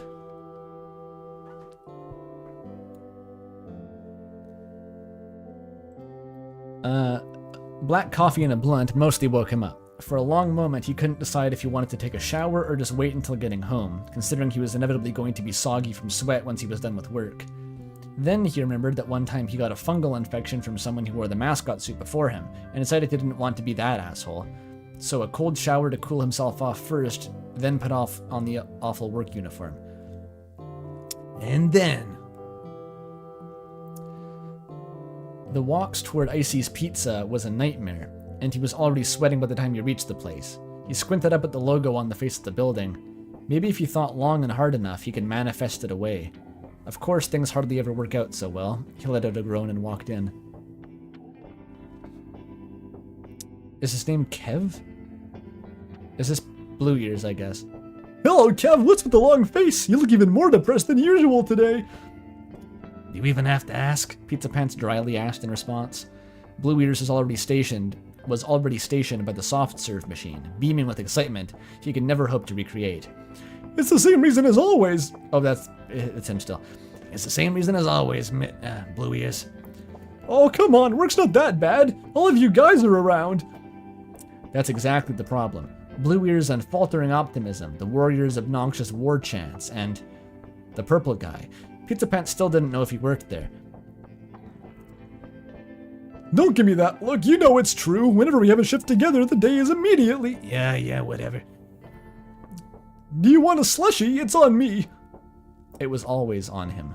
Pizza Pants couldn't help but wonder if he had any money left after spending it all on the overpriced soft serves and slushies at their workplace. You'd think they'd be cheap considering they were a fast food restaurant, but nah, corporate was too greedy for something like that. He gave Blue Ears a long stare. Will you spill it on me and giggle about it again? You know that was an accident. Sure it was. There it was, a daily headache he got after talking to his coworkers for more than a polite greeting. So, slushy? Pizza Pants considered it for a brief moment. Maybe he's overheated on the way to work or something. Icy. Icy would fix him. Oh, and something icy would fix him. He had no hope of that actually working, though. Sure. He responded with a shrug. He had nothing to lose. He was even hardly holding on to his sanity. Is flaming hot nacho flavor okay? It's the only one we have left. Whatever. Flaming hot nacho cheese slushy. Delicious.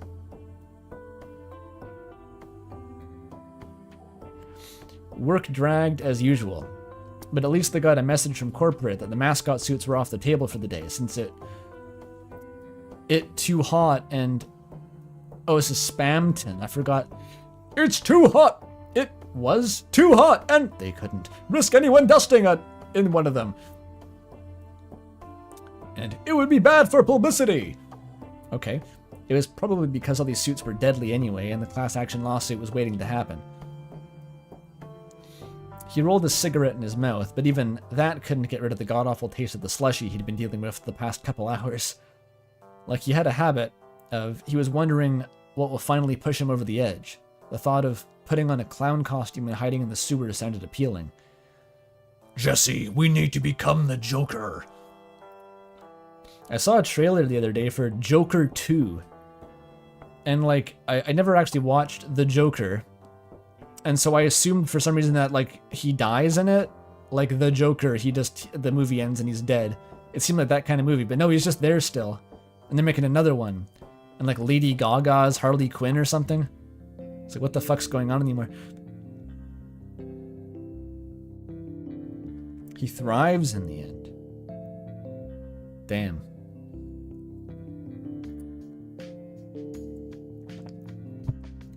I also saw the trailer for the Borderlands movie, which I forgot it existed, but once I was reminded that it existed, I remembered that I'd already heard that it was dog shit. Is it Lady Gaga? I thought she looked kind of like Lady Gaga in the movie. I didn't check. The Joker got caught shonking, so Batman had to go get... He would too.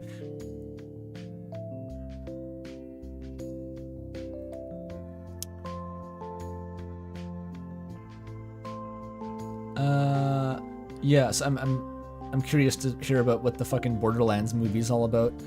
I think Red Letter Media's talked about it. They're usually good to trash things. Why did Yonkler get caught? Is he stupid? Yes.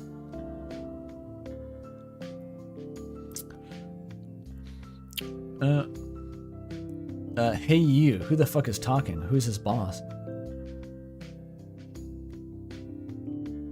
He's Dracula until further notice. Hey you! His boss, great. He didn't even get a break during his state-mandated 5-minute break. If they had a union, he would have advocated for breaks to be enjoyed in solitude, but any attempts at forming one ended with corporate's incessant union busting. What is it? I got it. He checked his phone. 1 minute, 47 seconds still left on my break. Just get back here quick, we're busy. Give me 1 minute, and He checked the timer again. 42 seconds. I'm on my state-mandated break. A scoff from the boss, then silence again. Sweet fucking silence. 1 minute and 42 seconds later, Pizza Pants returned into the, despite air conditioning, stuffy building. It was loud and smelled like sweat and increasingly weird pizza flavors. The patrons were all familiar faces, cons of living in a small town, but one stood out from the rest. Asriel was sitting at his own table, alone, and chatting with Blue Ears?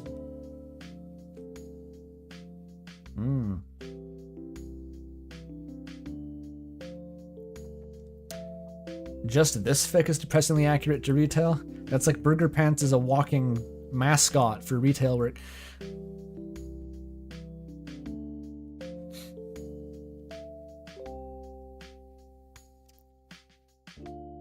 An emotion bubbled up inside Pizza Pants, but he couldn't tell what it was. Maybe he was just hungry, or thirsty. He walked over to the pair. It's really great to see you back, Azzy. Blue Ears' cheeks were flushed as he was smiling ear to ear. This is weird. I don't know what to do about this. We've had 2 fics back to back with like horny Blue Ears as a plot point.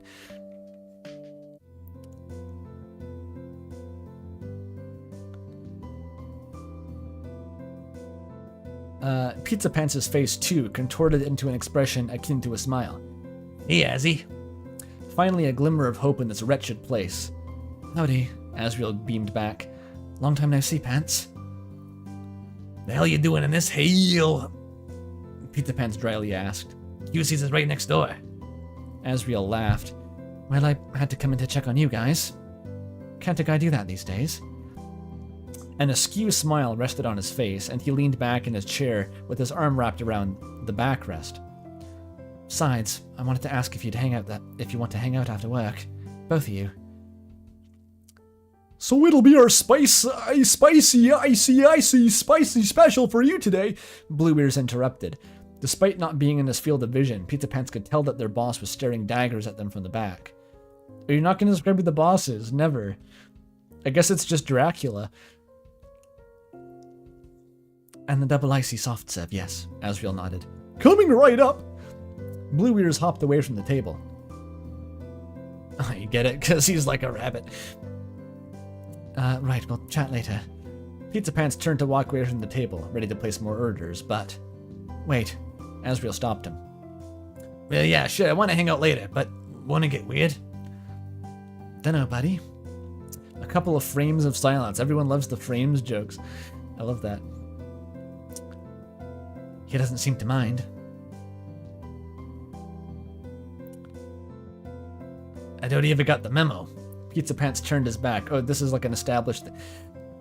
Blue, Mike's a fucking idiot. You know that. Sure, he's lovable and optimistic and all that, but the dude almost failed high school. And you still... Oh, shut up, dreamer. Pizza Pants answered, shocked to discover he was being playful. Asriel's presence was messing with him. Anyway, I need to get back to work. See you later, Asriel said with a wave.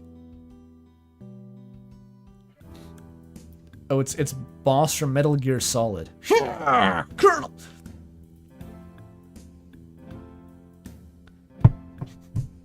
Coffin K is the boss.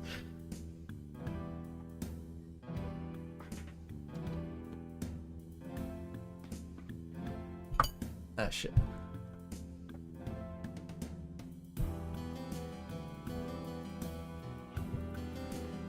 His shift could not have dragged more if he wanted it to. With the knowledge that Azriel was back in town, it became even worse. Every minute felt like an hour, and more than once he considered filming himself chugging the rest of the terrible slushy and posting it online for views. That's an intrusive thought, Pizza Pants.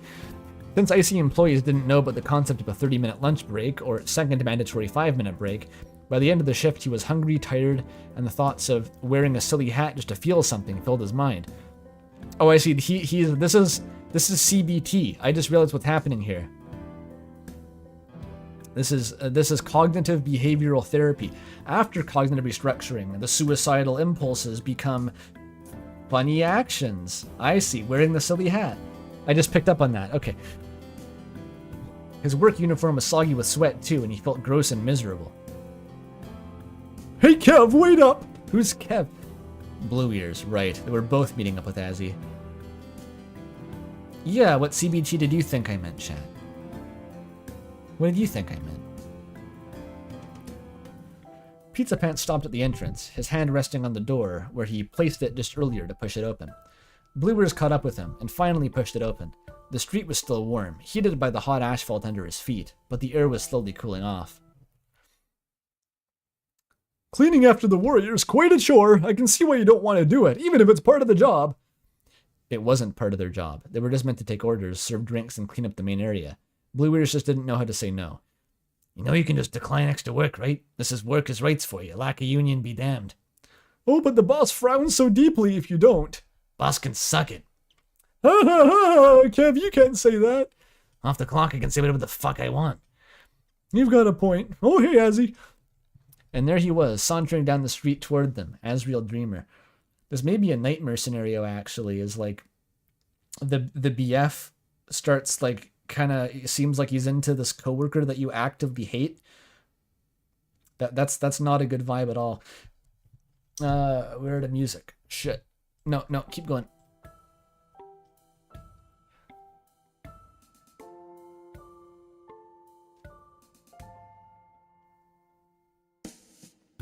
Where was I?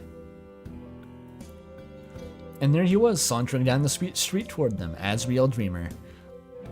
Earlier in Ices, Pizza Pants couldn't get a good look at Asriel. A year of university made him mature like fine wine, but the way of growth Pizza Pants couldn't hope to achieve if he kept working a dead-end job that hardly cared about their overworked employees. But the acting program was expensive, and it was limited to a lucky few. He could only ever achieve his dream in his wildest fantasy. Anyway, back to Asriel. During his absence, he'd grown a beard. Ooh, beard Asriel. That's a uncommon take. A beard his mother would have made him shave off if he continued living at home. Because it reminds her of Asgore. His golden locks that... How the fuck does he shave, by the way? I really am curious. Because it's like... It's other hair growing on top of his existing hair. So it's like... You'd need one of those razors with like a spacer on it, like they used to shave your hair, like your head.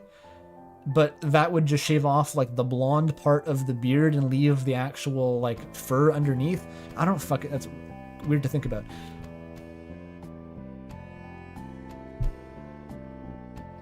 You know, he just shaves all of it and it's horrifying, right? The dreamers only have blonde fur and the rest is skin.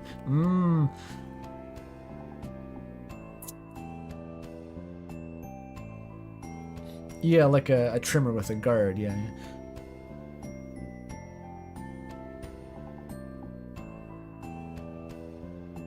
he dyes the beard white so it just looks like his fur. Yeah.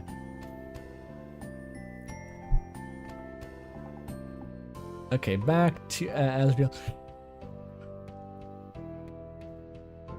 His golden locks that reached just above his shoulders, that had gained muscle since he had left, were brushed back off his well-sculpted face, and "Oh wow, Azzy, your lip piercings are kinda hot," Blue Ears blurted out. Blue Ears was never very subtle, but he couldn't help agreeing with him for once. Asriel's bites were quite a choice for an ex-choir boy. He's got fucking snake bites, dude. This is like the 80s fucking the mullet Asriel that Outsin drew. As he dies, election fucking reference. You're thinking of an Undertale reference.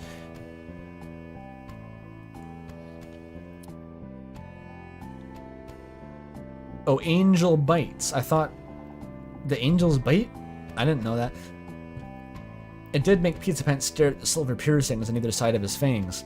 For longer than an ex should, though. They're exes? They're exes? Wait, what? What is this dynamic? Thanks, Blue. Asriel bashfully chuckled, then winked at Pizza Pants, who in response averted his gaze. I got them week 1 after the fall mid-sem break. No one says mid-sem. No one says that. I don't know, I was feeling rebellious. Pizza Pants could hardly remember the last time Azzy returned back to town. There was the usual festival and some sort of weird thing that he completely blanked on. Oh well, so it really felt like he hadn't seen him in over a year. It was a good chunk of the year still, but he'd seen him around. I love that. So, you know, something, I don't know, something happened. So, where are you taking us? Well, I was planning on going to a usual spot, unless... Nah, that's fine. I haven't been there in so long, Blue Ears chimed in. Well, shall we go? Asriel held out his hands. Blue Ears immediately giggled and latched onto him. What is the nature of this? Okay, I'll figure it out. Nah, I'm fine. I'm all sweaty and gross, too. Come on, Kev. Fucking Blue. I said I'm fine.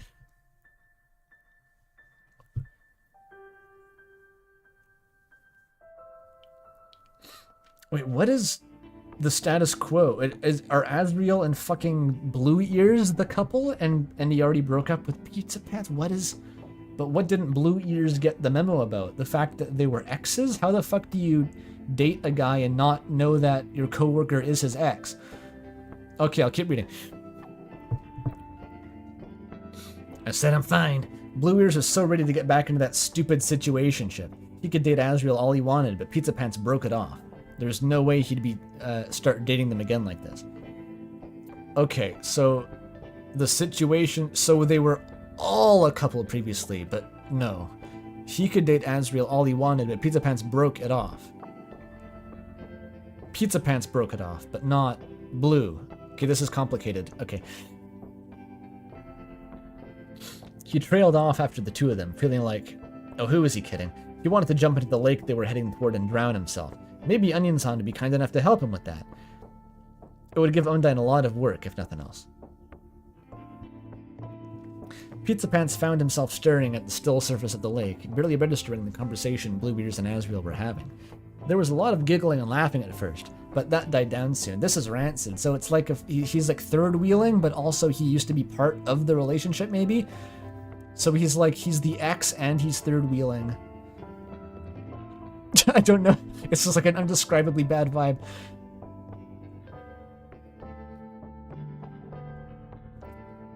Or maybe they were... Oh, so what was the line about not getting the memo? That's what's confusing me, because if they were all together before, then surely there would be no memo to get. Like, they would all know the situation.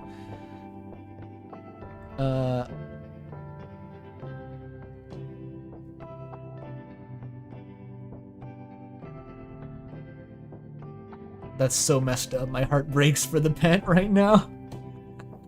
Yeah, I know.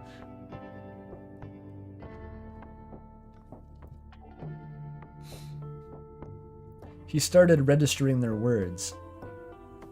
God, that's rough. God, that's rough. Because there's like a guy you really like, but he insists on making it like a throuple with someone who's just like the most annoying person in the world. And it's like, you have to make the call. It's like, this guy is not worth having to expose myself to blue ears. It's just not worth it. I'm like extrapolating here. This is my own headcanon, but like, holy shit.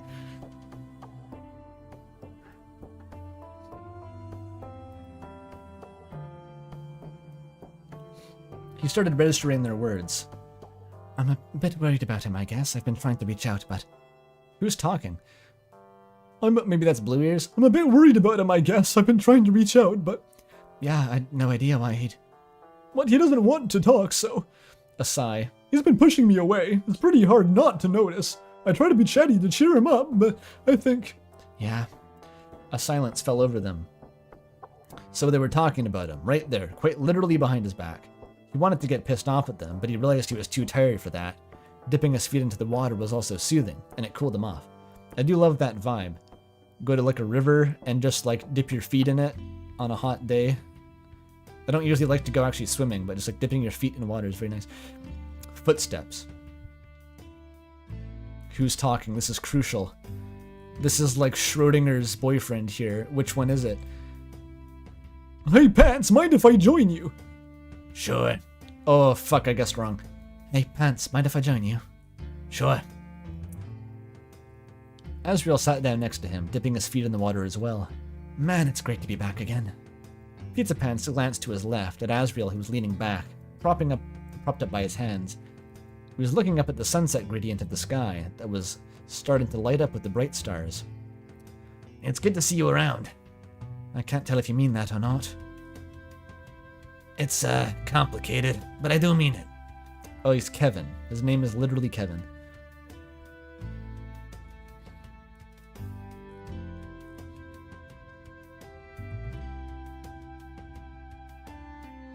His shoes are still on? Don't fucking ruin it. Kevin, like Celeste? Oh yeah. That one.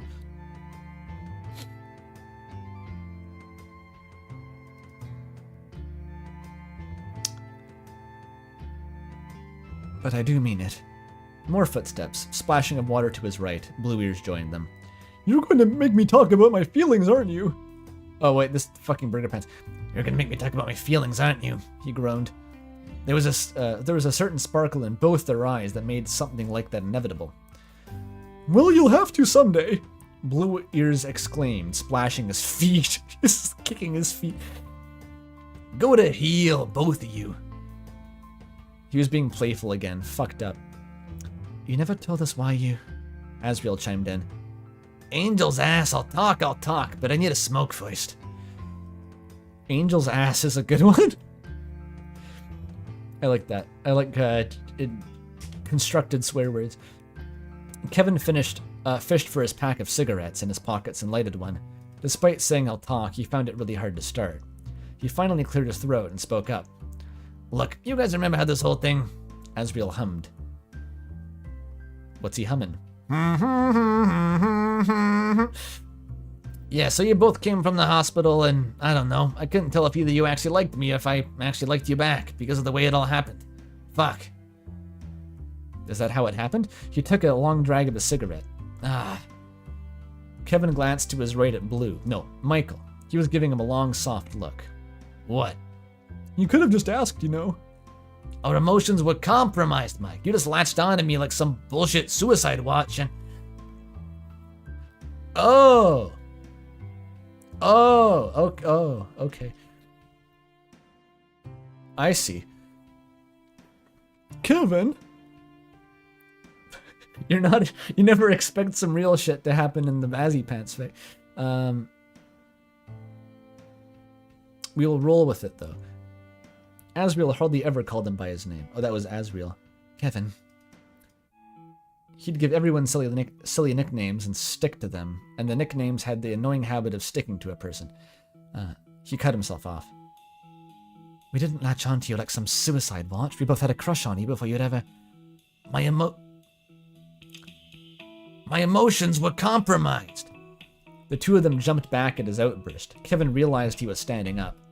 He sat back down and slumped forward. He took a deep drag of his cigarette and slowly exhaled the smoke to calm down. I couldn't tell if I decided to go out with you guys because I trauma bonded with you, or if there was actually something there. So I decided to end things.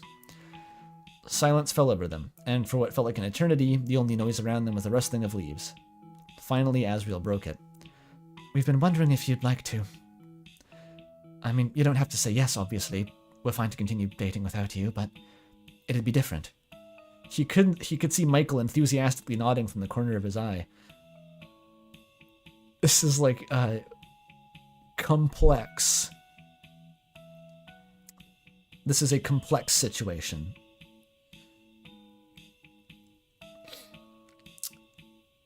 He could see Michael enthusiastically nodding from the corner of his eye.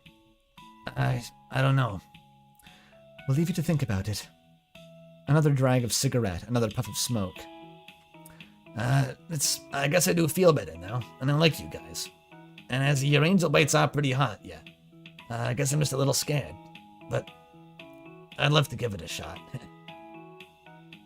Okay, so Blue Ears isn't that much of an obstacle. It was something else. Okay, so he's fine with Blue Ears. He's just kind of tsundere.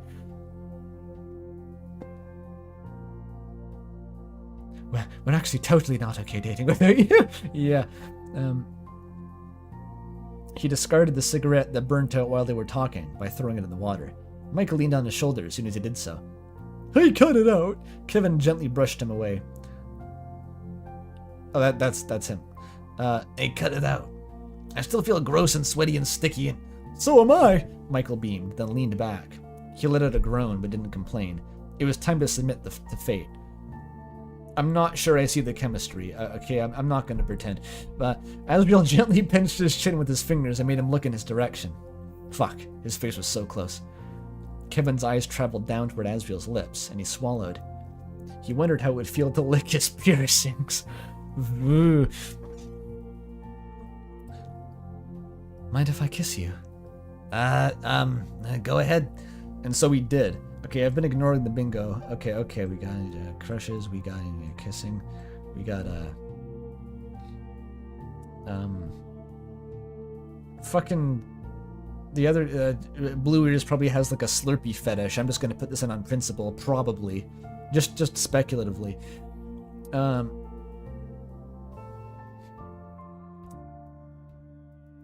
What we got? Outfits? No. No. No.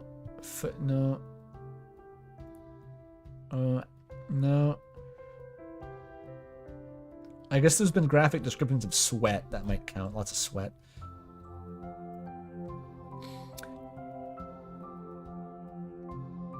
There's kind of nothing else here. Renamed? Oh yeah, true. Okay, we need footnotes though.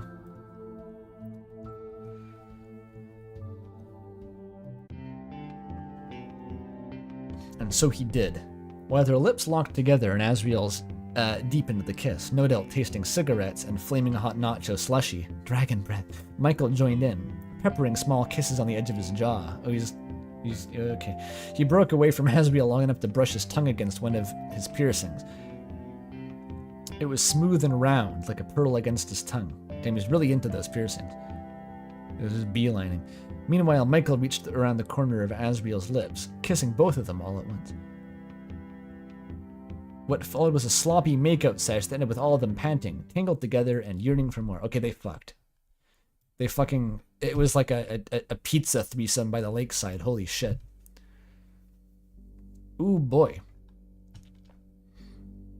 What's going on here? The Azzypants has been infiltrated. There's an interloper now. Very conflicted about this. A calzone? Pizza Pants woke up in another summer morning. Despite sleeping naked, it was already scorching hot, and for a moment he wondered if they were going to cancel work due to the heat. Then he realized that the air was still relatively cool, and what was heating him up were two other naked bodies. Oh man. Fucking hell. Oh right. He was already starting to regret this, if not for anything else, for the fact that he was dating two cuddly idiots and it was fucking summer. It made him want to bonk himself on the head with a comic large hammer. Oh, wow, okay. That's remarkable. Banana split pizza.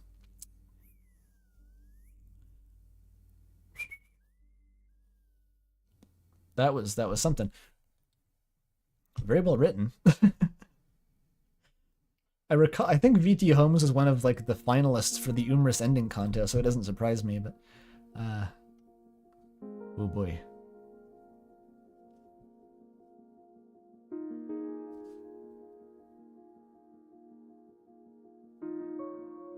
That's growth. We love therapy.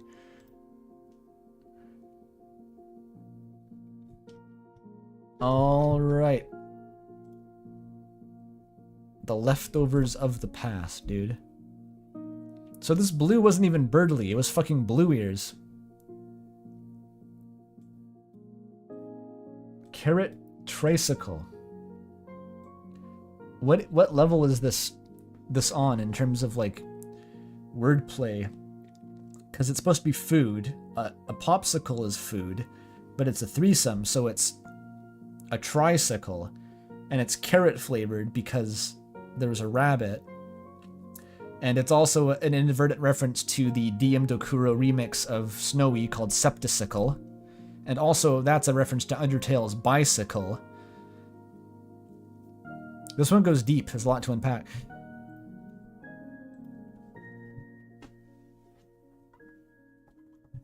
Okay, I think I said I was going to do the first couple chapters of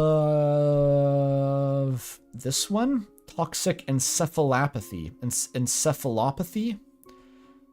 That's like toxic head disease.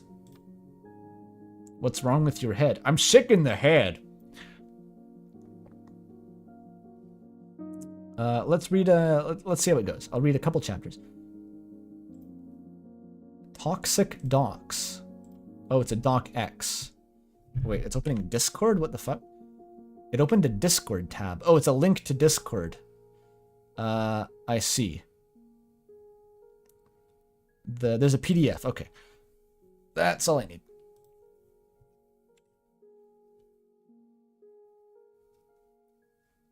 The worms are back.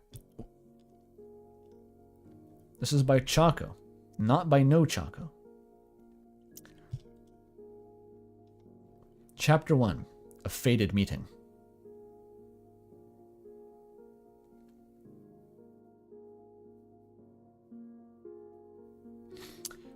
I should probably... Oh, we're back to the Outer Wilds music. The playlist looped back around.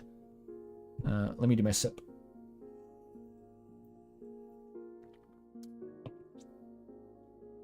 Why is it a PDF? It's just, you know, how people submit the fix sometimes. It's nothing to be worried about. Also color coding. I can see it right away. Who's the blue? Worrying. Azalip. Oh, I forgot this was Azzypants. Okay, if anyone in chat doesn't remember what Azzypants is, I gotta give the briefing real quick. We haven't had an Azzypants in a while. It's the ship between the personified fandom Gajinkas of Umris and Azzypants. So basically, if Azzypants was a person, and if she was dating if Umris was a person. Who is the Azala is Azzypants girl, and Umi is the Umris girl. Simply don't question it. This is like third level echelon, like higher levels of consciousness have been achieved here than what you've seen so far this stream.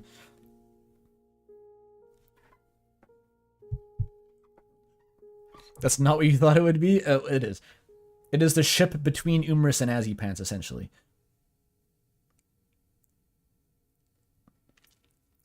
Still the most bonkers premise you've ever heard.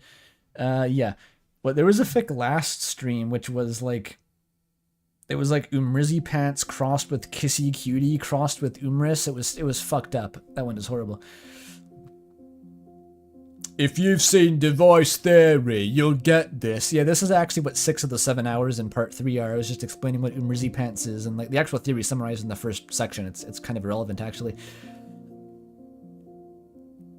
Lizzie wasn't in that one, but Umris girl was canon, which means that Lizzie's canon somewhere.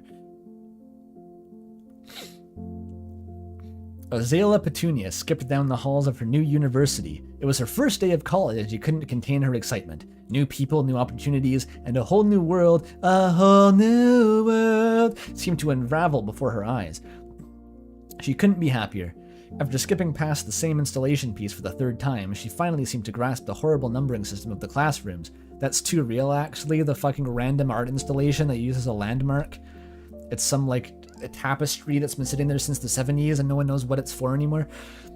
She finally seems to grasp the horrible numbering system of the classrooms. What was Umi's voice? Fuck, no, this is Lizzie. So this is the, is it like the Sona voice? Was it the Sona voice? Or the Elise voice? It's probably something like that, right? So this is the 20s hall, this is the 40s hall, and this is the 70s hall. Also, prime numbers get relegated to northwest corner of the building, and room 666 is miles underground. I wonder if there's an elevator. I don't think there is. Right where she calculated it would be. Her first class of the day, public speaking. She was a bit early and the class was practically empty. Only a single figure rose above the rows of tables. There, a woman sat, feet on the table, reading a thick tome.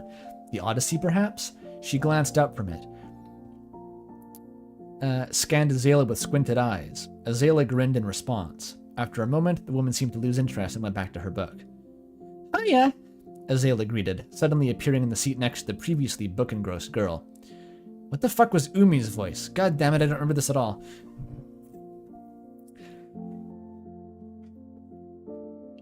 It was, I think I locked into something kind of... Oh, was it like Fembirdly? Was that real? Oh, right, it was the Martlet voice, kind of. Yeah, the Martlet. I forgot I had a Martlet voice. Damn, okay. What the hell? Do you mind? It's nice to meet you.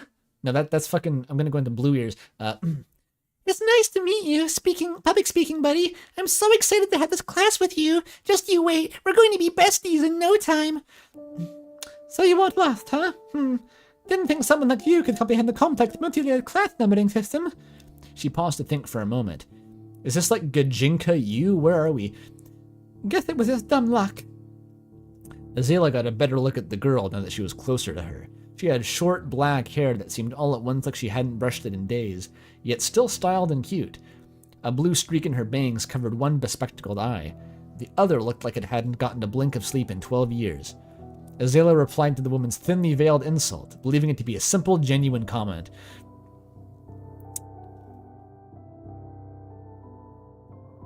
Mel's rating an Azzypants fic? Oh, whoa.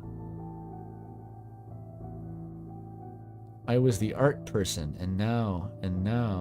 Oh dear, Mel. Oh dear. I'm looking forward to one day seeing what the fuck that turns out to be.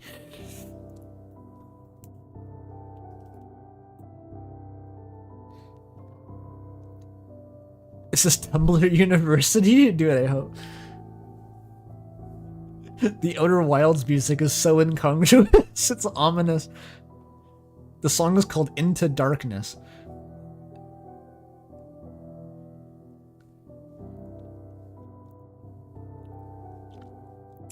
You know what? We've already heard this. We can do Toho Jazz now. I think this is a bit more fitting. Here we go.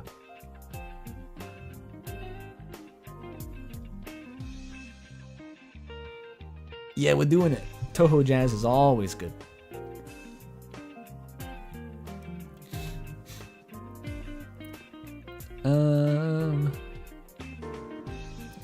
Nope, it wasn't too hard to figure out once you realized the system is based in... Wait a second. Her eyes had just moved down to the woman's outfit. Is that an Umris shirt? Oh boy. Chapter 2, Preparation. What the fuck? It had been 3 weeks since Umrissa met that idiot Azzypants fan in their public speaking class. Well, they had technically met before. Umi remembered talking to some psychopaths spamming Kaumodis under their username... something Azzypants lover 50 23 70 89. I'm assuming that's her credit card number. The rest is pronounced. She is speaking the language of the gods. on ACDS, buddy. Oh, I always forget. This is the worst part about Azzypants is that my Discord server is canon, and it always jump scares me, and it sucks.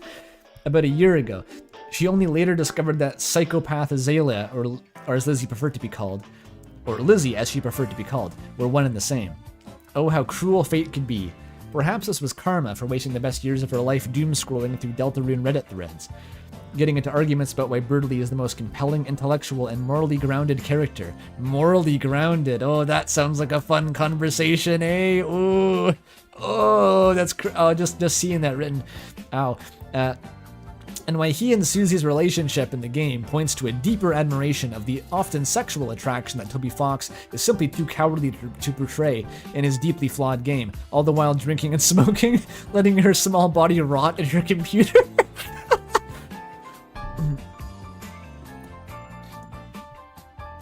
Jesus Christ. It's just the final boss of like r/UTDR.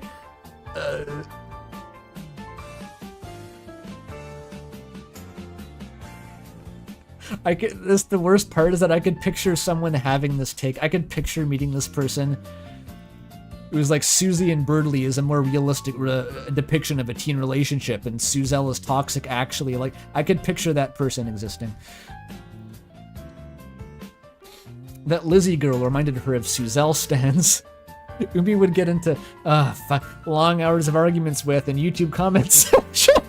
They both droned on and on about the non-existent value of homosexual relationships. Okay, that's it. Don't take that out of context. Never even stopping to think about the obsession that Noelle, or Pizza Pants in this case, had for the other character. What Birdly and Susie had was much more mature, much more realistic, and much more healthy. Dude, I totally called the rest of this paragraph. I just, like, my mind constructed a guy, and it was this guy. Umi's thoughts continued to tangle in her mind, bumping against each other and spiraling, not helped by her hangover and sleep deprivation.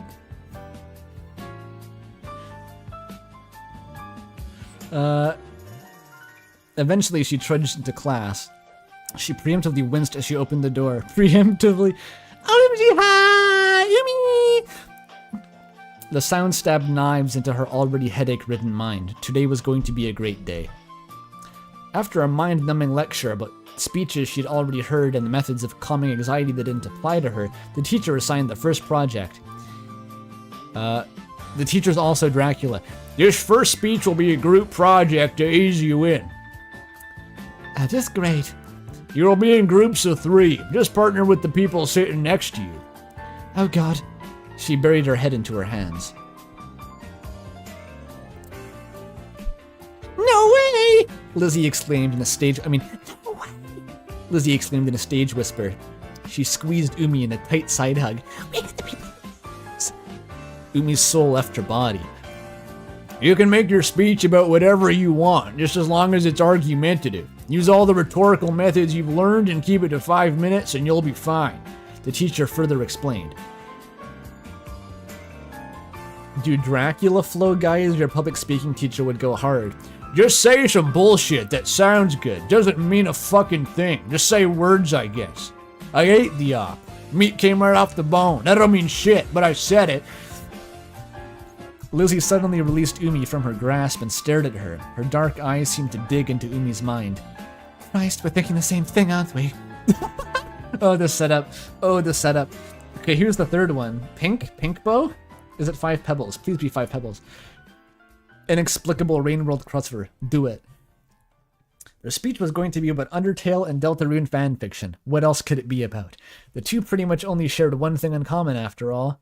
They chatted and jotted down ideas. Umi shot down most of Lizzie's. Every word that came from her mouth sounded stupid. Present a tier list of BL tropes. It'd be pretty boring to yap about why every individual trope goes into the F tier. Fucking hates Azzypants. Hates Azzypants.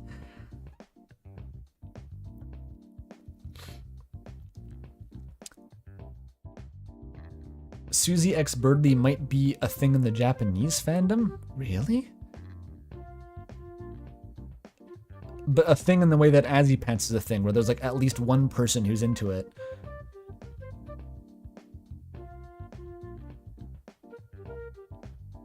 A tier list of BLTs? I wish. Okay, who's Pink Bow?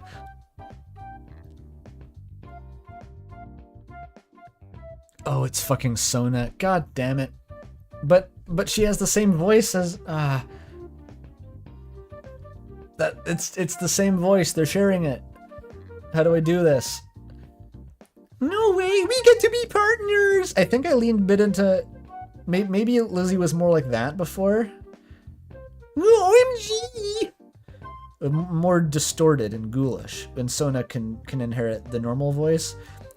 We're making our speech about fan fiction. The third group member chimed in after having been excluded from the conversation for 20 minutes. She was just some normie popular girl with pink hair. Umi hated girls like her more than even Lizzie. Girls are into guys kissing? Fuck them. Girls are into kissing guys? Fuck them.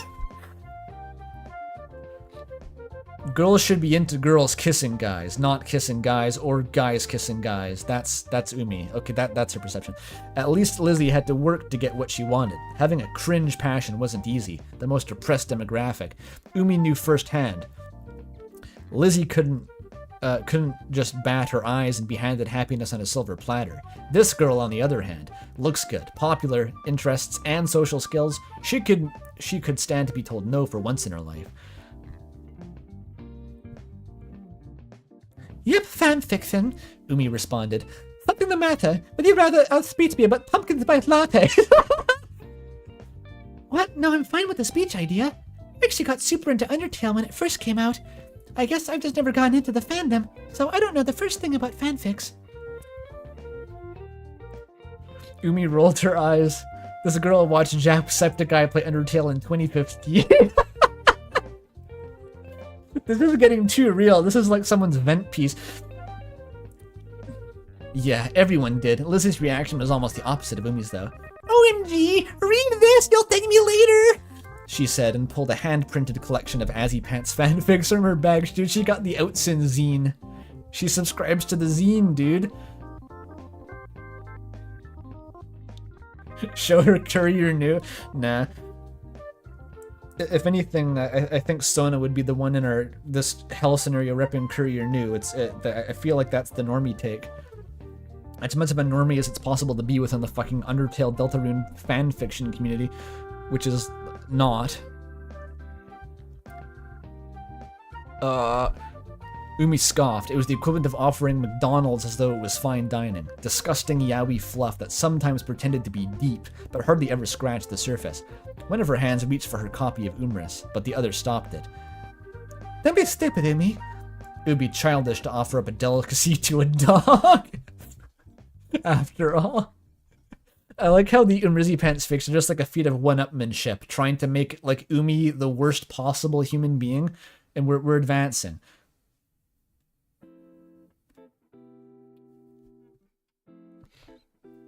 Class ended with without their group getting much done.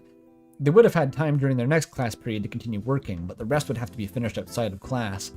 Thoughts swirled in Umi's head, mostly useless ones, but thoughts nonetheless. A speech about fanfiction. Fanfiction is a vilified medium, blending existing media while maintaining the delicate balance of believability, intrigue, and complex intellectual theming as an art form. As a writer, how do you contend with the baggage inherent in the source material? An expert fanfic writer can be to lose sight of the story of the original, as the fanfic becomes its own unique world. She decided that this is what she wanted to express in her speech, using Umris as an example. Lose sight of the... So distort it so badly you can't tell what the source material is supposed to be anymore. Got it. But how? How does Umis do it? How does it weave such a gripping drama and intellectual ruminations through seemingly innocuous characters like Bertley, Susie, Chris, and Noelle? It's been so long, but I suppose it's about time I pick up the pen again. I will understand Umis through the author's eyes. I will finish my Umis fanfiction. Outsend call out. This is pretty good. I like this so far. I might read a bit more. Or how long is the stream? It's only 5.5 hours, not even that long. Okay, I'll need another break, but I will keep reading this for a while.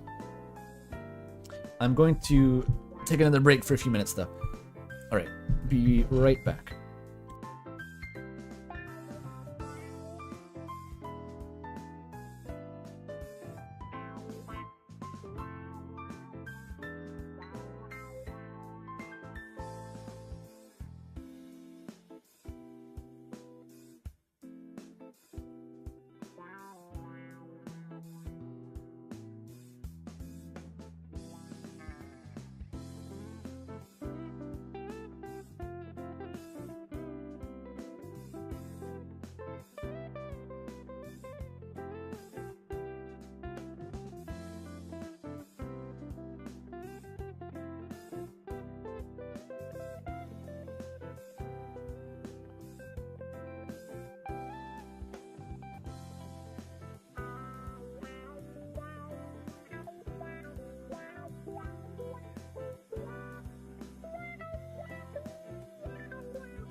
Oh, I'm back. Okay, with the power of my magical, fast, steep Japanese green tea, I've made myself another cup of tea just on that break. The other tea was running low. Actually, there's a bit left. But I also just wanted the caffeine a little bit. It'll help. Talking about Brazil. Come to Brazil! I heard Brazil is north of Argentina. I know more about Argentina because of Mel. And Nahu. The composer for Ram, Nahu, is also from Argentina.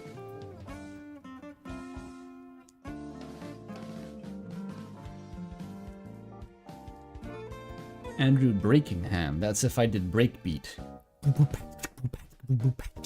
That's Andrew Breakingham.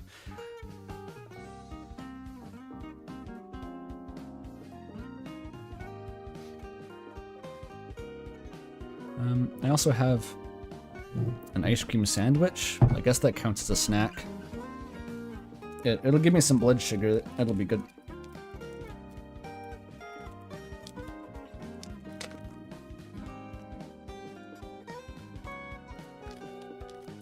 We love a store brand ice cream sandwich. Truly delicious.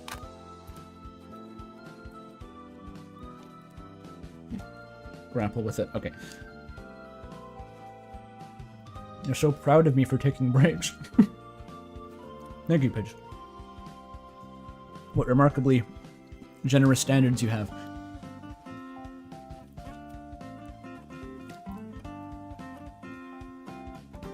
Ice cream is nice in the throat, though.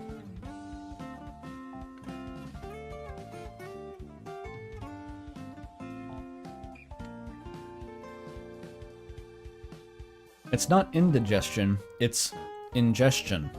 Oh. Oh.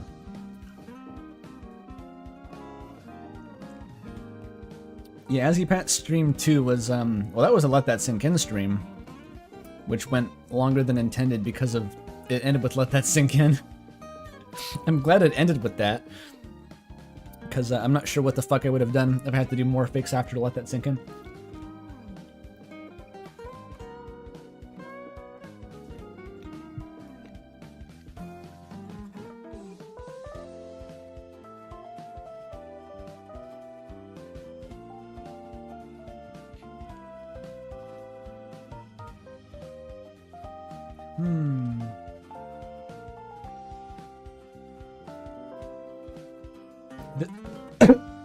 I'm scanning ahead here while I eat. Okay. Don't try to talk though because I choke. This is Umi's fanfic within a fanfic, naturally. Yeah, Let That Sink In was it's a 50,000 word fic disguised as a 16,000 word fic disguised as a 9,000 word fic. Which, even at 9,000 words, was longer than most of the other ones. Time well spent, though.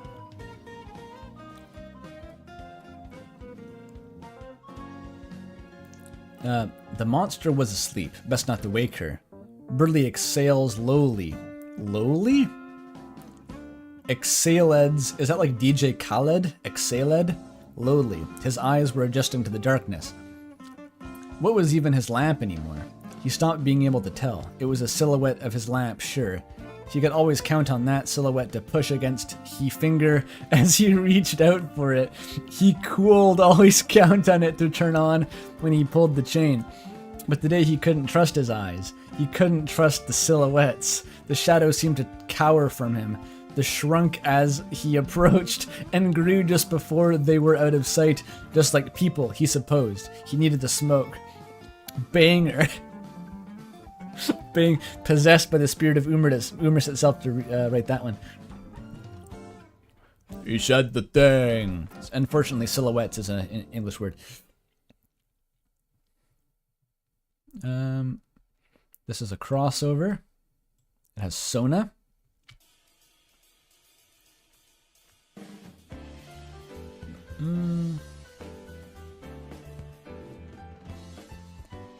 Homophobia, actually. Apparently, from Umi. Didn't think we'd have a reason to break this one out anytime soon, but there we go. Oh, and smoking. And drinking. Umi is on screen, so we get these two. Alright, good. Oh, and spelling errors. True, true. Intentional, but still errors. Where'd it go? So quite a bit already. Did we get an outfit description? I guess not. Usually it front loads the descriptions of the, like, Lizzie's outfit. But we haven't really heard that yet.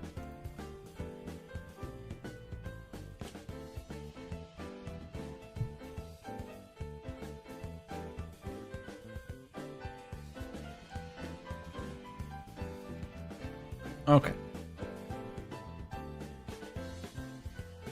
The early morning air seemed to clear some of the haze clouding his mind. He lit the cigarette between his fingers. The tip glowed red as it always had.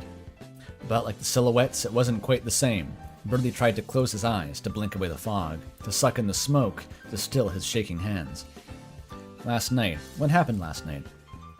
It's there somewhere in the corners of his mind. It has to be. Like catching a passing bird, he remembered. He squeezed it until its bones crunched, and it squealed, and until he felt warm blood. He opened his eyes and he saw, hey, it's bodily fluids. So what the fuck, Birdly? But he opened his eyes and saw it, his eyes burning red like a cigarette. The snake. A very good humorous homage. Pretty good. You don't know about the snake? Everyone knows the snake, dude, even Redoomers. Deltarune is rife with snake symbolism that only the author of Rumors has noticed or taken note of.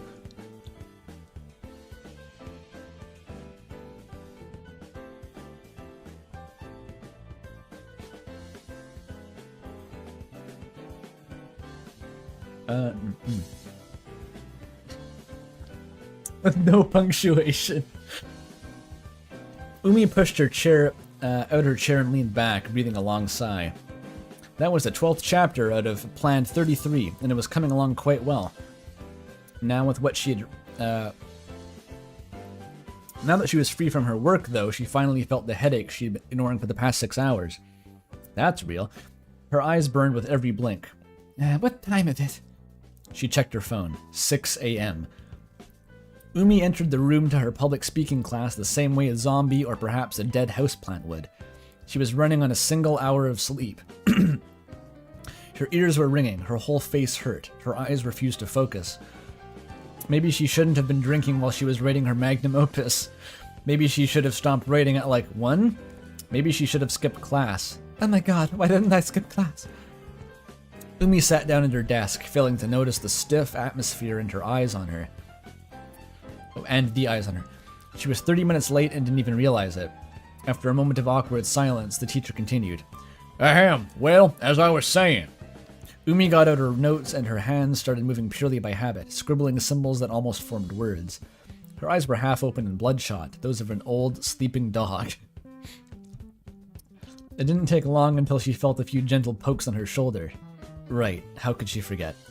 I got you something! The girl to her side whispered. I got you something. The melody of her words bounced around the walls of Umi's mind as she repeated them over and over in her head, trying in vain to understand them. Her voice was was quite nice when she wasn't screaming. Ooh. I got you something! I got you something! I got you something! At some point, she stopped trying to understand it. I got you something! She only heard a song, flowing in pitch and rhythm like a ribbon. She looked up to see the songstress. She only gets gay when she on 1 hour of sleep, chat. Lizzie smiled when Umi met her gaze. It was a warm smile, the kind you could sit in front of when you were cold. The kind that could unthaw your cold, dead heart when you were cold and dead. She giggled into her closed hand and slid something in front of Umi. You look pretty rough today, Umi. It's a good thing I got you this today of all days. Today of all days, see how the most important thing is to laugh. It was coffee. The scent seemed to wake up her brain a bit, like softly blowing on a dying fire. You always come to class looking so tired, Lizzie continued. I figured this might help out.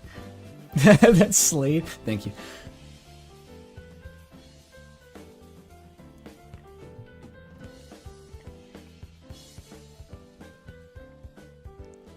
That counts as what? Did the mic censor that? The mic doesn't know what singing is.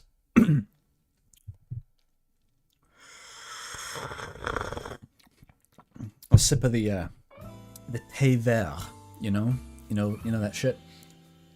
I like drinking green tea with sweet things. I think it goes together pretty well because there's no sweetness to green tea. It's kind of a savory, nutty flavor.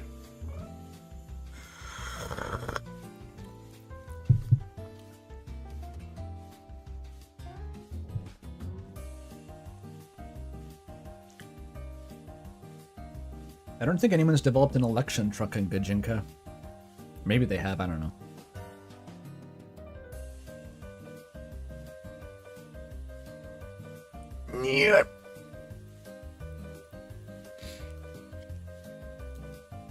Umi snatched the cup up and started downing it. It was still warm. She felt the liquid flow over her tongue and down her throat. It was sweeter than she usually liked, but today, of all days, she didn't mind it. In a matter of seconds, the coffee was gone, and Umi felt like she had been given a second life. Her pounding headache retreated, her vision returned, and the fading sparks of her mind reignited into a burning flame. Holy shit. It's like when you turn on the power in the Steamworks in Undertale Yellow. The music kicks in. She still felt worse than most days. Of all day, but anything would feel euphoric compared to a mere minute ago. Oh my god. Umi said, clutching her head. Lizzie, thanks, I needed that. She couldn't believe she just said that. The words felt lopsided coming out of her mouth. The girl really did save her, though. She couldn't deny that. Go, Femcell, go!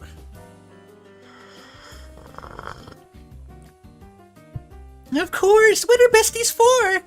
Stupid, stupid words, and that smile again. Umi looked away. Umi looks up at GameFAQs guides before encountering the Gay Thoughts boss fight and the Halloween hack, just to make sure she doesn't lose even once. After the professor finished talking about nothing, the students got more time to work on their speeches. Lizzie continued to have stupid ideas, though one or two stuck. The pink-haired girl continued to contribute nothing, and Umi bore the brunt of the planning and writing. She wanted their speech to be good, after all. Umi, are you still well enough to write all this today? Asked Lizzie. Yes, I'm fine. The caffeine was in full effect. Well, it's just that. Lizzie hesitated for a moment, looking at Umi's writing. You're writing like a drunk person right now. She took Umi's notes and tried to read them out loud. Writing an LED exiting character well comes down understanding he text its themes and possibly more important the characteristics of that character. You must then decide what you willing to change about that character or circumstances to create your own story. She set down the paper. What did any of that mean? Well, it's not my fault if you can't read. Umi snapped back. You spelled circumstances with an S-E. Well, Umi struggled to find a comeback. She hated to admit it, but her handwriting... I like how Sona's just been, immediately sidelined. Her handwriting, spelling, and punctuation was middle school level at best. Working digitally took care of the handwriting problem, and spell check had helped to some degree, but the thought that her fanfiction could lose credibility due to poor writing always lurked in the back of her mind. You know how you can fix that? You, read books? I don't know. It's funny to think of someone being an aspiring writer who doesn't read enough to not, to know how to spell.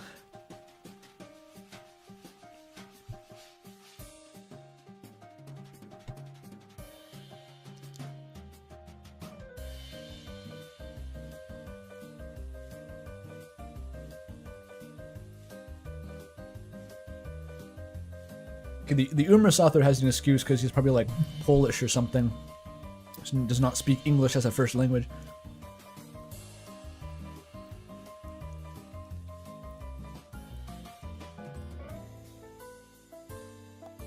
She just reads Umris over and over again.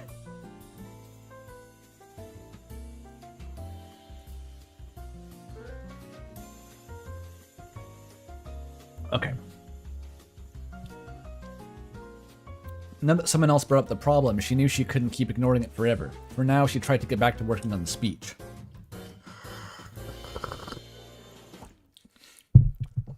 Lizzie sighed. She took one of the blank flashcards and started writing down something. After a minute, she handed it to Umi. There, in perfect English and beautiful, round, bubbly handwriting were Umi's transcribed words. The card was like a little piece of art made of Umi's intelligence, written in Lizzie's shockingly dexterous hand. Dexterous hands, you say. There was something quaintly magical about it, like the trees blossoming in the spring, or light refracting through a waterfall. It could also be that Umi's fascination with the written word bordered on fetishistic at times. Writing kink. Understood. Hi, Sensei. That's a new one. She took the card and stared at it for slightly longer than would be normal. What, did you write a love letter or something? The third group member asked, leaning in to read it. Livy? Umi said, finally looking up from the flashcard. Will you edit my fanfic for me?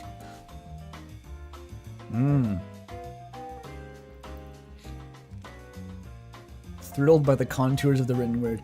It probably exists. Someone out there has the writing kink. Maybe some of those like Byronic poets in the Romantic period. I bet that's the kind of stuff that they would get off to. Up in the Swiss mountains doing poetry retreats. Get blasted on opium, show a comely lass your latest batch of poetry.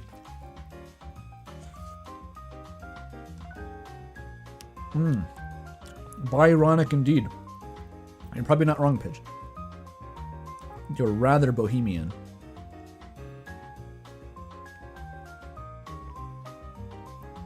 I gotta finish the ice cream before it melts.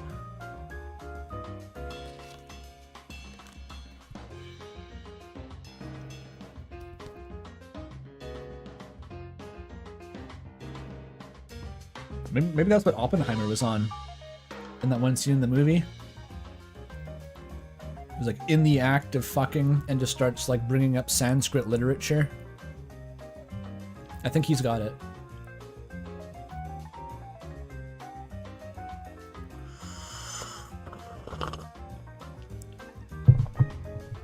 All these songs are good. This is the Toho Jazz album, which I think has been re-uploaded 400 million times after it gets taken down for some reason.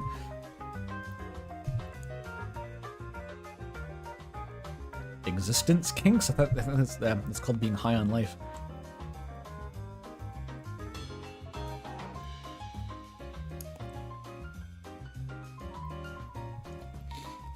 If she weren't so sleep deprived, Umi would never have allowed this to happen. She felt as though she was watching the scene from outside her body. She was just sitting there in class, watching this idiot girl touch with her grubby little fingers her laptop. Even beyond that, this filthy Azzypants fan was reading all of her innermost thoughts, her passions, everything she ever cared about. Umi had never felt so vulnerable. And yet, all the caffeine-buzzed girl could do was sit back and smile. Her art was being brought closer to perfection, word by word by word by word. Lizzie's eye for detail and well-practiced hand cleaned over Umi's writing. It was like watching power washing videos. The pure satisfaction. Umi was addicted. She watches Derma for sure.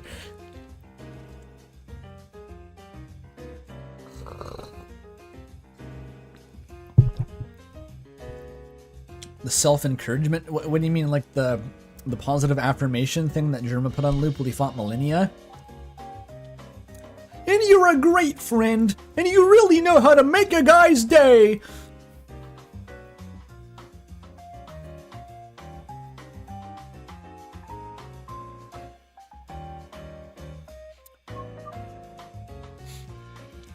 Where was I? And she liked her story too. Between the stretches of silence, Lizzie would pause her reading to comment excitedly on the fic. OMG! I can't believe Noel would do that! How is Burley going to react when he finds out? Even the third group member, who at first was annoyed that they got sidetracked from their project, eventually started reading along and listening to their conversation. Sona's such like a tertiary character, it's funny. How come you know what integument means, but you couldn't use a comma correctly to save your life? Integument? What does that mean? Integument. Hang on.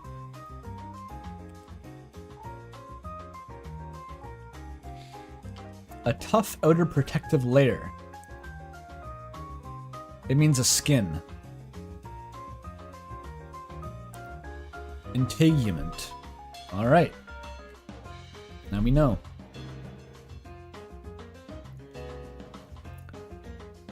They would laugh. You know what? The Chris uses they, them, right? They would argue. Oh, God, they would argue. So the silhouettes are like perception? A person could be anything, but to us, they're only what we see of them. Is that what it's getting at? They chatted over the fanfic like it was a dinner table. At one point, the pink-haired... They still don't know her name. The pink-haired girl stopped reading along, looking lost in thought for a moment. Eventually, she spoke up. You know, I think you two are really good for each other. You're both very different, but, She couldn't seem to find the words she was looking for.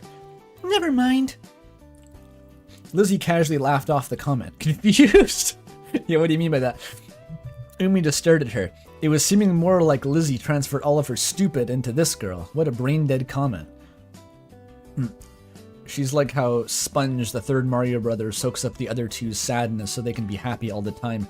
Sona soaks up all of the stupidity from Lizzie so that she can be competent in relationships. It makes perfect sense.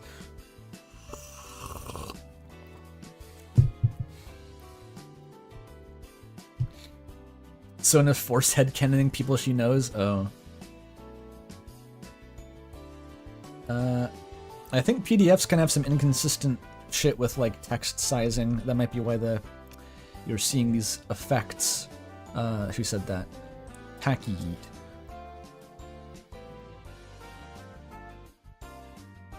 Lizzie casually laughed off the comment, etc.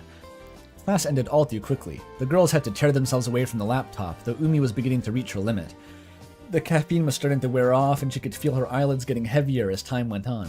She was grateful that that was her only class for the day. There was no good way she could sit through another lecture without passing out. They left the classroom, but Lizzie followed Umi, quietly sticking to her side. What are you doing? Don't you have another class? Umi asked. Umi asked. No, most of mine are online. I think we walk home in the same direction. Mind if I tag along this time? She picked the best day to ask this question. Fine, just don't talk too much. My headache isn't getting any better. She was in a good mood today, and her mind was moving slower than it usually did. She wasn't as aggressive or aggressively judgmental or self-conscious of people she spent her time with today. Again, she only gets gay on 1 hour of sleep. She needs to be brain dead. They reached the exterior doors of the university, and to Umi's distress, I assume, it was pouring rain outside. Nah, the one day I didn't check the weather. She pulled up her hood and resigned herself to her fate. Wait, I brought an umbrella! You can just use mine! In an instant, Lizzie pulled an umbrella out of her bag and handed it to Umi. We're doing the trope? Alright. The bleary-eyed girl looked down at it, surprised. It had a beautifully intricate design. It was littered with golden flowers on soft blue and... Was that Azriel and Pizza Pants? The little umruses. Footnote. Footnote. All we need is a renamed character for a bingo. Should be doable. They're probably gonna kiss, right? So if manipulation occurs, or death and puke, oh, that's a non-English word. You're right. Okay.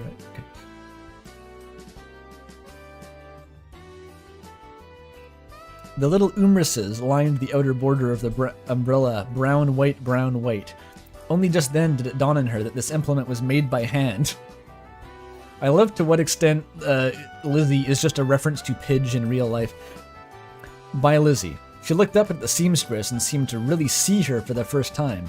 She was wearing handmade, Azzypants themed crinoline dress over a poofy sleeved dress shirt. Azzypants accessories were sprinkled through her outfit, even pinning up her curled cinnamon pigtails. Like Umi, she wore glasses, but hers were big and round. They framed her dark brown eyes, which sparkled as she looked at Umi, expectantly. Had Umi never really noticed any of these things before? She was so absorbed in her own thoughts to see even the most obvious of details.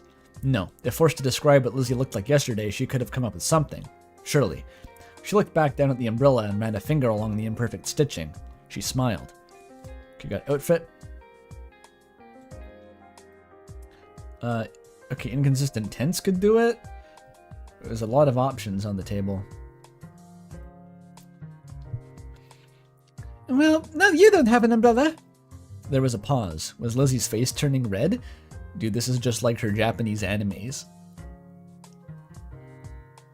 Die! Die! Says the author of the fic. Okay. Thanks for your commentary.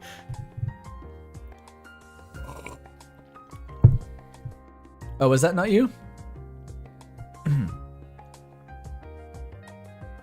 Oh, I thought... Oh, that was you. Okay, okay.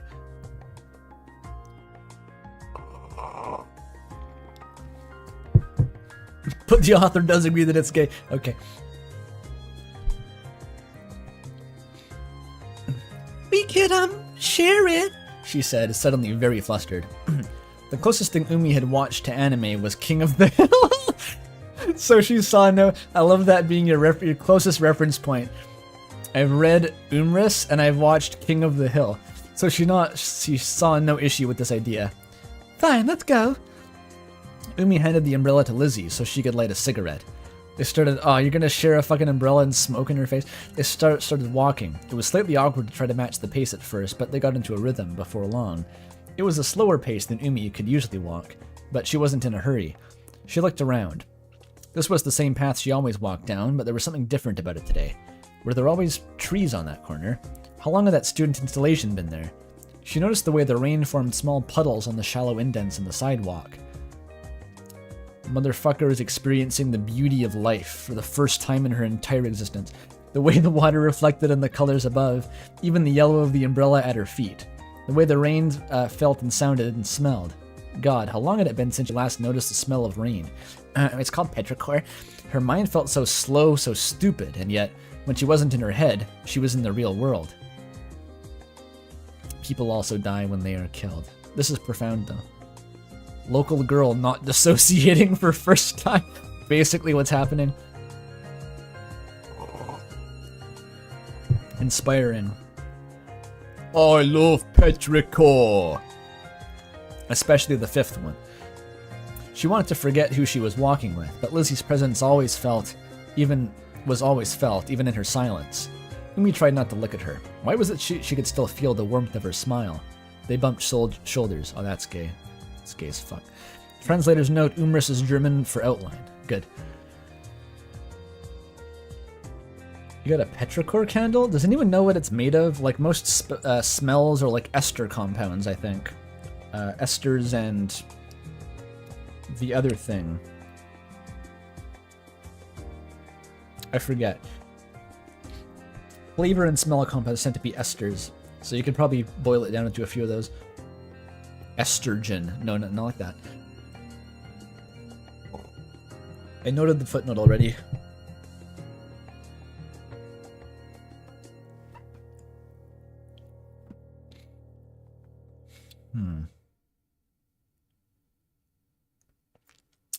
Yuri feet? No, just a footnote. Sorry. Lizzie apologized. Umi looked away. She was already looking away, but she turned her head slightly further. That was the shoulder Lizzie poked earlier this morning, wasn't it? Why could she remember that? A moment passed. Wait, that apology. Why was Lizzie so jumpy? It wasn't her fault they bumped shoulders.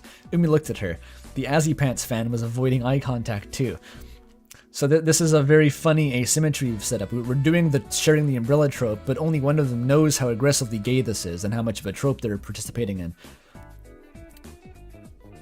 So it's almost like she's being deceived into escalating their relationship at this point. It's fascinating.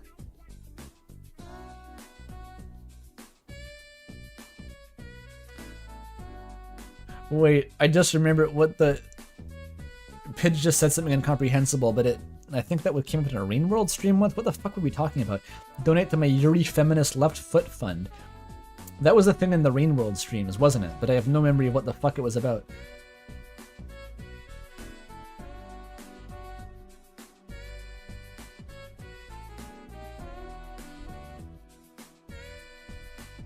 You drew fan art of it? Holy shit. Wasn't that the stream where like Toffee was in chat and I was in... It was like the Artificer campaign, I think. God, it's such a haze. Only the left foot is feminist, right? Okay. Feminism is stored in the left foot.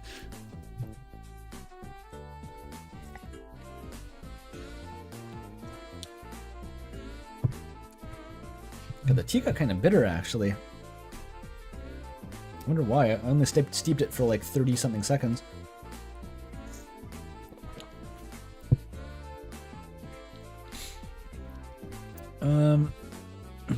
Okay.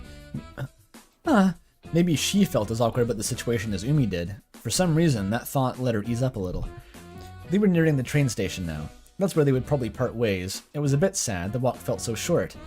Umi would never stoop so low as to ask Lizzie to walk with her in the future, but in the back of her mind, she hoped that Lizzie would tag along anyway. They stopped at the crosswalk. "I take this train," Umi said, breaking the silence. So they're not in America. There's a fucking above-ground train. Darn, I live a bit further up. Lizzie gave her a disappointed smile. "Oh well, we'll see each other next week at least." Umi was quiet for a moment. She was trying to make a decision. Before she could fully think it through, she started talking. Oh, does Chicago got trains? I didn't know. Chicago? I didn't know Chicago had that.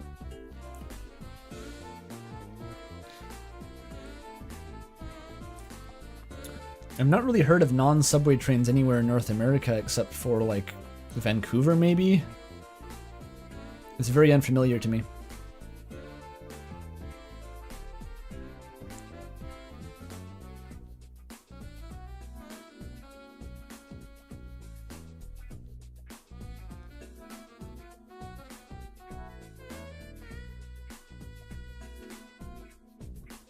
Yeah, the Vancouver SkyTrain. Yeah, we're talking above ground trains, light rail transit.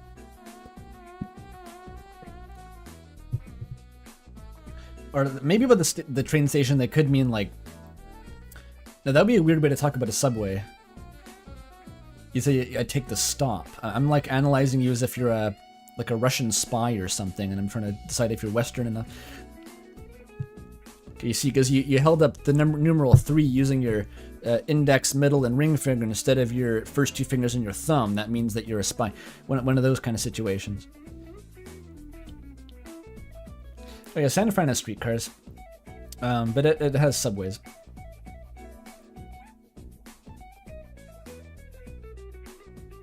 Enough conversation about Metro, I guess.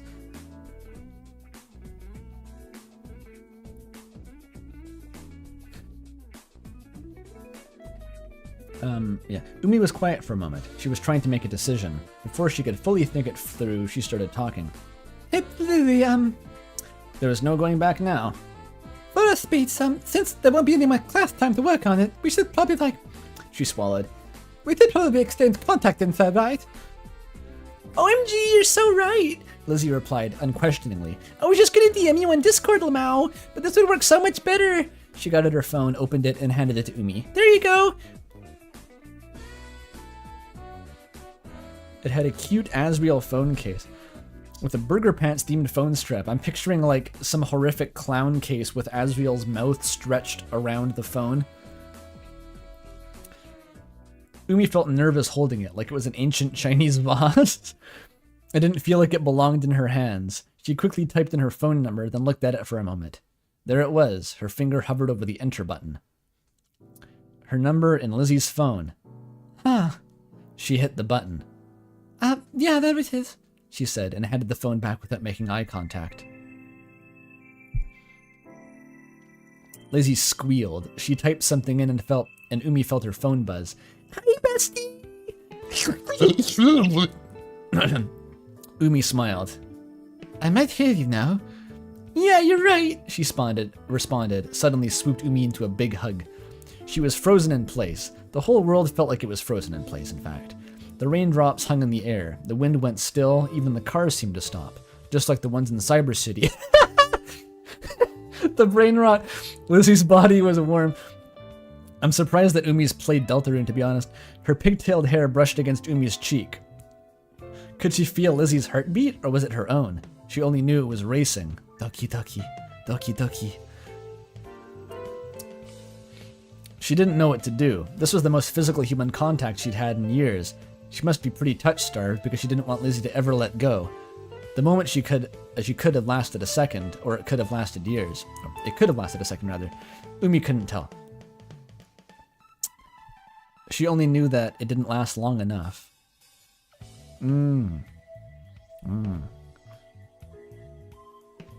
Lizzie let go of the embrace. That's an Undertale reference to the Asriel. Umi had a hard time remembering what happened after that. Her brain probably finally gave out. Through foggy memory, she could see shapes that almost resembled Lizzie getting further and further away. The sterile weight of the train, flashes of pink, and the dark, moist comfort of her room before she passed out. Why is it moist, bro? Why has it gotta be moist? Chapter 4, Sweet Poison. Ooh. That's classic lesbian brain fog.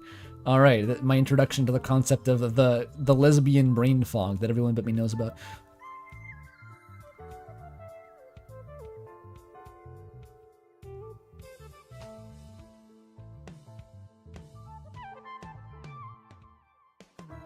Black mold grind set, yeah. Umi is literally the black mold waifu from that one meme that I saw once and don't know how to find again.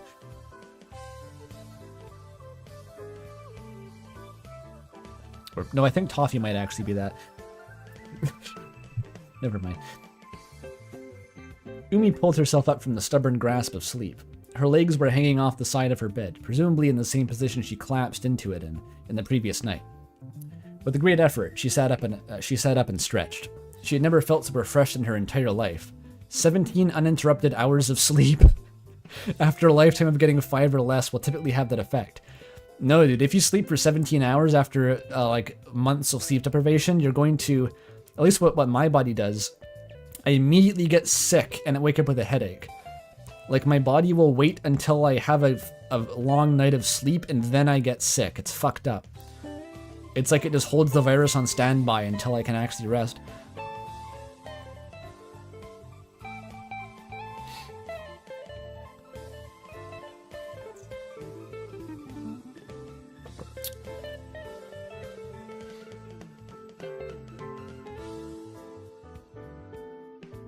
You'll be seeing the sexy squirrels in your dreams. What does that mean, Blackwater?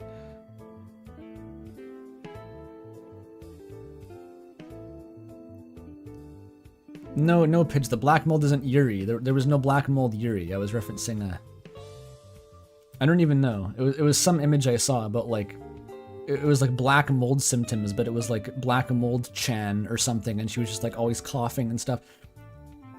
It's a vague memory.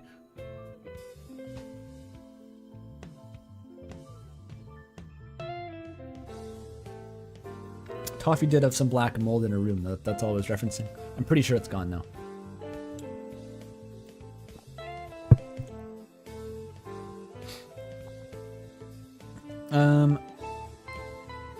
Her mind was finally clear again. She went to her laptop and got some work done.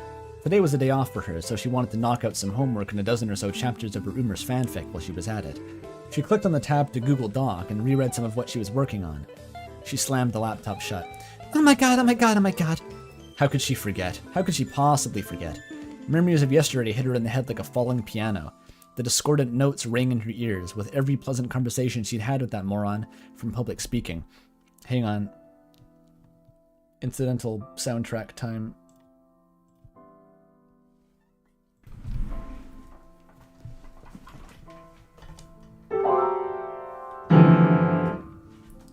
That's the sound.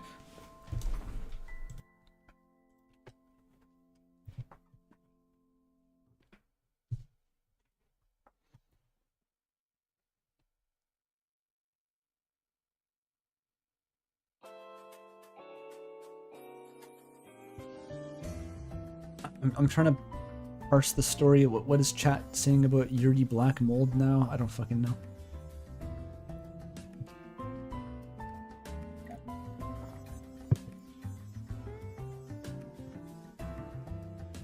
Diegetic piano sound effects for brain-rotting fic reading stream. Alright.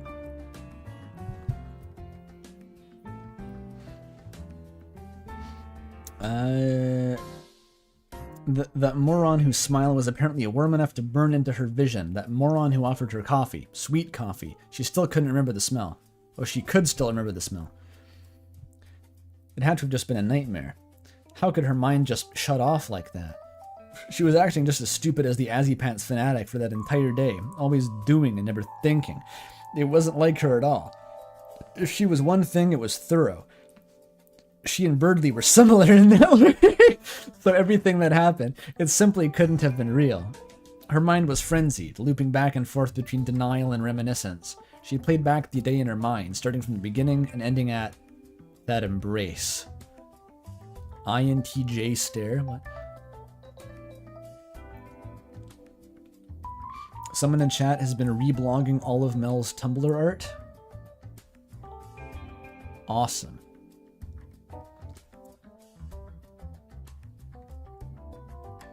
Where's the Frenzied Flame?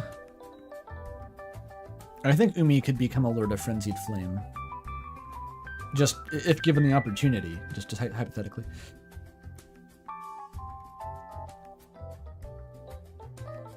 Not because she wanted to alleviate the suffering of the world, just because she really wanted all the stupid people to die in a fire.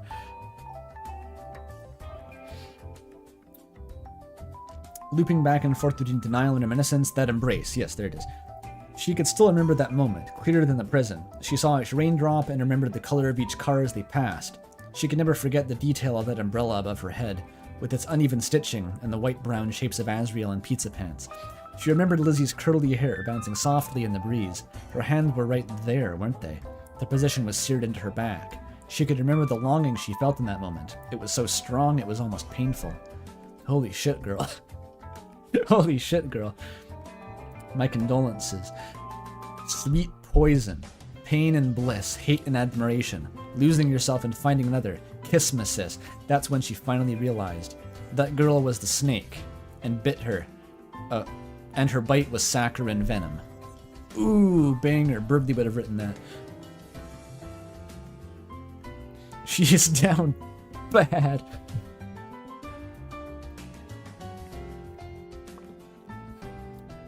The snake was gay thoughts all along. That maybe a valid reading of Umris. I'm not sure.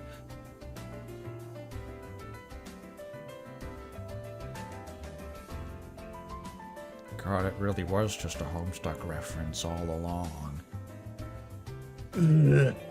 Chapter 5. Psychological Effects.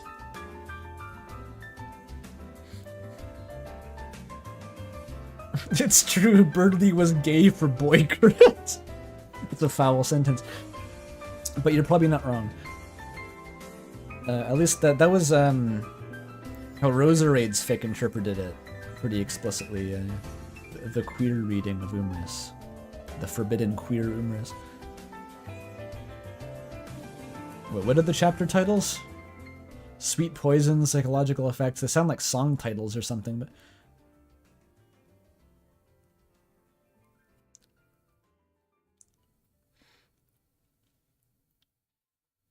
Quumris? Okay, we don't want to talk about Quumris.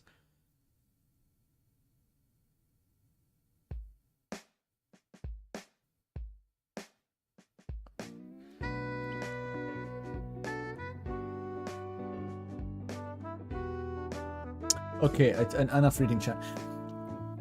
Umi wasn't thinking straight, in more ways than one. It had been more than a day since she last saw Lizzie. But for some reason, she couldn't get her face out of her head. Can't get you out of my head. Every thought looped back around to that ditzy idiot, and the more she tried not to think about her, the more she ended up thinking about her. She seriously considered getting an appointment with a psychologist to get diagnosed with human affection. She wasn't a college student, knees deep in debt. Well, if she wasn't, she probably would have. That's gotta happen sometimes, right? Someone stood up to a fucking psychiatrist and gets diagnosed with being in love. I bet that's happened. God, that must be awkward. She was feeling anxious on her walk to public speaking, but had no clue why. She felt like her guts were tangling up into a ball. She really didn't want to talk to Lizzie. What was this even about anyway? Was she embarrassed about how she acted the other day? Scared of what Lizzie might say? Worried that the relationship changed? Maybe she was worried that it hadn't. It was also nebulous. She hated it. Usually her emotions had a clear cause. She starts getting angry, it's because she disagrees with someone on Reddit. She is filled with... That's only one example is listed. She's filled with a void that can never be filled because its umris ended unceremoniously when the author stopped updating it, or because umris. But this vague generalized fear aimed at nothing was just infuriating. DSM-4 had homosexuality? I see how it is. I guess that's why they updated it. Turned it to Maple Story music for a sec. I have no idea what Maple Story music is like. Why did she even care? Sure, she acted stupid, but she didn't need a brain-dead Fujoshi's approval anyway. With a hyphen, too. It's like a fancy Fujoshi. That girl could die in a ditch, and all Umi would do was laugh. Well, there she was, standing in front of the door. She grabbed the handle, and it felt like everything depended on this moment. This moment of literally just opening a door, something she did multiple times every day. She slapped herself in the face, hoping to kill whatever disease infected her mind, and with the force of it. Ah. She shook off the pain and stepped through the door. Lizzie gasped. Ah, Umi! She jumped up from her seat and tackled Umi with a hug. You got him getting glomped. She's glomping you. The Umris fan barely managed to stay standing. Frozen in shock, she just balanced there, limbs all bent at uncomfortable angles. Lizzie released her almost immediately. It was just an intrusive greeting and nothing more. Umi felt like she was just being toyed with. Before she could respond in any way, Lizzie pulled her by the wrist over to her desk.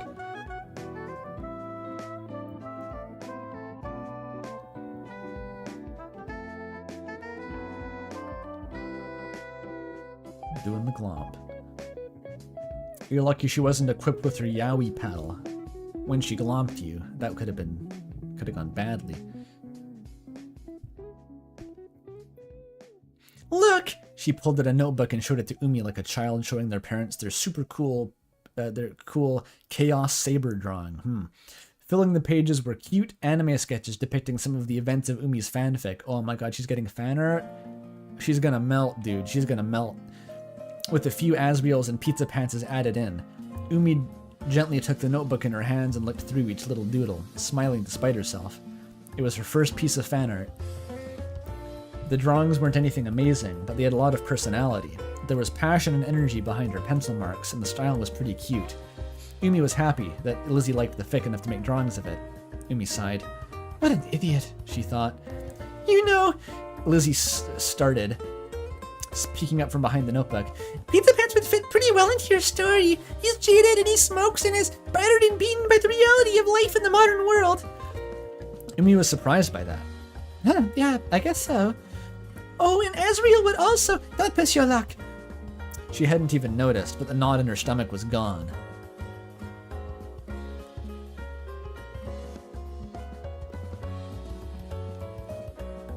Is chat worried about what glomping means? It's just tackling someone in a hug. It was a very scene kid thing, I believe. It's a trope. Very, very RAR XD thing to do.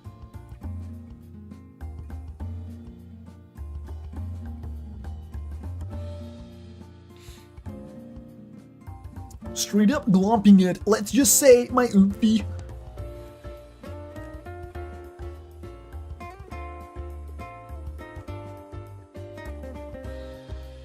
Yeah, people got too many glomping injuries resulted it being banned at cons or something. I think that's real.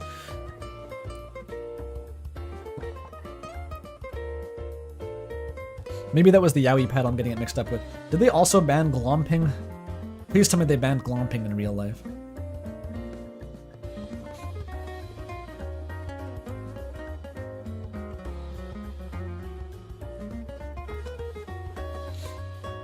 They banned glomping. Okay, good. I wanna glomp! Both were banned. Federal offenses, felonies. They banned glomping, literally 1984. Class started and eventually ended, with Umi having learned nothing yet again. We're not really getting much out of this course. She packed up her things and started heading out, hoping in the back of her mind that Lizzie would follow. Luckily for her, that girl was pretty clingy. That class is so boring, she said, already at Umi's side. Ba-da-ba-ba-ba. Yeah, but it's true that public speaking is a very necessary and practical skill in life. The purpose of this class is to teach, and I already know all the fundamental stuff. So it's doing a great job, so it's not doing a great job at teaching, is it? I guess not, but it's also just boring. Dump as a rock. She didn't say that out loud, though. Hey, isn't speech day coming up?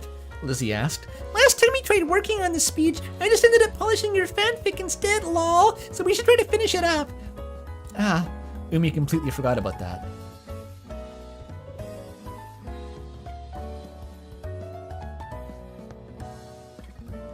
Lizzie suddenly gasped. OMG, we should go work on it at my apartment, like right now. She was bouncing up and down, full to bursting with excitement. As long as it's not, you know, Umi's moist apartment. The moisture zone, dude. Umi had never had feelings so mixed before. On one hand, she didn't know how much more of Lizzie's boundless energy and stupidity she could take. On the other hand, well, she wasn't sure what was on the other hand, but it was making her waver on what she should have been a clear no. She could finish the speech on her own, after all. What does moisture taste like, precious? What is moisture? No, I do not want to go to the moisture zone. You were going. Sona's not even been given the chance to be a third wheel. She's just like, she's fading into the background like Chris and the courier cannon. Umi never, okay, but she hesitated too long. Lizzie just grinned, took Umi's hand, and started speed skipping down the path, pulling her along. Ah, they were holding hands. The contents of Umi's mind were emptied like spoiled milk, like a spoiled milk gallon, inside a bag of milk inside a bag of milk.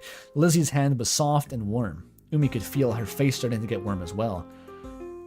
Time was always weird whenever her brain stopped working like that. It only felt like a couple minutes passed before they were standing in front of Lizzie's apartment. Here we are! Undertale reference, she said, finally letting go of Umi's hand. With her hand freed, Umi's senses were starting to return to her. What? Where? How? She looked up at the apartments as the realization that she would soon be in Lizzie's room, alone with her, started to finally dawn on her. In an instant, her thoughts were down the drain yet again. They had to climb a few flights of stairs to get to Lizzie's place. She unlocked the door and entered ahead of Umi. It was strange. For a second, Umi swore she could feel the jab of needles like eyes on her back. Were they being watched? She looked around. What's the holdup? Something wrong, bestie? Colon 3? Lizzie asked, looking over her shoulder. Sorry, it's nothing. I bet Sona's like third wheeling hardcore. Sona's like stalking them. She's got to come into play somehow.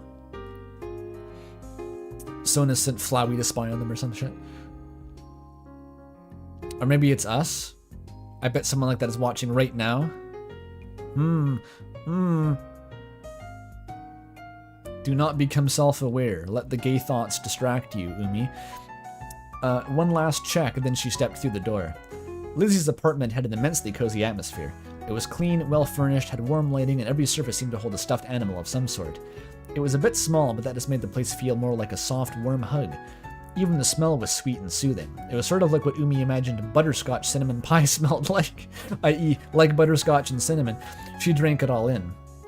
This was nothing like her place. She lived in a dark, moist, cigarette-stained hovel. Compared to that, this place was like heaven. The two of them took a seat on the couch.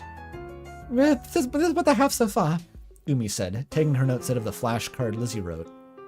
Or taking out her notes and the flashcards. She forgot about that card. She became lost in the craftsmanship. Oh.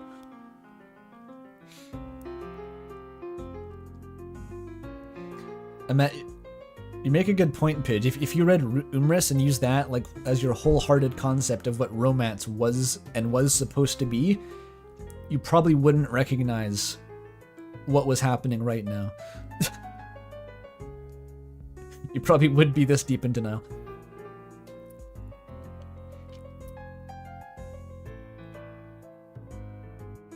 Well, it seems like we've got the ideas down. We just need to transfer them onto our note cards. Then we can make a quick PowerPoint presentation. Lizzie said. Here, I'll work on the flashcards and you get started on the PowerPoint. Yeah, sure thing. Umi didn't expect her to come up with an actually good plan. It seemed like Lizzie was focused up and ready to knock this project out. Now Umi felt like the weak link in the group. She wasn't great at pretty much any visual medium, so making the slideshow was a challenge for her. Even beyond that, though, she was having a hard time thinking in this environment. The quiet sound of Lizzie's pencil scratching was enough to break her out of any flow state she could have hoped to have. This is why she appreciated the sensory deprivation tank that was her room. Damn, is this relatable to anyone in chat? Was this your school experience? I'm kind of envious if so. About half an hour passed before Lizzie slammed the pencil down. Like you can't get work done because your study partner is just that hot. Lizzie slammed the pencil down with a triumphant, "Done!" Oh, wow. Umi picked up and read through the small stack of note cards, each beautifully inscribed with Umi's own brilliant words, organized into points that flowed intuitively from one to the other. Each topic was brief, never lingering long enough to bore the audience, while including enough detail to actually feel insightful, all written in the most attractive penmanship Umi had ever witnessed. Oh my god. Here were all of the same qualities that Umi admired in the United States Constitution. Sprawled it across these small, humble cards.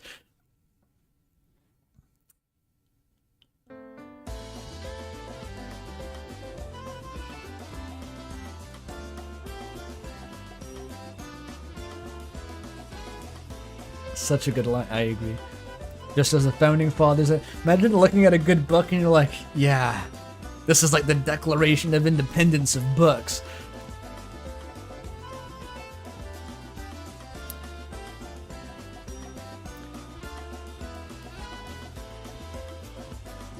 Okay. Umi obsessively read and reread the cards. At one point, she suddenly became aware of her thumb smudging the pencil marks, and she quickly dropped them onto the table. It couldn't be possible. She looked up at the confused girl, who unknowingly created a literary and artistic masterpiece in the span of 30 minutes. She almost expected to see someone different, but it was just Lizzie. Azzypants fanatic, cowmoji spammer, chronic social cues misunderstander, Lizzie. But it was also Lizzie the seamstress, the artist, the writer, the girl who put her whole heart into everything she made, the girl who was never anything but kind to Umi. She looked back at Umi with a confused smile. She said, breaking the silence she expected Umi to fill. Is it bad? You can make edits if you want. Umi blinked. No, it's not bad. It's not bad at all. It's actually pretty good. That was an understatement.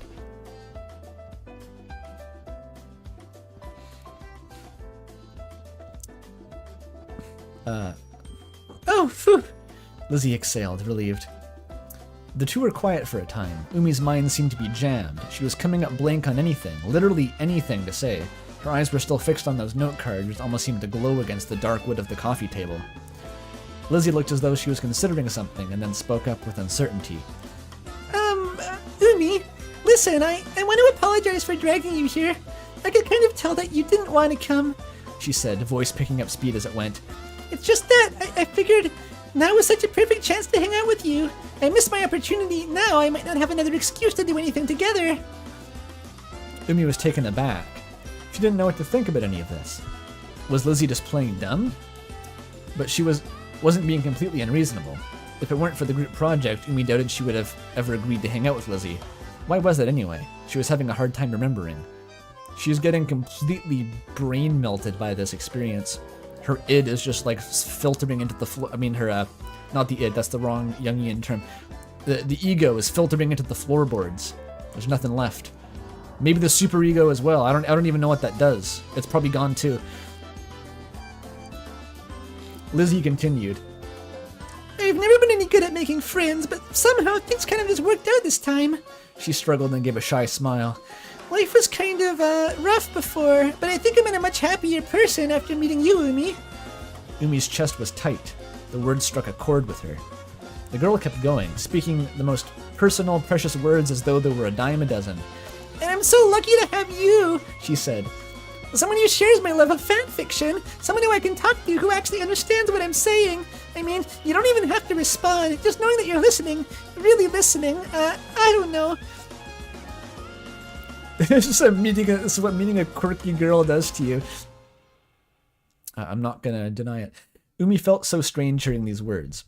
They're sort of words Umi didn't think actually existed in anything but fiction. No one tell her, okay, just no one tell her.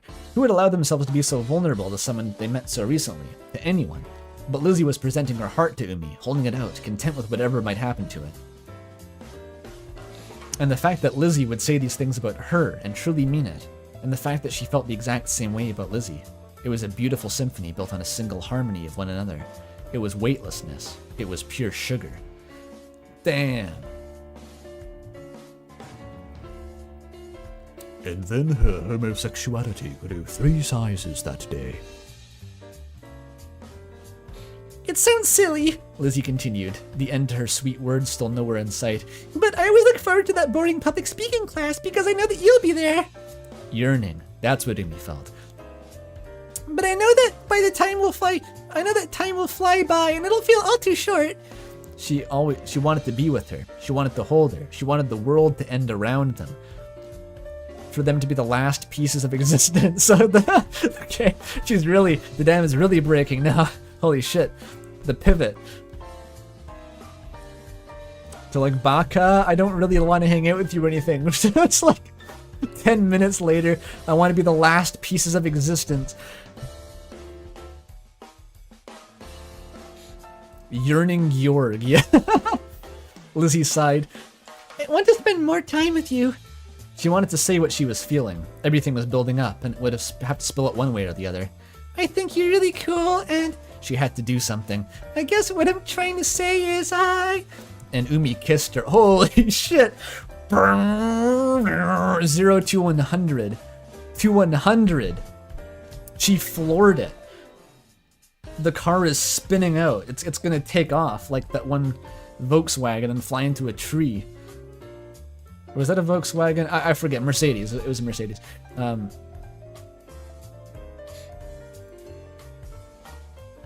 You pictured the scene going like this? Yeah. And everyone cheered. Are they? Oh yeah, I guess. This is kind of part and parcel with anything, but. Okay, what do we need? Reference humor? Was there any of that I forgot?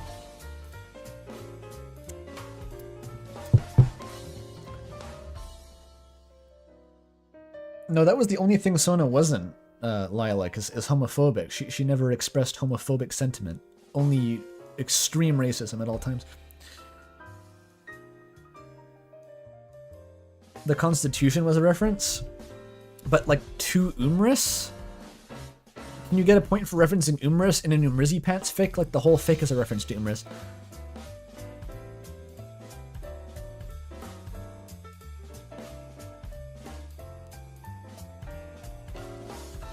It's been filled with references? Yeah, I guess it has. We got a bingo. I remember there's Undertale references and stuff. We got the bingo with our second free space in the middle. Oops. Oh. Wait, did I lose my space? Luckily I had this highlighted. And Umi kissed her. Kiss, gay bingo. It happened in an instant. Now here they were, frozen in place like a beautiful Rococo painting. Ooh. We've moved from chiaroscuro to Rococo, which is like Baroque, but Rococo. Umi's right hand on Lizzie's face, the other pushing her small body to meet Lizzie's. The other girl's muscles were tense with shock at first, but after a moment they seemed to relax into the kiss. The feeling was pure bliss, the culmination of all Umi's desire released at once in a beautiful blazing firework. The silence was a ballad. The process is getting like purpler as Umi's thoughts succumb to the gay. It contained more than either of them could ever explain with words. Lizzie's confession that mesmerized Umi mere moments ago sounded like forgotten echoes when faced with this brilliant quiet. Rococo, so gay. Probably. Lizzie's hand moved up and softly pressed into Umi's on her cheek. Her hand was warm and soft. So were her lips. Umi wanted this moment to last forever. At the end of everything, with nothing but the black abyss of nothing around them and the sweet taste of Lizzie's chapstick filling her mind, she wanted to be there, like this. Something about her cherry chapstick. For the rest of time. This seems to tick all of the lesbian romance tropes that I've become aware of. the escalation to like, I will kiss you as the world ends around us for all eternity. Somehow this is clicking. Now compare hand sizes? Oh, that's the play. Haven't you heard? Yeah, that's the play. And then she kisses you. But all dreams must eventually end. Lizzie pulled away slowly. Umi opened her eyes, and there she was, the girl she just kissed. Lizzie's cheeks and ears were flushed pink. Her big eyes stared into Umi's, sparkling with shock and wonder. The two girls could only stare at each other after that. Then, like a bullet between the eyes, clarity. Here's the part if you find out if we have an internalized homophobia arc. That would be fun. No, no, no, no, no, Umi said, standing up and backing away, hand covering her mouth. Oh my god, what have I done? Umi, Lizzie started, voice compassionate, though shaken. It's okay, really, I'm just a little surprised, that's all.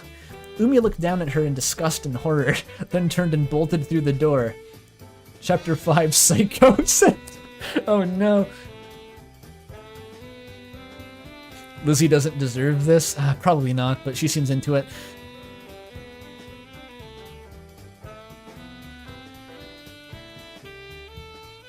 My gay couple. Oh no. Are there two? I don't know. We're halfway through. Can I finish this? Should I finish it? We're coming up on 7 hours.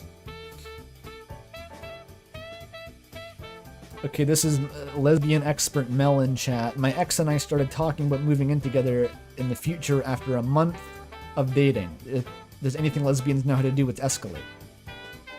Noted, noted. I had that impression.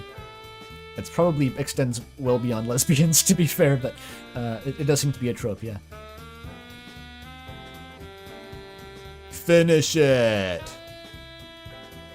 All right, I'll do my best. Umi ran and ran as far as she could. She didn't even care where she was going, as long as it was from that loathsome apartment.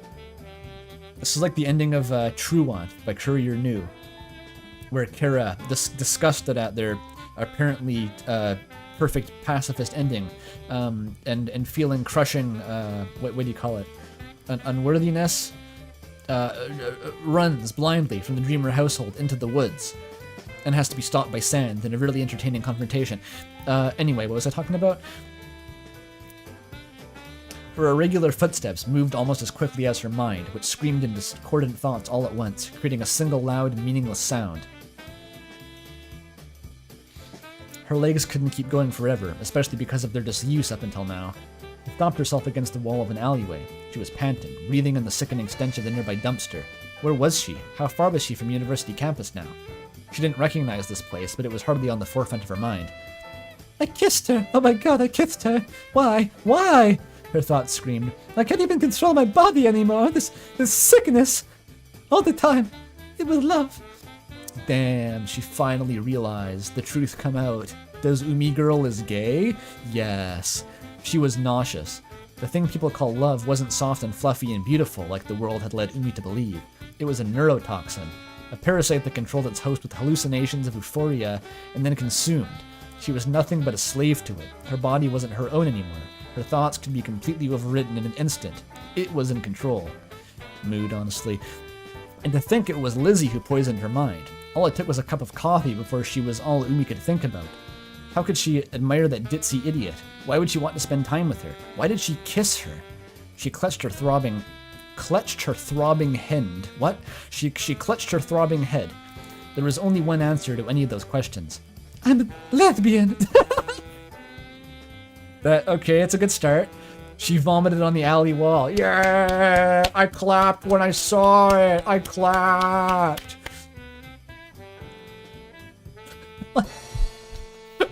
That's the revelation after all the, like she hadn't noticed.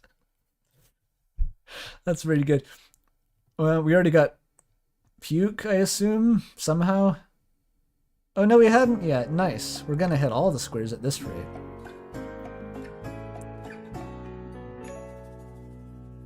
We've filled so fucking many of these. I had a stroke sentence just now too. She clutched her throbbing hand. That was on me, but it still counts, I think. Sure, second bingo.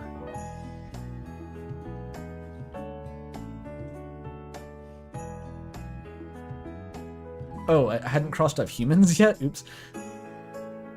I forgot that these two weirdos were humans for a sec. Okay. There we go.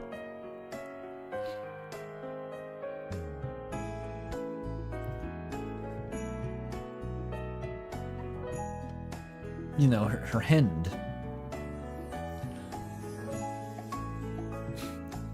She savored the taste of acid on her tongue, the tactile sensation of past meals exiting the way they came in, the texture of the chunks in her mouth before they spilled across the bricks. That's disgusting. I really don't like having to read that. Wow. It was all too funny. She laughed, mania taking over her voice. She leaned against the wall and grinned up at the sky. I'm just like Badly. She cheered, voice out of tune like an old piano. She started laughing again, but her laughter was abruptly cut off by her own realization. I'm not Badly, she thought. Liking girls, classic Birdly move.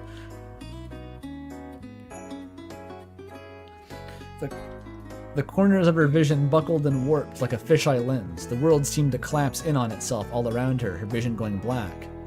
I'm Burger Pants. She collapsed to the ground. You see, you either die as a Birdly, or you live long enough to turn into a Burger Pants. Whose line is that? Was that the Joker? I was going for the Joker. I don't know if it was the Joker. Yo, it's Coca with 50 Rs bucks. Love that. Now this is literature. I couldn't agree more. I thought my life was a tragedy, and then I realized I'm Burger Pants. This is awesome. Chapter 6, Diagnosis. Azalea Petunia. So the whole conceit, the framing device of this fic is like Umi diagnosing herself with being gay. Awesome. Azalea Petunia stared into Umi's single visible eye in complete astonishment. Just a moment ago that girl had kissed her. She could never have seen that coming. Not only did she have no idea that Umi felt that way about her, but she didn't take her as the type to display any form of affection at all, especially not to someone she only met weeks ago, and especially not by kissing them. It's called repression, dear. Look it up. I don't know. When Lizzie said all that cheesy stuff about being happy that she met Umi, she meant it all completely platonically. It wasn't that she disliked the idea of dating her, she just never considered Umi to be a romantic option. Yeah, I can kind of see how that would happen. In fact, now that the idea presented itself, she was coming around to it at a concerning rate. It didn't take a lot for her feelings to transmute.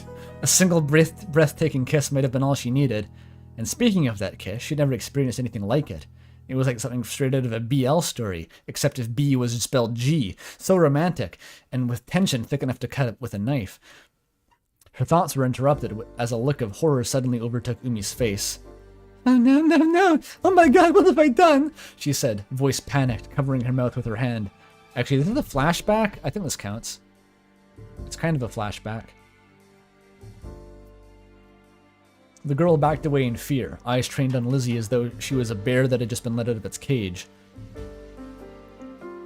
She hasn't learned about Yurdi yet. She's so much of a Fujoshi, she only knows Yaoi.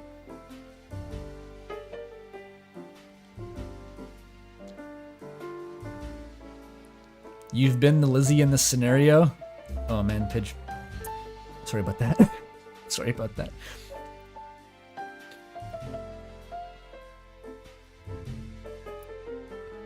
Her thoughts were interrupted, though. Well, it's true that Umi overstepped quite a few boundaries by kissing Lizzie without her consent, and she would expect Umi to regret that. The pure terror in her voice seemed a little bit odd. A simple apology would have been okay with Lizzie. Then they could just talk things over. She was sure they could work it out and create a positive relationship for both of them. Just handling it comically well.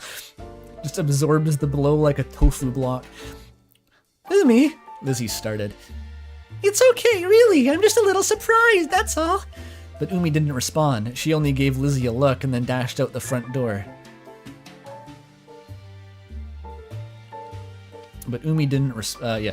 Wait, Umi, wait! She called out as she scrambled to her feet. you had a sparring club in college? What kind of, like fist fighting? What kind of sparring? Oh, like punching each other. Yeah, that would turn a few people gay, I guess. Huh.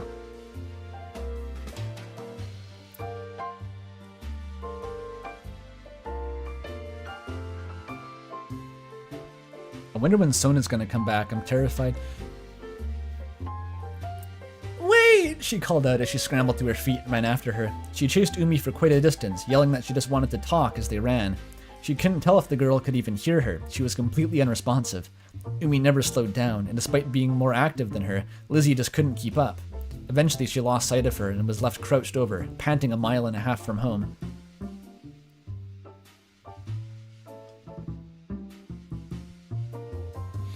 She looked up toward the horizon. Shoot! There was nothing she could do now but turn back and see what the future held. As she started on her way home, she noticed the strange feeling of eyes on her back. It faded quickly, so she could only assume that she imagined it. Okay, it's both of them. This is a plot point. Her anxiety was getting to her. She assured herself that she had done all she could, and there was nothing left to do but wait. The relationship certainly changed, but that wasn't necessarily a bad thing. She just hoped that Umi was okay. We don't usually see this much like human characterization of the Azzypants girl, I feel. That's uncommon. Usually you see sort of more of a force of nature, but she has internality here. She is surprisingly sympathetic. We see that she is also capable of negative reactions to some aspect of the situation. Garfield! Maybe.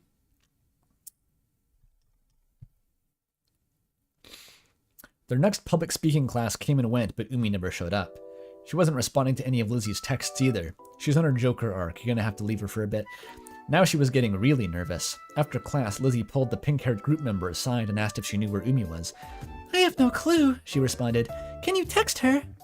She hasn't been responding to any of my texts, Lizzie said, defeated. I'm really worried about her. She's gonna miss our speech. She tacked that onto the end, trying to obscure the reason she was anxious. Sona's gonna take the girls into the racism hallway. Oh, just wait. Well, the third group member considered. When me and her were talking about her commute, she did tell me where she lives. We actually live pretty close to each other. I can give you her address, she offered. So there she was, standing before the door to Umi's house. It looked pretty modern, but it was small. She didn't seem to take care. It didn't seem well taken care of either. That manifested mostly in broken light bulbs and a mess of weeds engulfing the yard. So she's renting a house? Bougie. Lizzie hesitated before knocking on the door. Was this the right place? Even if it was, wouldn't Umi be mad at her for coming in uninvited? Lizzie took a deep breath and reminded herself why she came here. Umi was hurting and she needed help. She came this far, the least she had to at least give it a shot. So she knocked on the door. It kind of makes sense that Umi is like from a fairly wealthy family, to be honest, to be able to support her predilections as easily as that. Don't let your DDLC be activated. This fic is only 2/3 over, okay?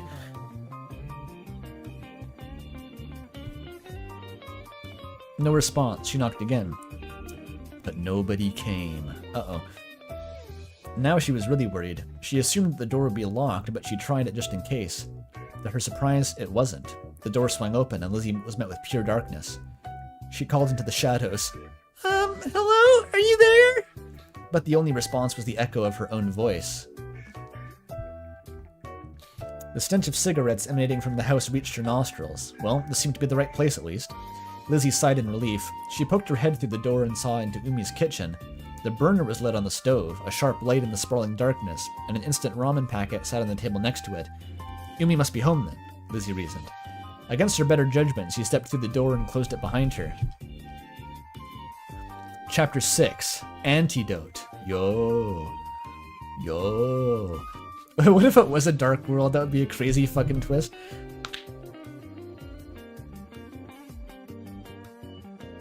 Umi cowered in her bed, enveloped in the bed sheets and darkness that surrounded her.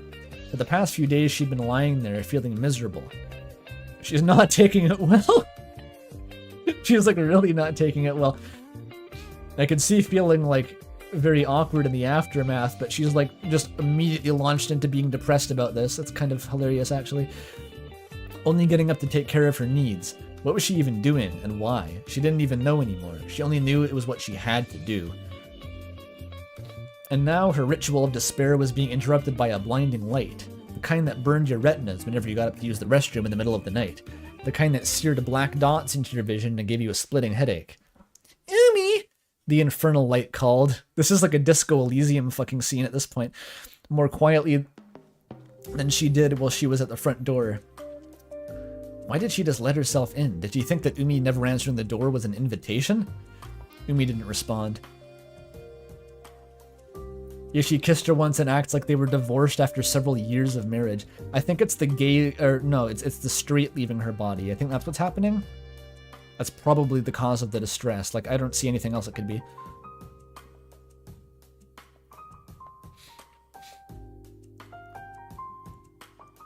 It's lesbian depression. Oh, okay. Just anything. Oh, it's a lesbian thing. Oh. Dying of lung gas. I don't even remember the origin of that bit.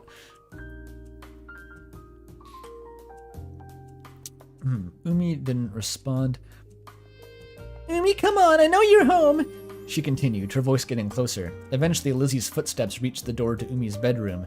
The doorknob turned slowly, and then light from the flashlight of Lizzie's phone spread across the room as the door creaked open. Umi squinted into the piercing light. There you are. Lizzie hurried over to the side of the bed. Are you okay? She asked. After, you know, what happened, and you just ran off, and then you didn't show up to class. I was really worried about you. Umi was filled with disdain, but it was like her brain got caught on something. Lizzie cared about her, the intrusive thoughts pointed out. Umi rolled her to the other side of the bed, opposite Lizzie. Umi rolled over, rather, to the other side of the bed. Go away, she growled. Umi, listen, let's just talk. Lizzie said, voice coded in understanding. I was really surprised when you kissed me, but it's totally fine. I could tell you regretted it afterward, so as long as you try not to take me by surprise like that in the future. She trailed off. That's not the issue, Umi stated coldly. That's not the issue. Then what is it? Tell me so I can try to help. Umi didn't want to tell this girl anything, but the presence of her screaming thoughts and the swirling anger, confusion, and self-hatred was starting to boil over. At a certain point, it was too much. She'd already crossed that point, though. She was already broken. She's just taking it so comically hard. Whenever I'm around you, I can't think, she sat up and yelled, shattering the quiet of her house. I lose all control, all logic. Lizzie jumped at that sound. She looked at Umi, with concern in her wide eyes. You can never understand what it's like, Umi continued. Losing control of your own mind when it's the only thing you could ever trust. The one universal constant. Lizzie straightened her posture, suddenly overcome with resolve. But you were happy, weren't you? She asked. Isn't it nice to live in the moment sometimes? Isn't it nice to get out of your own head? When I first met you, you didn't seem happy. It's true, she wasn't. Lesbian heart-to-heart. It's very different from a normal heart-to-heart. This is a lesbian heart-to-heart.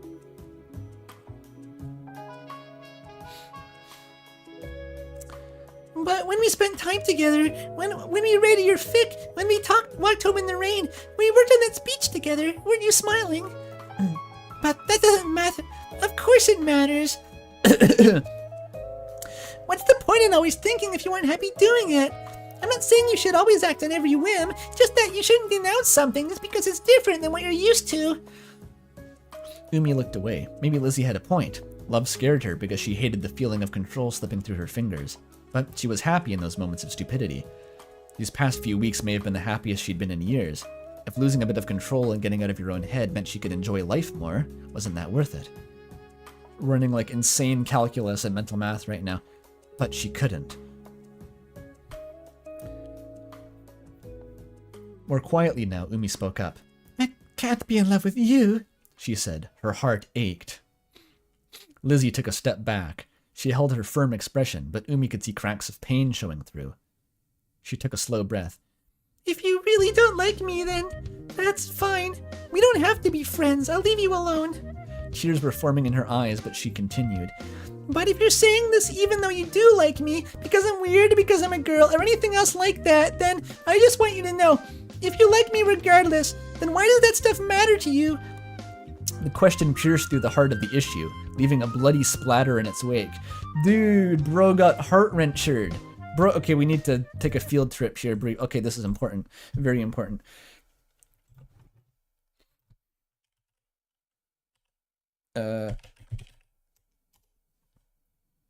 Shit, I spelled it wrong.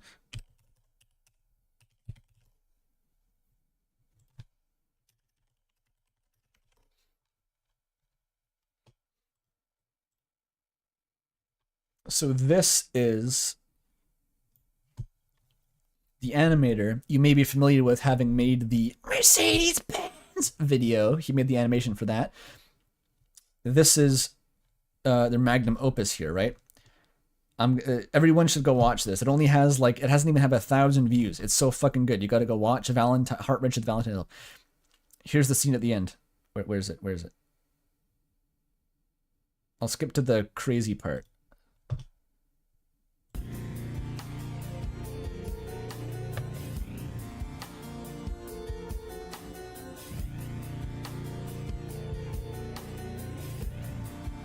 But then from a glacier rose up an angel, a face both fair and fell, a cherubim sent from heaven or a devil sent from hell.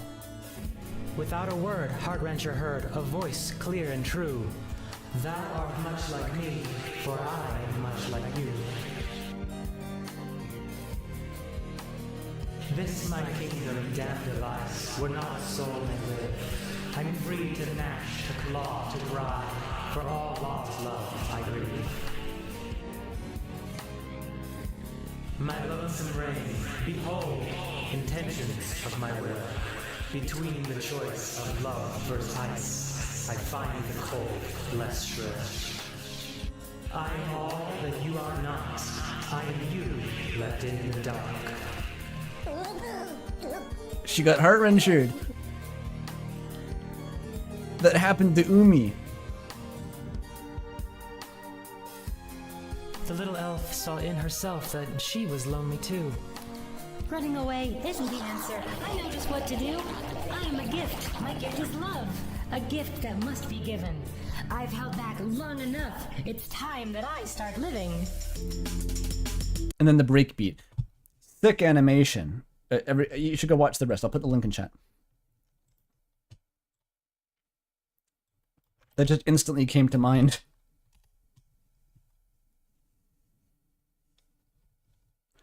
Greatest Living Show vibes? A little bit. It's much sketchier than that, but again, it's the where's the animation? Fucking Mercedes-Benz. Hello, my name is Ralph. See, this video has 200k views and the rest have like 500. It's very unfair. Etc. Hi, Birdly.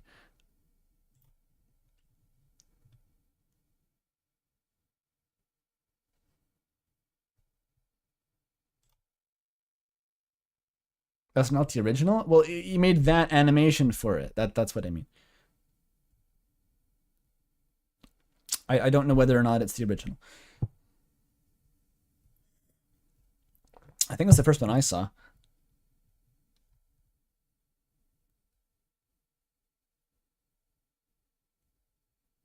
Game Grumps? Was there Game Grumps in my recommended?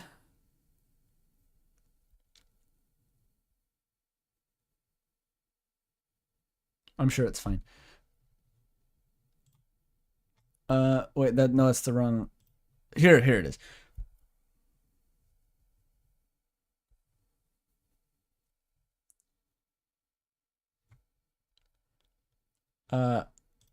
Wait, the music. There we go. Back to gay. Good. The question pierced through the heart of the issue, leaving a bloody splatter in its wake. Umi loved Izzy. She couldn't lie to herself about that. Or Lizzie. She couldn't lie to herself about that anymore. So why did she care about those things? Did they really matter to her? Or was it just what the world always told her? What would Birdly do? Wait, don't ask that. Her mind had been a ceaseless echo chamber for so long, always thinking but never taking in perspectives other than her own. There were so many things that Umi had always taken as fact, simply because she had never any reason to believe they weren't. To finally have another voice bouncing in between the chamber's walls that questioned these things, it began unraveling the tangled ball of preconception in her mind like pulling on the tail of a ball of yarn. Umi was powerless to stop it. Lizzie's expression softened. She sat down next to Umi on the bed. I'm sorry, She said, I can tell this is hard for you. I just think it'll be much harder to cut out a piece of yourself than to accept it as a part of you. She tilted her head and gave Umi a slight smile. It hurt.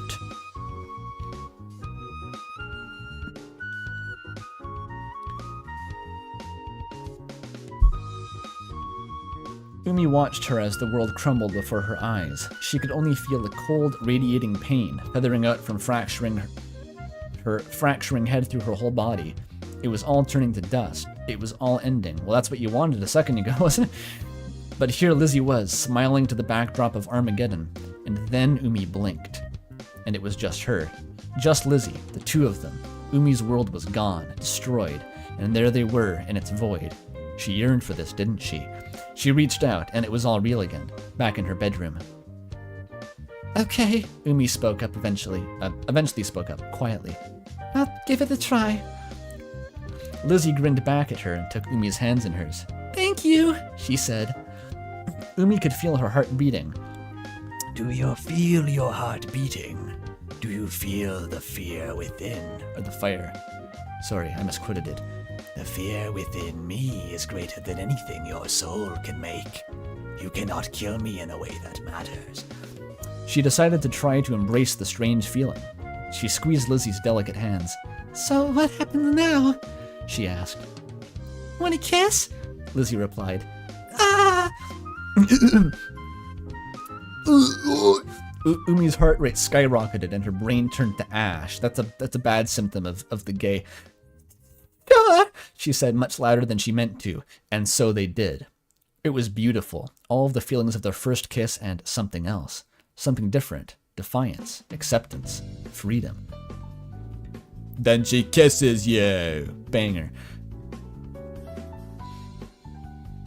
No one's gonna. They're not puking on each other yet. They don't have to if they don't want to. I'm fine with that.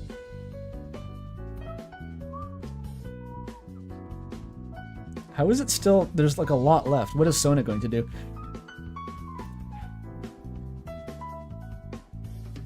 But a strange feeling crept up Umi's spine. It tainted all other emotions, rotting them.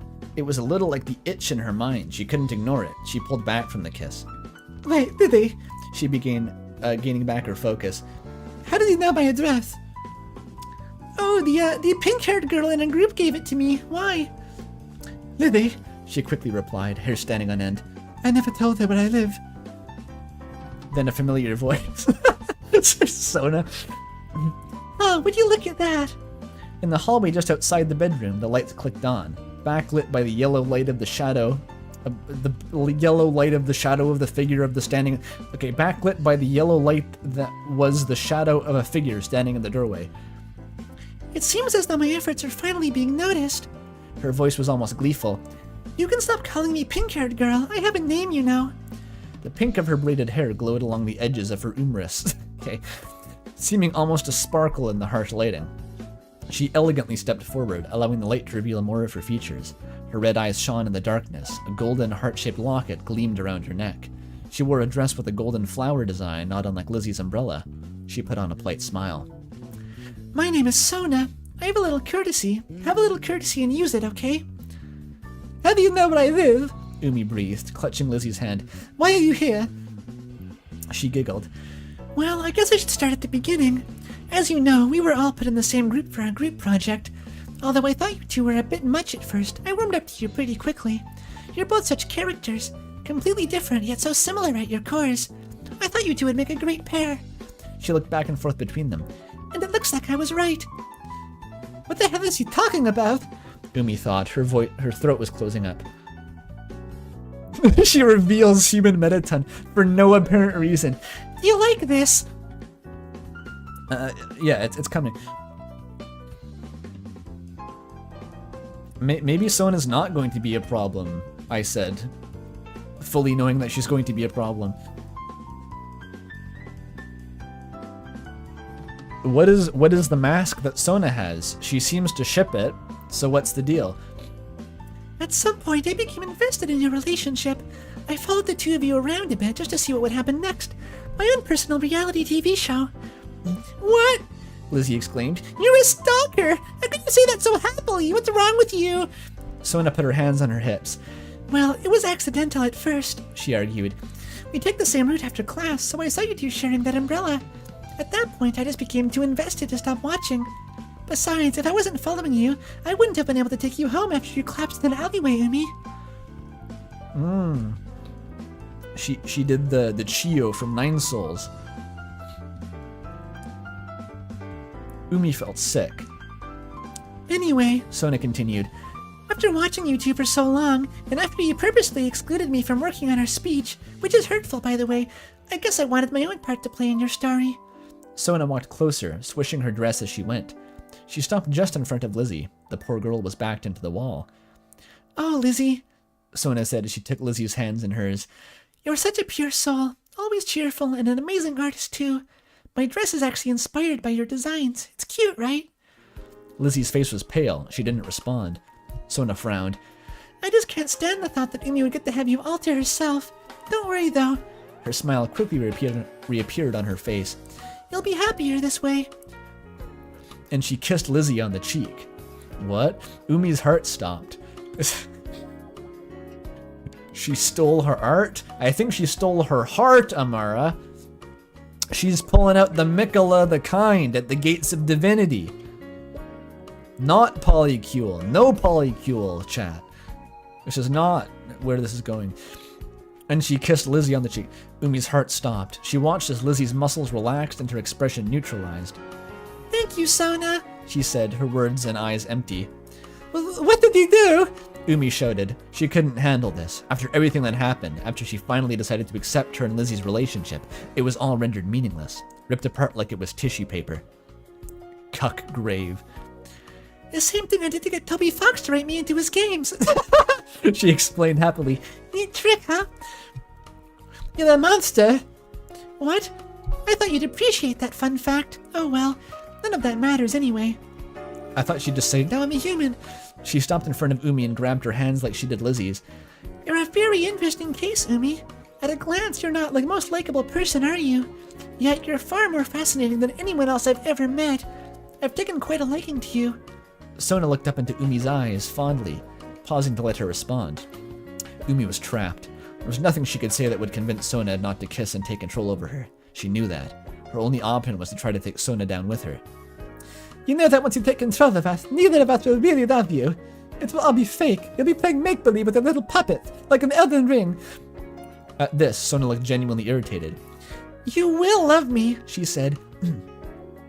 You will come back to Daddy! You will come here or I will be very upset! Sorry. You will feel it in every bone of your body. I will make it real. You'll understand very soon. All will love me and despair. Then Sona leaned in and kissed her softly on the cheek. Umi was filled with a strange peace, like a floating in a pink cloud. Numbness spread out from the kiss, tingling as it washed through her fingertips and down her legs. Her thoughts were getting foggy, like being in love. It isn't so bad, Umi thought. She was right. He was right. I do love her. I can feel it in my heart. I can feel it in my soul. And everything faded to black. Holy shit. Hey, Sona. Is this an original drawing of the eyes? This doesn't look like the one in the game. I think it isn't.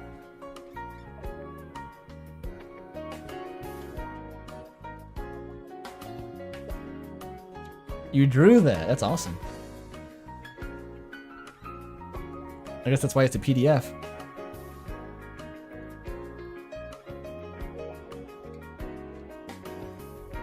Okay, the Vision Quest arc.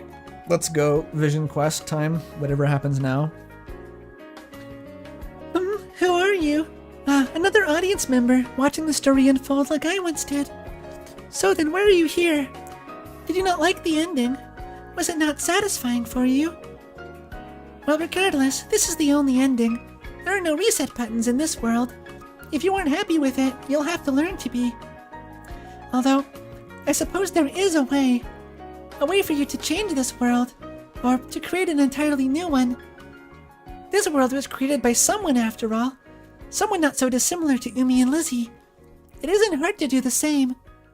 Pen to paper, fingers to keyboard, needle to fabric, code to program, ingredients to oven. You have all that you need. So if you're up to the challenge, I wish you the best of luck. Farewell.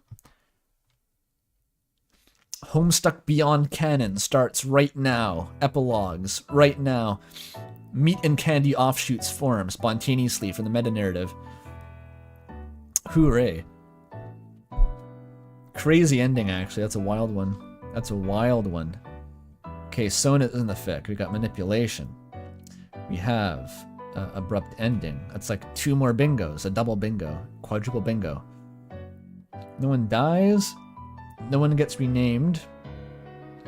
And the tense was... We only missed 3 in the whole fic. Only 3 things did not become bingos. Author's note. Thank you for reading. This is my first fanfic and first time really writing anything besides comics and school assignments. So I hope it was enjoyable. I've been a stream lurker and VOD watcher since the Earthbound streams. That does go way back. But after watching the latest Azzypants and Kissy Cutie stream VODs back to back, I was inspired to emerge from the darkness and make a bunch of Azzypants stuff. It's been a ton of fun. Scroll down to some short, epic Azzypants comics. I'll probably go sink back into the shadows now. Thanks for reading. Choco. Oh my god, there's comics. Holy shit, these are good. Holy shit. Umi, look! Dude, that's her.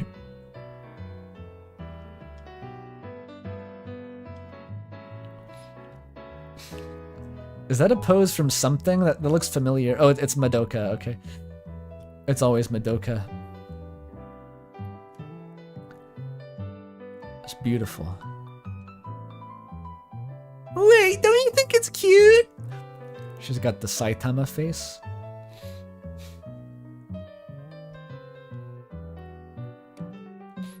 Oh my god, they're fucking ponies. I drew his pony!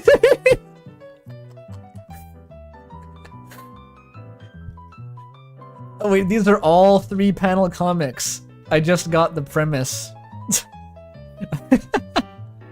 Okay, it just keeps happening. Wait, is it because I made you an earth pony?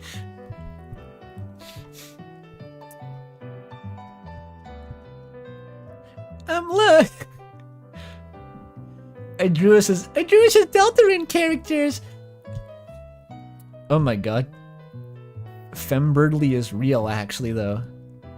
Why are the designs so good? Something she actually cares about. Cool. Chujin and Saroba? Where? Where are these Chujin and Saroba in the room with us?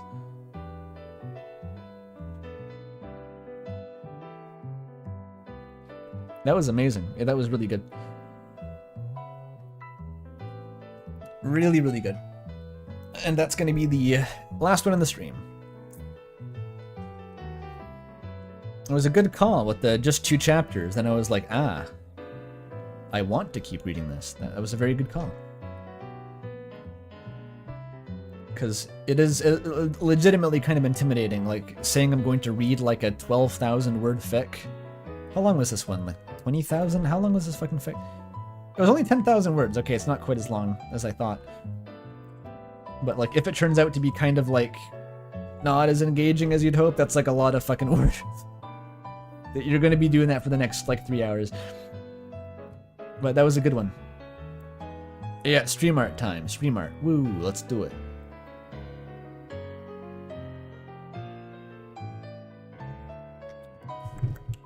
Okay.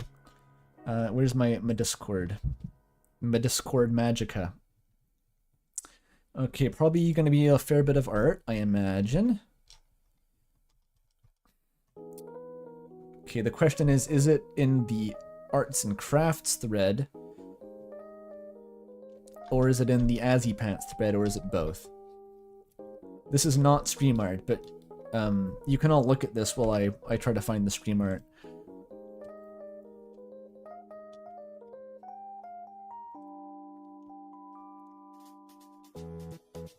This was posted as a reaction. I don't believe this is original art. Don't worry about it.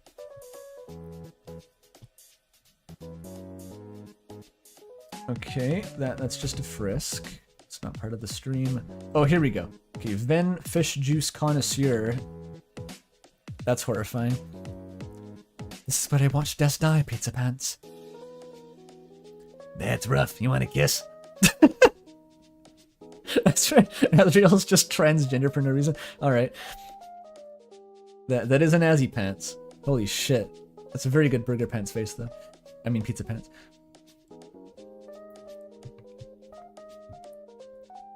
We have one by Piplap. You're so freaking hot, dude. Why does this have Spage energy to me? I read that as like a Spage comic. Azriel looking like a God of Hyperdeath sock puppet there. That's awesome. Platonic ideal Burger Pants. Okay, Rhapsody's back on this bullshit. Like the kid pics. I don't even know if that's anything to do with the stream. I just saw kid pics and I was like, yep, that's stream art. There's no description of what it is. This might be the courier fic, actually. We got woods, eyeballs, the matches, a camera, a light. I'm pretty sure this is the courier fic, rendered somewhat abstractly. Okay, more Rhapsody. These clowns in my style.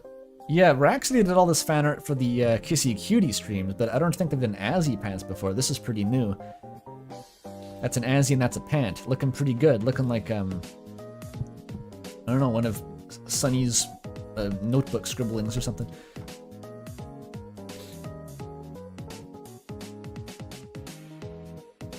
Super Paper Mario looking? Is that what they look like? Huh. Okay, here's one. Here's one by Piplap.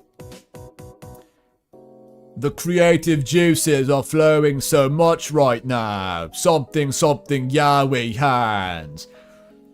If this is how you see their dynamic, then more power to you. Like the one chest hair. Ooh boy. It looks like fucking Dr. Livesey from the Russian Treasure Island cartoon. Another one from Piplap. Check this one out. Gay sex. Satisfactory. That's a reference to something I don't recognize. That's the vibe, I guess.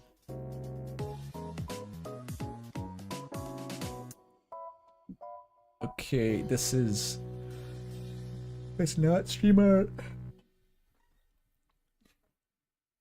Okay, another one from Piplap. Okay, Piplap has made all the stream art, just fucking endless stream art. What is going on here? This is as Pizza Pants and Asriel meeting the family. Asgore is in his designated cuck room eating Wonder Bread. Sans asses fat Toriel's ass. Okay, that very concisely conveys the vibe of that fic, yeah. Except the Soriel ended up being a complete bust. It was Sansgore. Is that a ship anyone has ever tried before? I've never heard of that. It must be. Someone must have done it, but like I've never heard of that. Sansgore. It's a pretty cute Asriel though. With the ambiguous like flesh fangs. Chris is going savage on that moss, yeah. Looking like Saturn devouring his son type of imagery.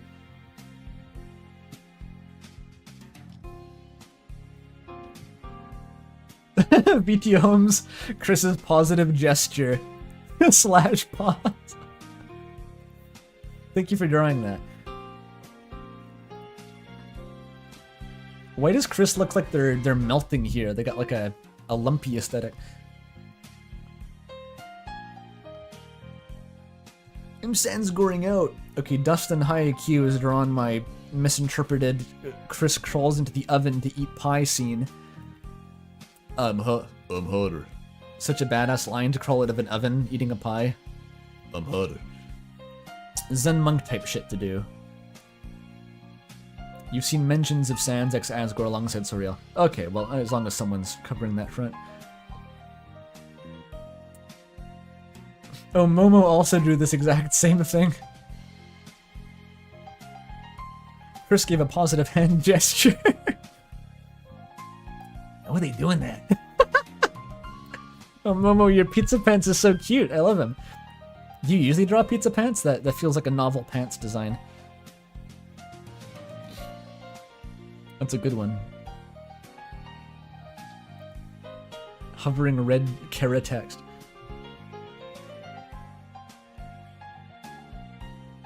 Yeah, the ears are good. It's got those Egong ears. Dude, okay, crazy crossover here. I think Pizza Pants could be related to Egong. They got that, like, goblin cat similarity between them, you know? Like the last descendant of the Chandao Council, Burger Pant. It could be real. Just hear me out.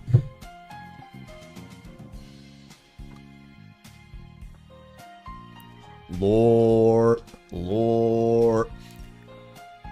VT Holmes drew their own bearded Asriel. Okay, this is what he looks like.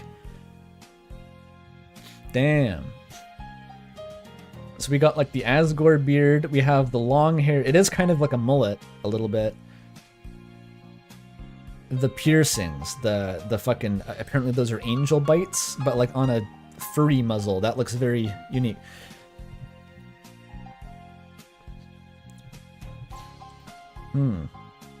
I think certain other versions of Asriel have different definitions of angel bites, depending on what Azzypants canon you're using, but... Yeah, the piercings make a little face, you're right, if you block out the upper half of Asriel's face.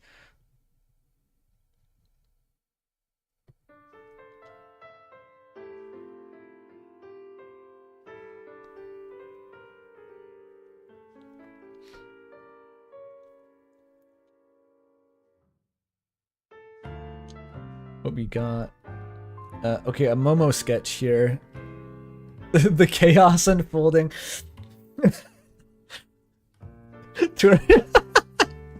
And Sans and Asgore kissing. There's so many that fic had such powerful energy to it, just like the chaos in the background, just not being commented on at all. Oh, Burger Pants is so good, by the way. You seeing that shit? He's just back there, looking like Saitama. That's awesome.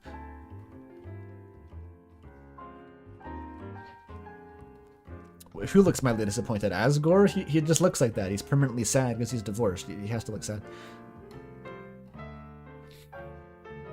Okay, we have Dummy Thick Walter, i.e. Lilac Weather, has the Hummingbird tier factory.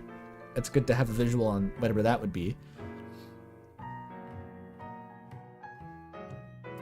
Interesting hummingbird. Hummingbirds are pretty cute. Little freaks, though. They shouldn't exist, probably, but they do, as animals tend to. And also by Lilac, we have Sona and her pumpkin spice latte and Ugg boots, wearing her basic bitch uniform, I guess. It's beautiful. It's yoga pants, Ugg boots, and a pumpkin spice latte. That's perfect.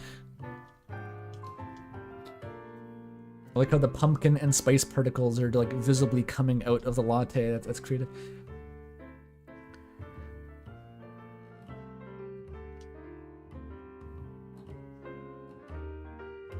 Whoa, what's this one? Hey Pigeon has made Lizzie as a children's cartoon character.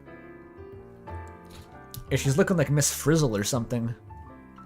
Whoa! She would be a good Miss Frizzle. She would teach the children about yaoi, to the dismay of the school board.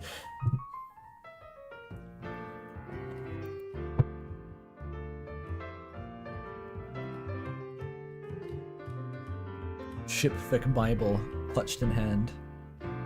Freckles too, nice. VT Holmes has drawn... Ooh, these are nice. Oh, they're traced from something, though. Okay. I don't know what they're traced from, but they are traced from something. Here we go, the last minute stream art. I think this is like a 2-panel comic. This is the scene. Oh no, it's just the camera cuts them off a little bit, I see. Beautiful.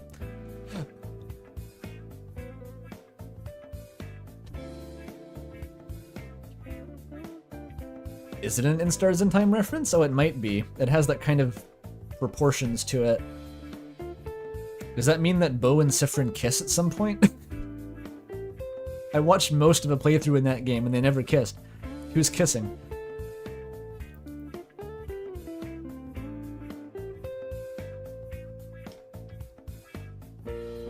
Maybe it's in the epilogue or something.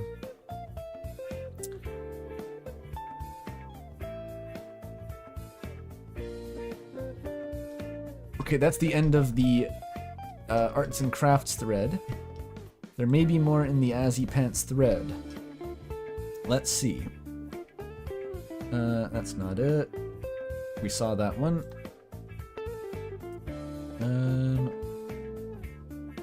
That. I don't know what that is.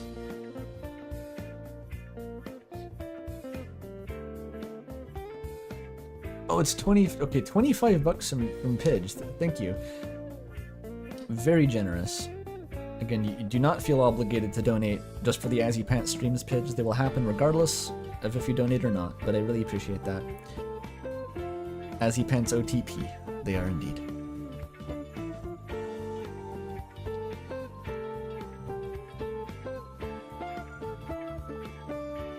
Okay, here's a preview of what Outson's on these days. It's got fucking like kinetic typography. Alright. Alright, he's taking it to latex, I guess, whatever. Looking forward to when that comes out in like 2030. OTP is one true pairing.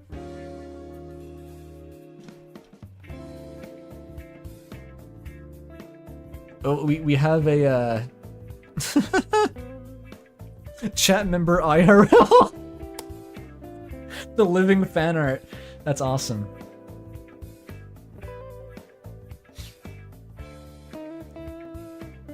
That's not saying from chat. I wondered if they like Umris. Okay, surprisingly little in the Azzypants thread. That's actually all the art. Okay. That was good. Let's go back to, where is it? This Bing. I like this one a lot. Okay. I guess that's Azzypants, and I guess Hypnospace is delayed for a bit. That's okay, I'll get back to Hypnospace and I'll finish it.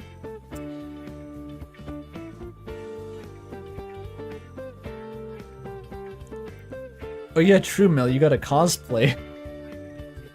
Umi is your design. You have a cosplayer now. Big win. Wait, your HS art? Oh, Homestuck? Oh, Hypnospace art. Where was that, Momo? Can you link it? Can you ping me? If there's more art to read, to look at?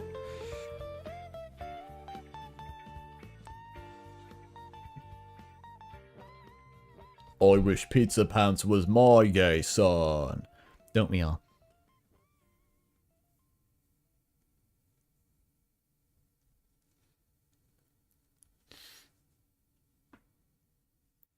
Imagine a Homestuck Hypnospace. Oh god. No, Hypnospace Homestuck, I mean. Like the version of Homestuck in Hypnospace, that would go crazy.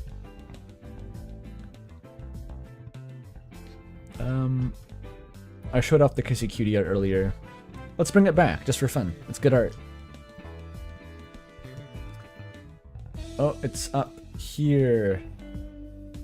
Oh yeah, this was after the stream. I didn't get a chance to look at it. This is the good shit. Momo, speak to me. This is from the 2 streams ago, the Hypnospace stream. Last stream, I guess.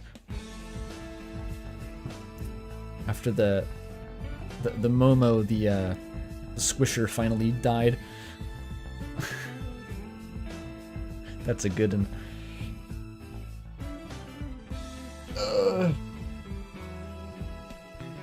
My health and happiness are both 0.